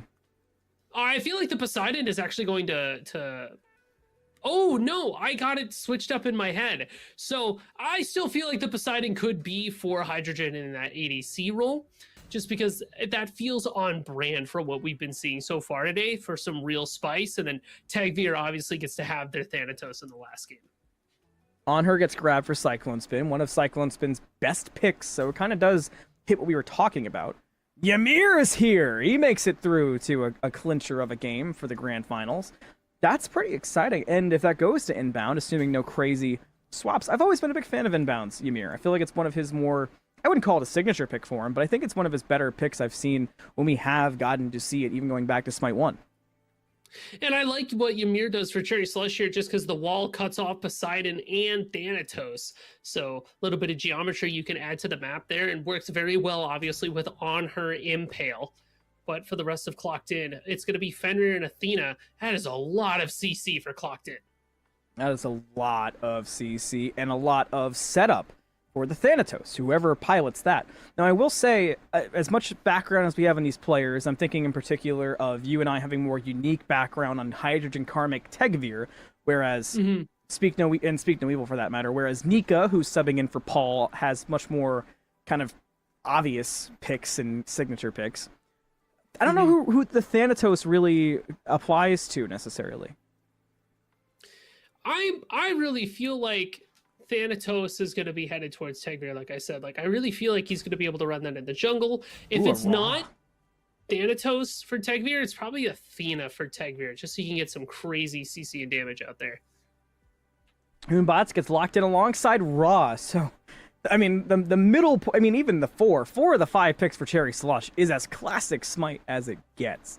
Now, on the side I clocked in, this looks like a peak Smite 1 SPL Season 6 or 7 kind of draft so far.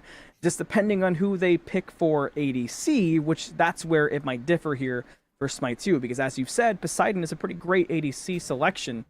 And Kali does get grabbed, so maybe that's the ADC instead. Thinking too about how Cherry Slush has been handling their role swaps between Scream and Benny Q, I'm wondering how well Scream's going to be able to pilot this Merlin, because I don't know if it's... Well, you know what? Is it still... Do people still do that?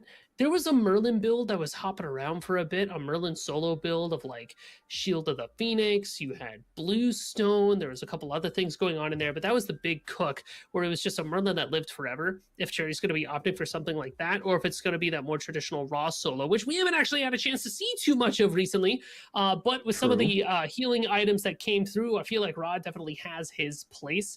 You could go for something silly like a Vital Amplifier and then, you know, go for more of an auto attack based raw build, especially when you pop your 2. But all in all, I think you're on the money. very classic team from Cherry Slush, thank the Lord. And Clocked In, also, it's a Smite 2 classic, in that you have Kali EDC, you've got Athena there, a lot of solo potential there between Thanatos and Fenrir, or you could have Fenrir support, Athena solo. It's screaming flexibility to me from Clocked In. All right, it's game time, and if we remember last game, there was a lot of early fun, we'll say. Not for inbound, it was no fun. So we'll see how things shape up. Looks like... Oh no! Oh no, do I have to cast an inbound ADC game? Remember when I was talking about I don't get enough roles? diamonds for this. Oh no. Have spawned. Yeah, I'm very excited for this one. Already going for a bit of an early fight at the purple. Inbound backs out, gets some healing from Cyclone Spin, who takes that first. Of course, the Impale first for inbound. And this purple buff is going to be a wild one, to say the least. Fenrir starting at speed, much closer, obviously, than Benny Q. Solo lane already full bloodbath. Tegvir is very low for this first wave. Purple buff invade in effect, and it goes to Cherry Slush. one of the things that's going to be troublesome for Cherry Slush in this dual lane is the fact that Ra does not have a lot of CC. Doesn't have enough CC, any CC, honestly, in my opinion, to be a good support. Just because Bobby's going to be left by himself to set up for a lot of his own kills and have to peel for himself as well. That does open up opportunities for Clocked In to go for like dash taunt, whirlpool Kraken. What is anybody going to do about that, right? It just gets to be a little bit too dicey. And then you're also not going to have all the damage to confirm objectives and stuff like that. I prefer Ra in the solo lane just because you're able to get a little bit more bruisery as opposed to that support mindset. Tegvir's already lost out on a blue buff as the gank early, or invade early, from Benny Q was successful. So it might be a tougher laning phase for Tegvir in terms of farm, but of course Thanatos doesn't exactly need the blue. Benny Q runs into Nika, and the fight breaks out in the jungle early on. Benny Q so far getting the better. Nika will call it quits, but Benny Q's got to be careful because there's a rotation coming out from the Kali. Stun from Nika. Kali's still not close. Benny Q trying to bait this fight longer. I feel like the Kali needs to commit a bit further because now Nika's got a lot of damage on. There's the jump, the up down from Benny Q, denied by Nika. Benny tries to get the overhand smash. It's good. Now Benny Q's on the chase for Nika, and the Kali can't get close enough to save him so far. The damage on Benny is enough. First blood goes to Nika. Wow, that was a wild one. What a rotation over from Karmic, but very close call as Benny Q almost made that work. Karmic almost didn't rotate either. They're trying to figure out their way to get. You saw that like stutter fight. step? Yeah. Yeah, where there, I think the comm was Nika was like, no, we don't kill him, I'm fine, it's whatever. And then it was like, maybe. And Karmic's like, all right, I'm on the way, don't you worry. Now we're gonna start to put some of that aggression top of Scream, who's still hanging out inside of this mid lane. This time a more traditional character to be playing. It'll be interesting to see how well he can leverage that as he dies. No, he's good. He just barely gets out. Barely alive. Inbound, stuck in the wave. You can see Cyclone coming back to help inbound out of the whirlpool. This is going to be an interesting dual lane and a very interesting late game. I've not seen inbound perform on an ADC in the late game before. Early game's one thing, but that's going to be my what to watch for. Good impale to stay alive, stuck in the whirlpool, but okay. Hydrogen took so much damage, you can't exactly dive at the moment. Solo lane, Tegvir almost soloed. He gets away. Wow, there's a lot to keep track of this game. You got a gank from the Fenrir now as well. He's already so low, though. This is kind of gutsy. Oh, inbound with the impale. Pre-bead, Speak No Evil low. He jumps, avoids the Fenrir. One auto and Speak No Evil, he's dead. Cyclone Spin will get it. Maybe he can get two as well. Pops the two. Look at inbound. No way. Inbound. He doesn't know. Oh my god, he didn't know. The impale is good, and inbound gets the kill. Now the chase from Nika, and you're not getting away from that one. But Cyclone Spin's got the ult at the double kill for the Ra.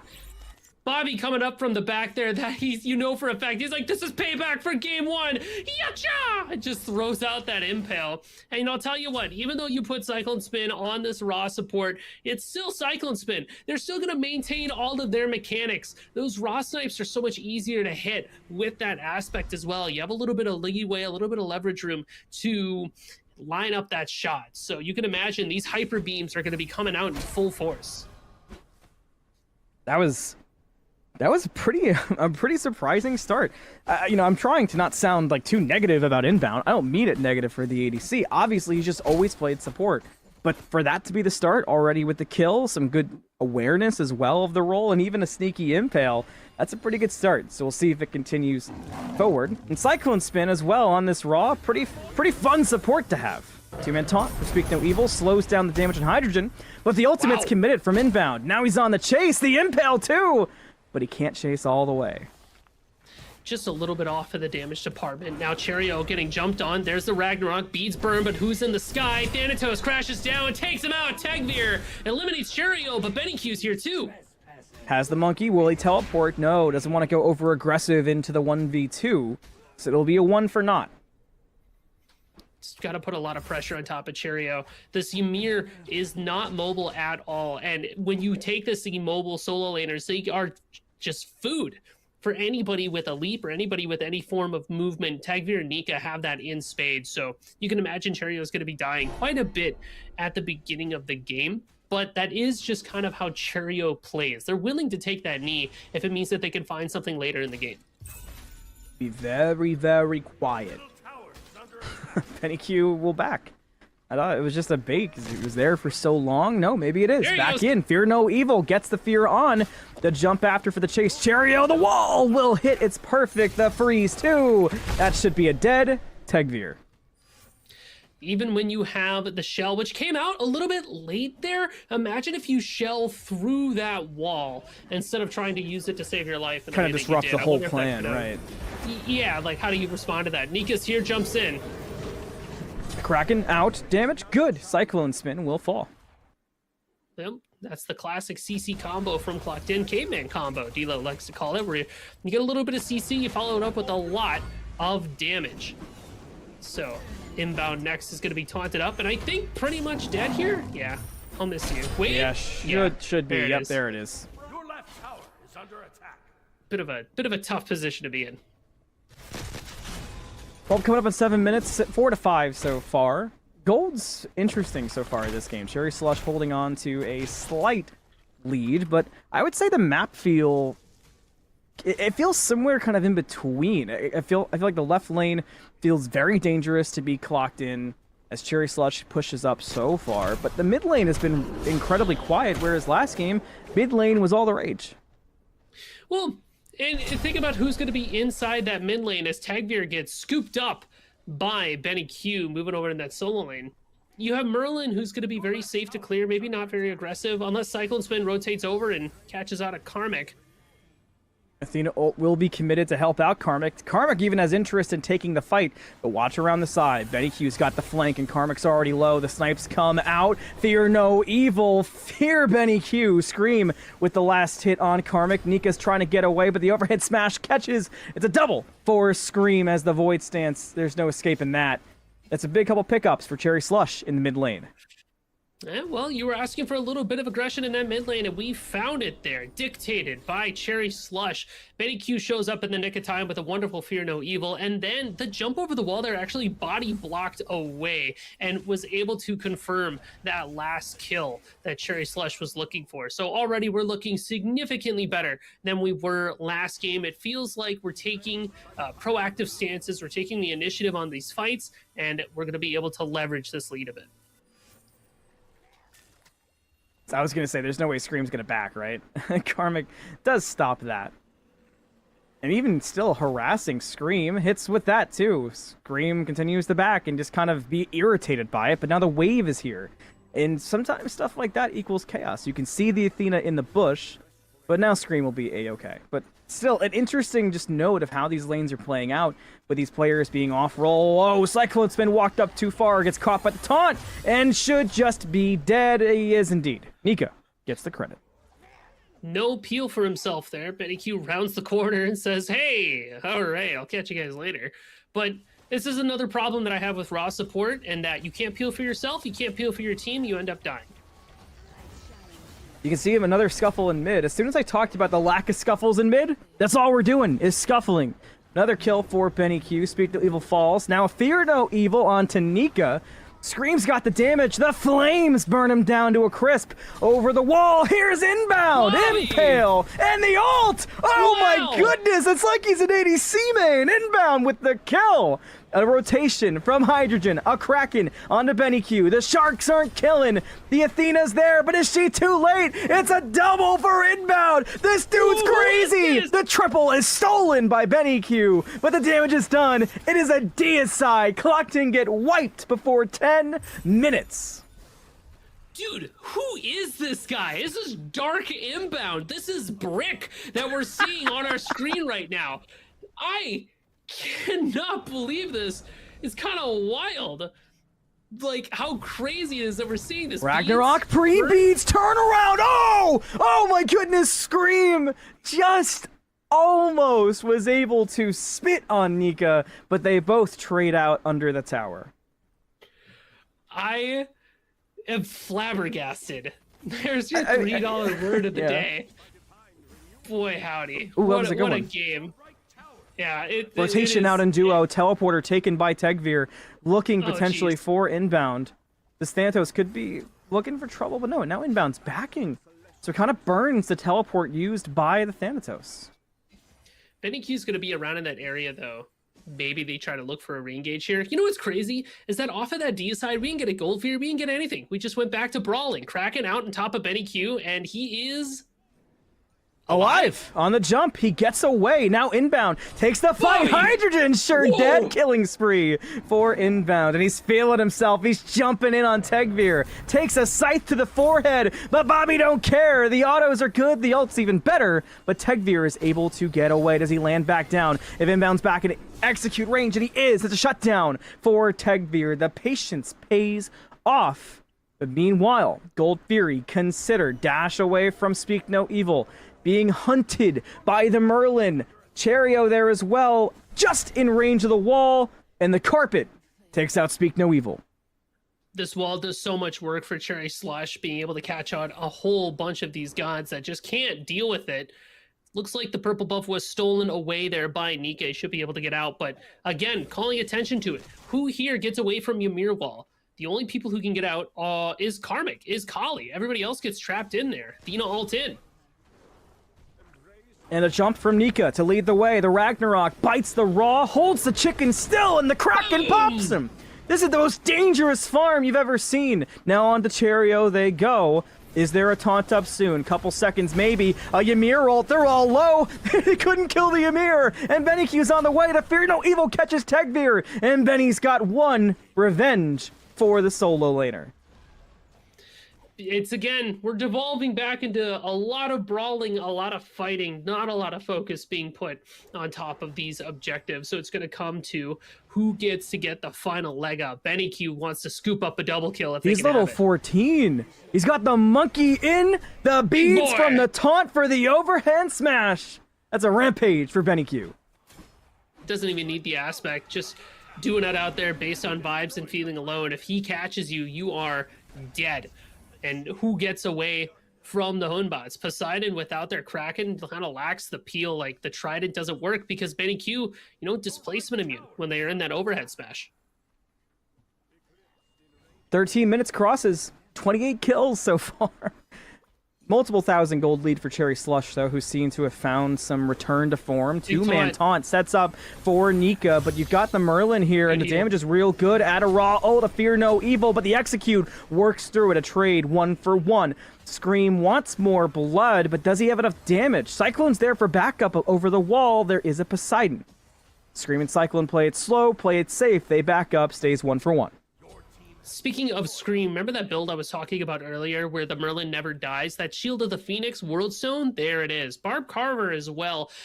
For the similar reason why you rush Polynomicon on Merlin, this Barb Carver works out. You throw a bunch of abilities on, you're constantly pressing forward, tossing out anything you can think of, weaving in basic attacks. Let's see if that works out for them in the duel lane.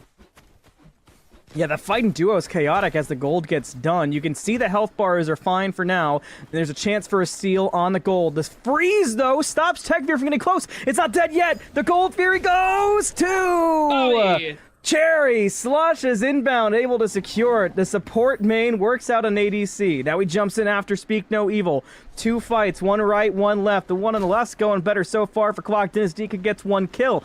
They traverse over, and they should find a dead Speak No Evil.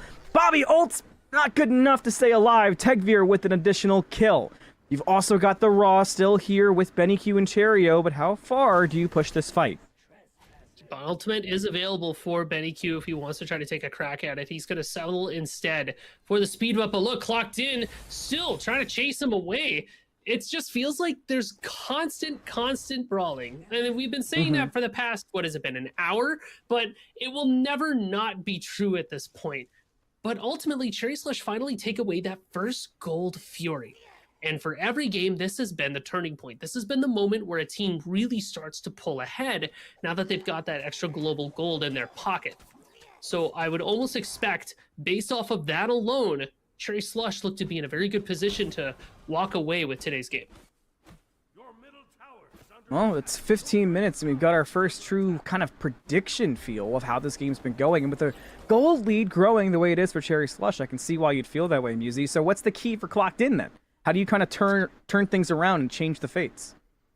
So what Clocked In is strongest in is going to be their ability to isolate and execute. Ragnarok and Hovering Death are crazy tools just to be able to turn somebody off and just completely eliminate them. You also have Karmic with this late game Kali, this hyperscaler. If we can get Karmic to level 20 with items in pocket, we should just be able to use her to kill everybody. Start by killing Cherio. This could be a good way to do it. Yeah, you definitely can kill Cherio. You've got the Thanatos here for that health bar. You've got the Fenrir too, but the kill seems rather slow. Cherio not in execute range. Thanatos in the sky when he lands just in time for execute range. Now can you turn, get some sustain going? Not quite, but maybe doesn't matter as the damage on Benny Q from Nika's good enough. The Ragnarok after onto Scream doesn't quite bring him all the way back, but damage is done enough to get the tier 1 tower in the mid lane. A little bit of a pause coming out here, but you know, this is the moment we were asking for from Clocked In. Find somebody, isolate them, and take them out. You know, Cherio is an easy pick that you can find in that moment. And now, what do you get afterwards is the big question. It's not enough just to get kills. Very, very quick pause there. Already back into the game here in 16.5 minutes. Scream taunted, but Scream maybe wants that taunt, because look at the damage the Merlin's outputting every time it happens. Top of the damage charts. Meanwhile, duo lane 1v1. Inbound, trying to leave his mark. He does it, gets one. Nika's here. Inbound, no jump, though, so he has no response for Nika and goes down. It's a killing spree for the Fenrir after the solo bolo. Man, Bobby has been able to thread the needles with these impales, just barely able to get those stuns and get the damage off. Now it looks like the Pyromancer does get looked at by Cherry Slush, but with Clocked In right around the corner, I think you have to let this go. And they do. Cherry Slush back up, Clocked In, hold their ground on the outside of the Pyro. Now it's a step back, maybe considering the fight, seeing how many have stayed. And Scream is outputting so much damage. That was wild, even just that little bit from the flames. I mean, and it's interesting to see him do all that damage as well, because he's got this tankier build. We're going back on this Pyromancer. Have to be careful here. You still have Kali with the ultimate, and Techveer just got Hovering Death. Fear No Evil already dropped. No ADCs in sight, but are they even needed? Techveer certainly doesn't make a sound. Scream with the first kill and a shutdown at that. Now the ADCs rotate in. It'll be a 5v4 if Clocked In contests, but Poseidon leaves. And it looks like the Pyromancer has been conceded by Clocked In. You could go for a bit more here too. Hide in the bush, maybe try to go for a Fire Giant play. Because Poseidon isn't over there, who's going to stop you? I know Nika is trying to find some kind of path back in. The Fire's already at half health. You have an Athena to the left, a Kali up top, Fenrir on the bottom. 3K now on the fire. Fenrir goes in first. 2K bombs get dropped. The fire Benny giant Q. goes to Benny Q and Cherry Slush. The fight after's looking real good too. Inbound jumps in. Damage is good. The autos are hidden and Cherio gets the last hit on Karmic. Turn to the right. You'll see a dead dog in the form of Nika. The Fear No Evil hits its mark. A shutdown for Benny Q. Fire giant for 5. And Clocked In continue to see this game slip away. I mean, they just have so much burn in their pocket. Cherry Slush between Merlin and on her. Yeah, not a whole lot you can do about that situation if you're Clocked In, except, you know, hope and pray that you've got the steal there. But it just didn't happen because the Sunder just wasn't quite in play. Now, Cherry Slush get to take a further look over at this Phoenix, and Clocked In are really grasping at straws. They've got the sustain, they've got Fire Giant belt on all 5 members, and Slush consider it. But Inbound begins to walk away as the other 3 go in. Now he turns around, Clocked In, maybe looking for an opening. You can kind of see that from Tegvir, but there's just none revealing itself. Cherry Slush slow things down, though. So if Clocked In can mash that slowdown, not look for too much, just try to get your farm up. Like I said, Karmic needs to be level 20 yesterday. That's one of our biggest ways to get in there. Oh, we're taking this? I don't know why we're taking a fight in this scenario, but Clocked In are taking the risk, and they're going to lose Speak No Evil for it. The Kraken doesn't do a whole lot. Thanatos up in the air. Who's in execute range? Who can you lock down? Nobody, but on the landing, the damage is okay. The lashes get added, and Nika follows up and brings down Benny Q. Tegvir still trying to fight through it. Still not dead either. Cherio gets some help from the raw Cyclone Spin. Looking to barrel stuff, too, to help it out. Inbounds low. Nika sees that, jumps in, brings him down. Double kill. Make that trips. Keep on following. Karmic's got the lead. Cherio's trying to run away, but the Kali's right on top of him, and it might just be 4 dead, and Cherry Slush might just be hitting exclamation point Hail Mary, because this game is starting to slip even further back into the grasp of Clocked In. Even if the Athena all come out there, Clocked In just want to look for anything they can, but again, that's just what I was talking about. Tegvir with this hovering death, find a target and then jump in after them. When Nika went in on there too, popping all of their lashes, they do all of their damage all at once. It completely eliminates Benny Q. And it kind of offers that opportunity. Wait, Scream's gonna go for this steal.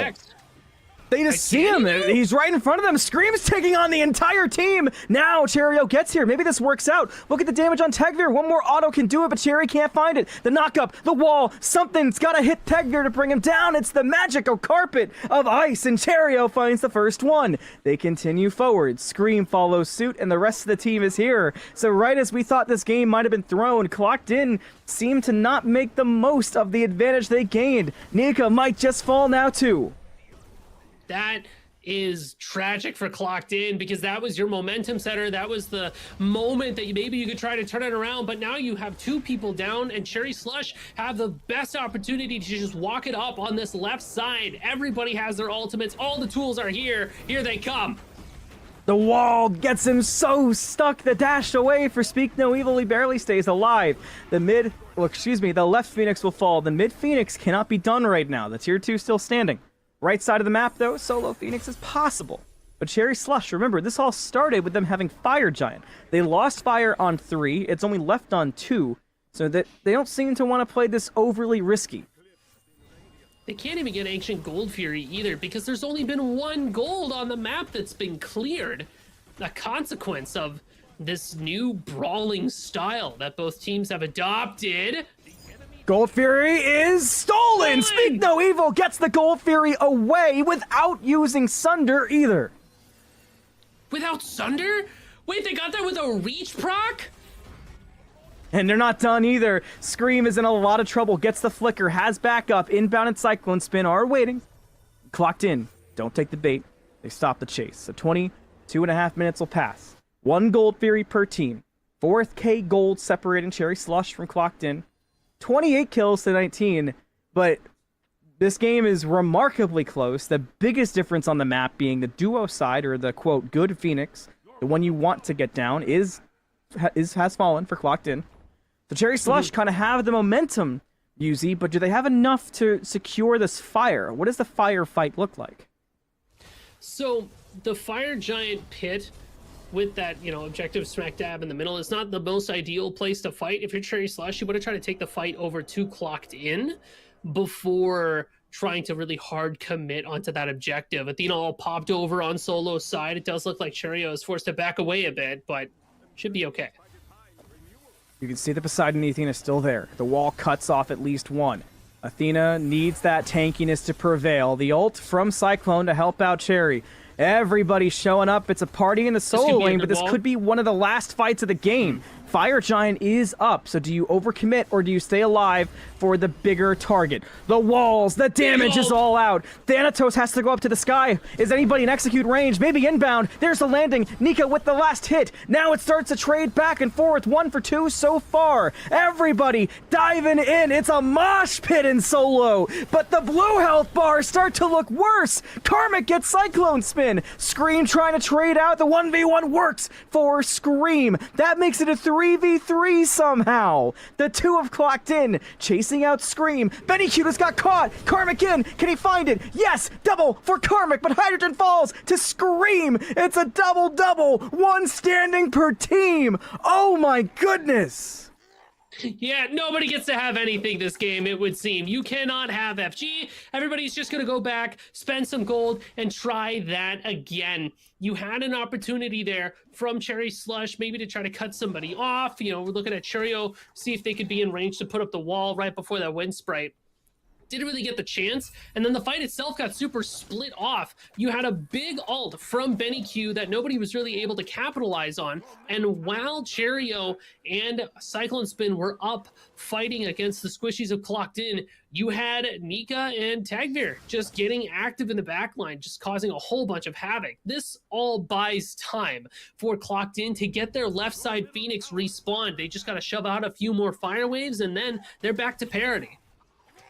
You would think this game is at like 37 minutes, Musi. It's only 25 minutes in this game.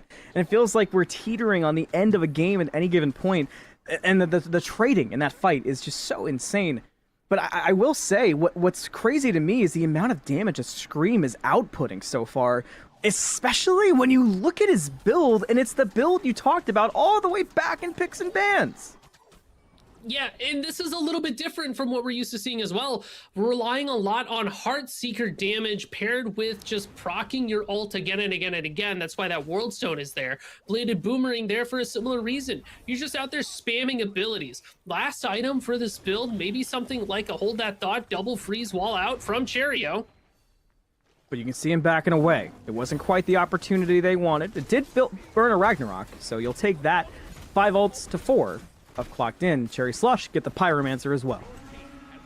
This Merlin build is very reminiscent of a build that we had a chance to see like a few months ago, where mages were going like this Bluestone full strength items, but it kind of fell to the wayside. It's interesting to see it come back now. Scream definitely making a name for himself in this mid lane, willing to play some funky stuff. The Fire Giant senses may be tingling as well because it's going down pretty slow. Clocked In are here to contest. Cards on the table for everybody. A lot of damage on inbound. There's a jump in, looking for the Thanatos who goes up in the sky. That execute is good on inbound. Now you turn. You've got Cyclone low too. That's 1 for Karmic. A killing spree for the Kali. In the backline, Scream almost deleted. Gets the flicker away at the last possible moment. Now a freeze back on to the Thana. Will he survive? Tagveer getting away. He does. Nika finds Scream too. That's 3 dead, and Clocked In keep everybody alive. And they get the Fire Giant. This could be the moment that Clocked In can rush it down. Timers are still pretty long, but Benny Q being able to sneak away means that Cherry Slush have an opportunity to put up one last defense. Notice too, Nika off on the left side, so we're not running with all the cards in the taunt caught! The taunt caught Cherry, and the Kraken helps confirm it. Karmic with another kill. That's the 4th for the Kali, but they've all been impactful. Benny Q will have to back it. Another chance at a miracle defense, perhaps, that might be required to stay in this game, to stay in the grand finals. Clocked In, group up. They step in the throne room. The Titan down to half. Inbound's already found 1. Now Benny Q with a jump in. Does he have fear? No. Evil? No, he does not. Double for Q. Oh my god, Inbound might do this. Benny Q still standing 2. He finally falls. The damage of the Titan is too much, and Clocked In will get the game and take the grand finals in one hell of a series. I mean, that last game was a banger from both teams really showed up in that moment. Crazy. But clocked in, played to the strengths where they were able to utilize Fender and Thanatos in tandem. And the thing about Thanatos too is that the longer the game goes on, Thanatos is a scaling pick in Smite too. If you can just find and execute, you're chilling. Taking Bobby off the board when they did around that FG pit means that Cherry Slush can't take a look at that fire giant and the whole thing scatters. Well, yeah, my voice is almost gone. We're still good though. I could still, we could still run some more. But if you've watched Smite Prime, you know the deal. We'll be right back with some replays, some breakdowns, and some final thoughts before we end our day. So don't go anywhere. We're not quite done yet.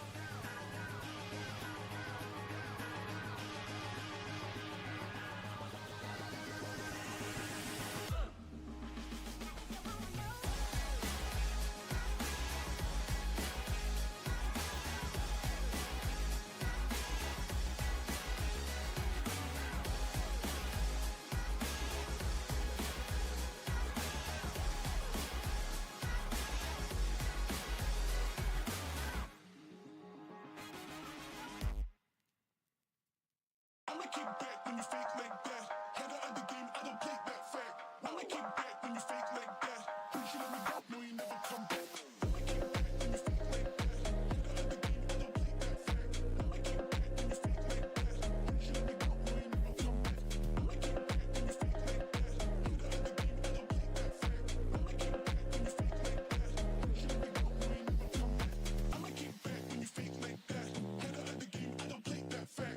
I'ma keep back when you fake like that. Push you let me go, no you never come back.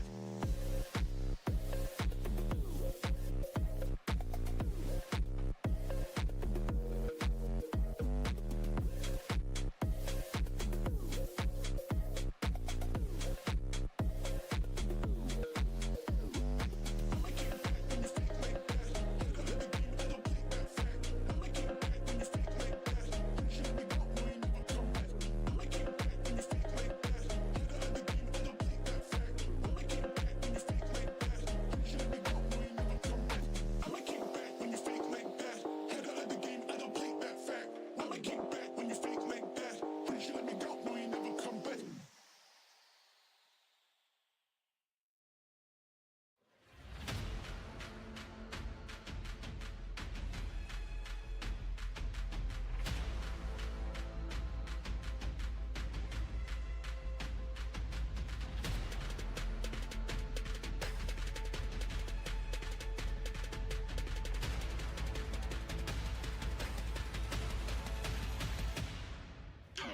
Dawn's up and my door shut. D&D, so don't call up. A few missed meals, so what? Crunch time about to crawl up.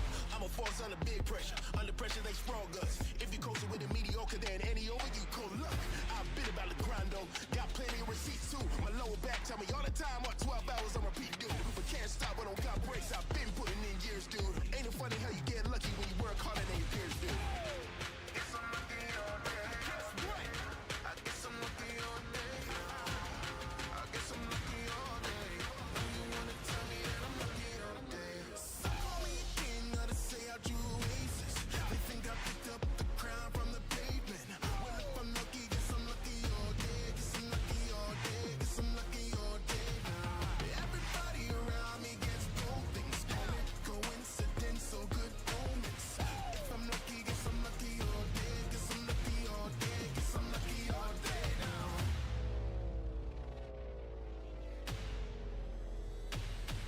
Yeah, they wanna see my decline. There's a whole line of them, that's fine. I stay posted up in their minds and don't pay a dime of rent. I don't mix much with they kind. I ain't trying to blend. The difference between I and them is Steinbeck of mice and men. Ooh, it's time again. Straps on and we live again. Upset and they in position, but I ain't even got eyes on them. It's a beat.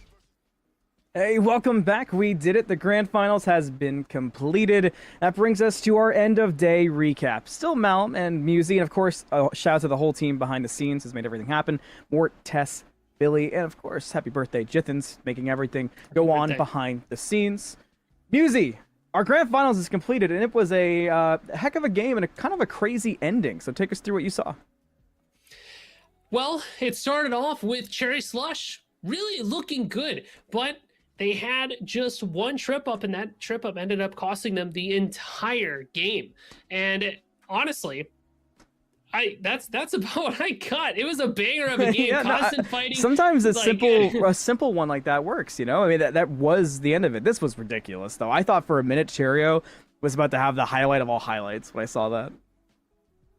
It was super fun to watch and interesting to cast, I will say that much. The amount of willingness that teams had to just kind of go in, W key, and look for anything, but ultimately the trades from Clocked In started to pan out in their favor. Really worth noting, I feel, that they were able to find inbound pretty consistently, and without this ADC, Cherry Slush couldn't look at too many objectives.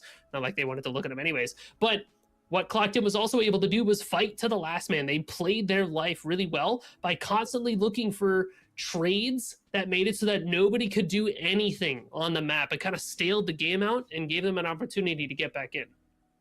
That was a crazy fight. The fact that one person each was left standing was just wild. And then this ending, it really did seem for a moment like this ending had a chance. I mean, Benny Q and Inbound both just kind of collapsed back. The pre-beads was perfect from inbounds. You can see the damage there from the Desert Sphere. Benny Q had a really good angle. It just felt like there was a slight lacking of damage. If Cyclone Spin had been on a character with any type of area of effect damage, I almost think Cherry Slush defend there. Yeah, they could have had the opportunity to just have the damage. And you even had, Benny Q and Bobby show up the best way that they could. But I feel like ultimately, though, Clocked In just overwhelmed them. They also had minions pouring in too there. So that kind of ended up cinching the deal for the Clocked In end. It was a day of not just players in a game, but players in a game that wanted to fight, Muzi.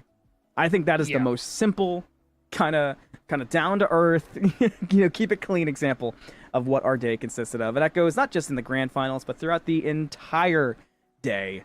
What's the analyst final thoughts before we get into the true end of our day, Muzi? What's the last kind of things you want to drop some knowledge about?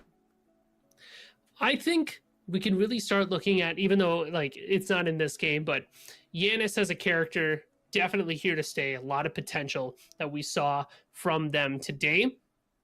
And we can also get a chance to see how the switch up between Benny Q and Scream go. We can also get a chance to see this bracket. So we see that it was actually Globe's team that won out over Wake Up. Which is kind of, Wake Up looked great, but at the same time, we both were talking about Sunprod and how great he looked. So I guess it kind of just depends. It's tough. You can't really view every single one, but it's kind of how it goes sometimes. But that does bring us to the end of our day. Of course, we got more to show from, our replays from the whole day. This game feels like it was 5 hours ago. This feels like it was 10 hours ago. It was an eternity. Golden finds their quadra kill here off the back of a great ultimate and that pre-beads too, to make sure that there's nothing that anybody can do to stop Golden from getting that game going. We also had a chance to see Bobby with the Scylla gameplay versus Wake Up. And this was, I think this was the first game where we were like, they just constantly go in and fight all the time, huh? Look at this steal. Boom. Out. Just like that. Later. But he goes back in, he pops the Yama Monster, gets the damage across, walks away with a couple of kills too. So just, some of the best inbound play we see. Add this game to the On Her game, and I hope he doesn't want to stream talk too much smack to him, at least for the next couple days. Myself included. Inbound as a player is a player of highs and lows, I think. When they're on it, they are on it. Very difficult to stop, very difficult to slow down. He's definitely in the zone. If he could take him out of that zone, I feel like he's not able to do as well. But Bobby was definitely in the zone today. No matter what he was doing, he was looking really good. So many endings too. Like this one, obviously, our grand finals, where it felt like every team had a chance to defend. In some cases, they did defend. Benny Q is always on the most wild base defenses you've ever seen. He's just always on that. I feel like every time I talk about a big defense, going all the way back to Vegas, That happened there. I believe it was Benny Q and Cyclone Spin in Vegas defended a base just by aura alone. So I'm never surprised when I see it nowadays, but it is crazy how it's always Benny Q, who also had a great day. Let's talk about the jungle Benny Q, yeah? I mean, they were able to get a ridiculous amount of kills with this Aladdin. Started off on the right foot with the wish for power, wish for wealth, and then they just constantly went for it, diving in on anybody who even looked at him funny.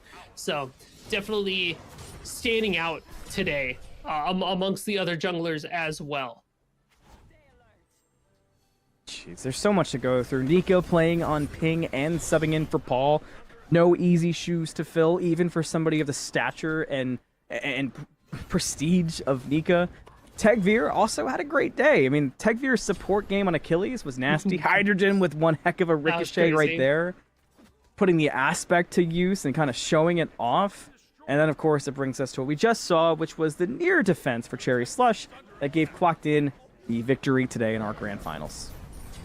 Big ult there that comes out from Benny Q, but the damage just wasn't quite there. Even as Bobby starts to clean up kills, Clocked In just swarm around that Titan, and the minions that got in there was able to soak up enough damage from it too that ultimately Clocked In was just able to get in there and get what they needed from the game.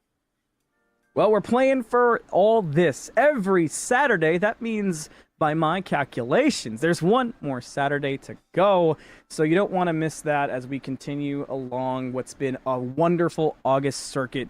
$7,000 on the line, 125,000 diamonds, and you can find out all that information and more on smiteprime.com, which I recommend adding to your bookmarks because in the future it might be even more cool stuff that would require you going on to smiteprime.com. So get yourself set up now, get it saved now, and keep tuning in on Saturdays. We got another one for August, and it doesn't stop there, so make sure you tune in every time. Musi, we had a fun day. I'm tired, though. I don't know about you. I need food really bad. I'm feeling a little peckish myself. Yeah, I'm hungry. I'm ready to eat. I swear to God, there was in the middle of one of the games that I could smell a pizza that I was like imagining in the back of my head. So I don't know where hallucinations line up on the hunger scale, but I'm starting to see things. Well, from Musi, myself, my first duck, my second duck, the baseball, all the fidgets I had. We wish you guys the best until next Saturday. Make sure you're safe because we got to see you here next Saturday for more Smite Prime. Until then, thank you again for watching, and we'll see you next time.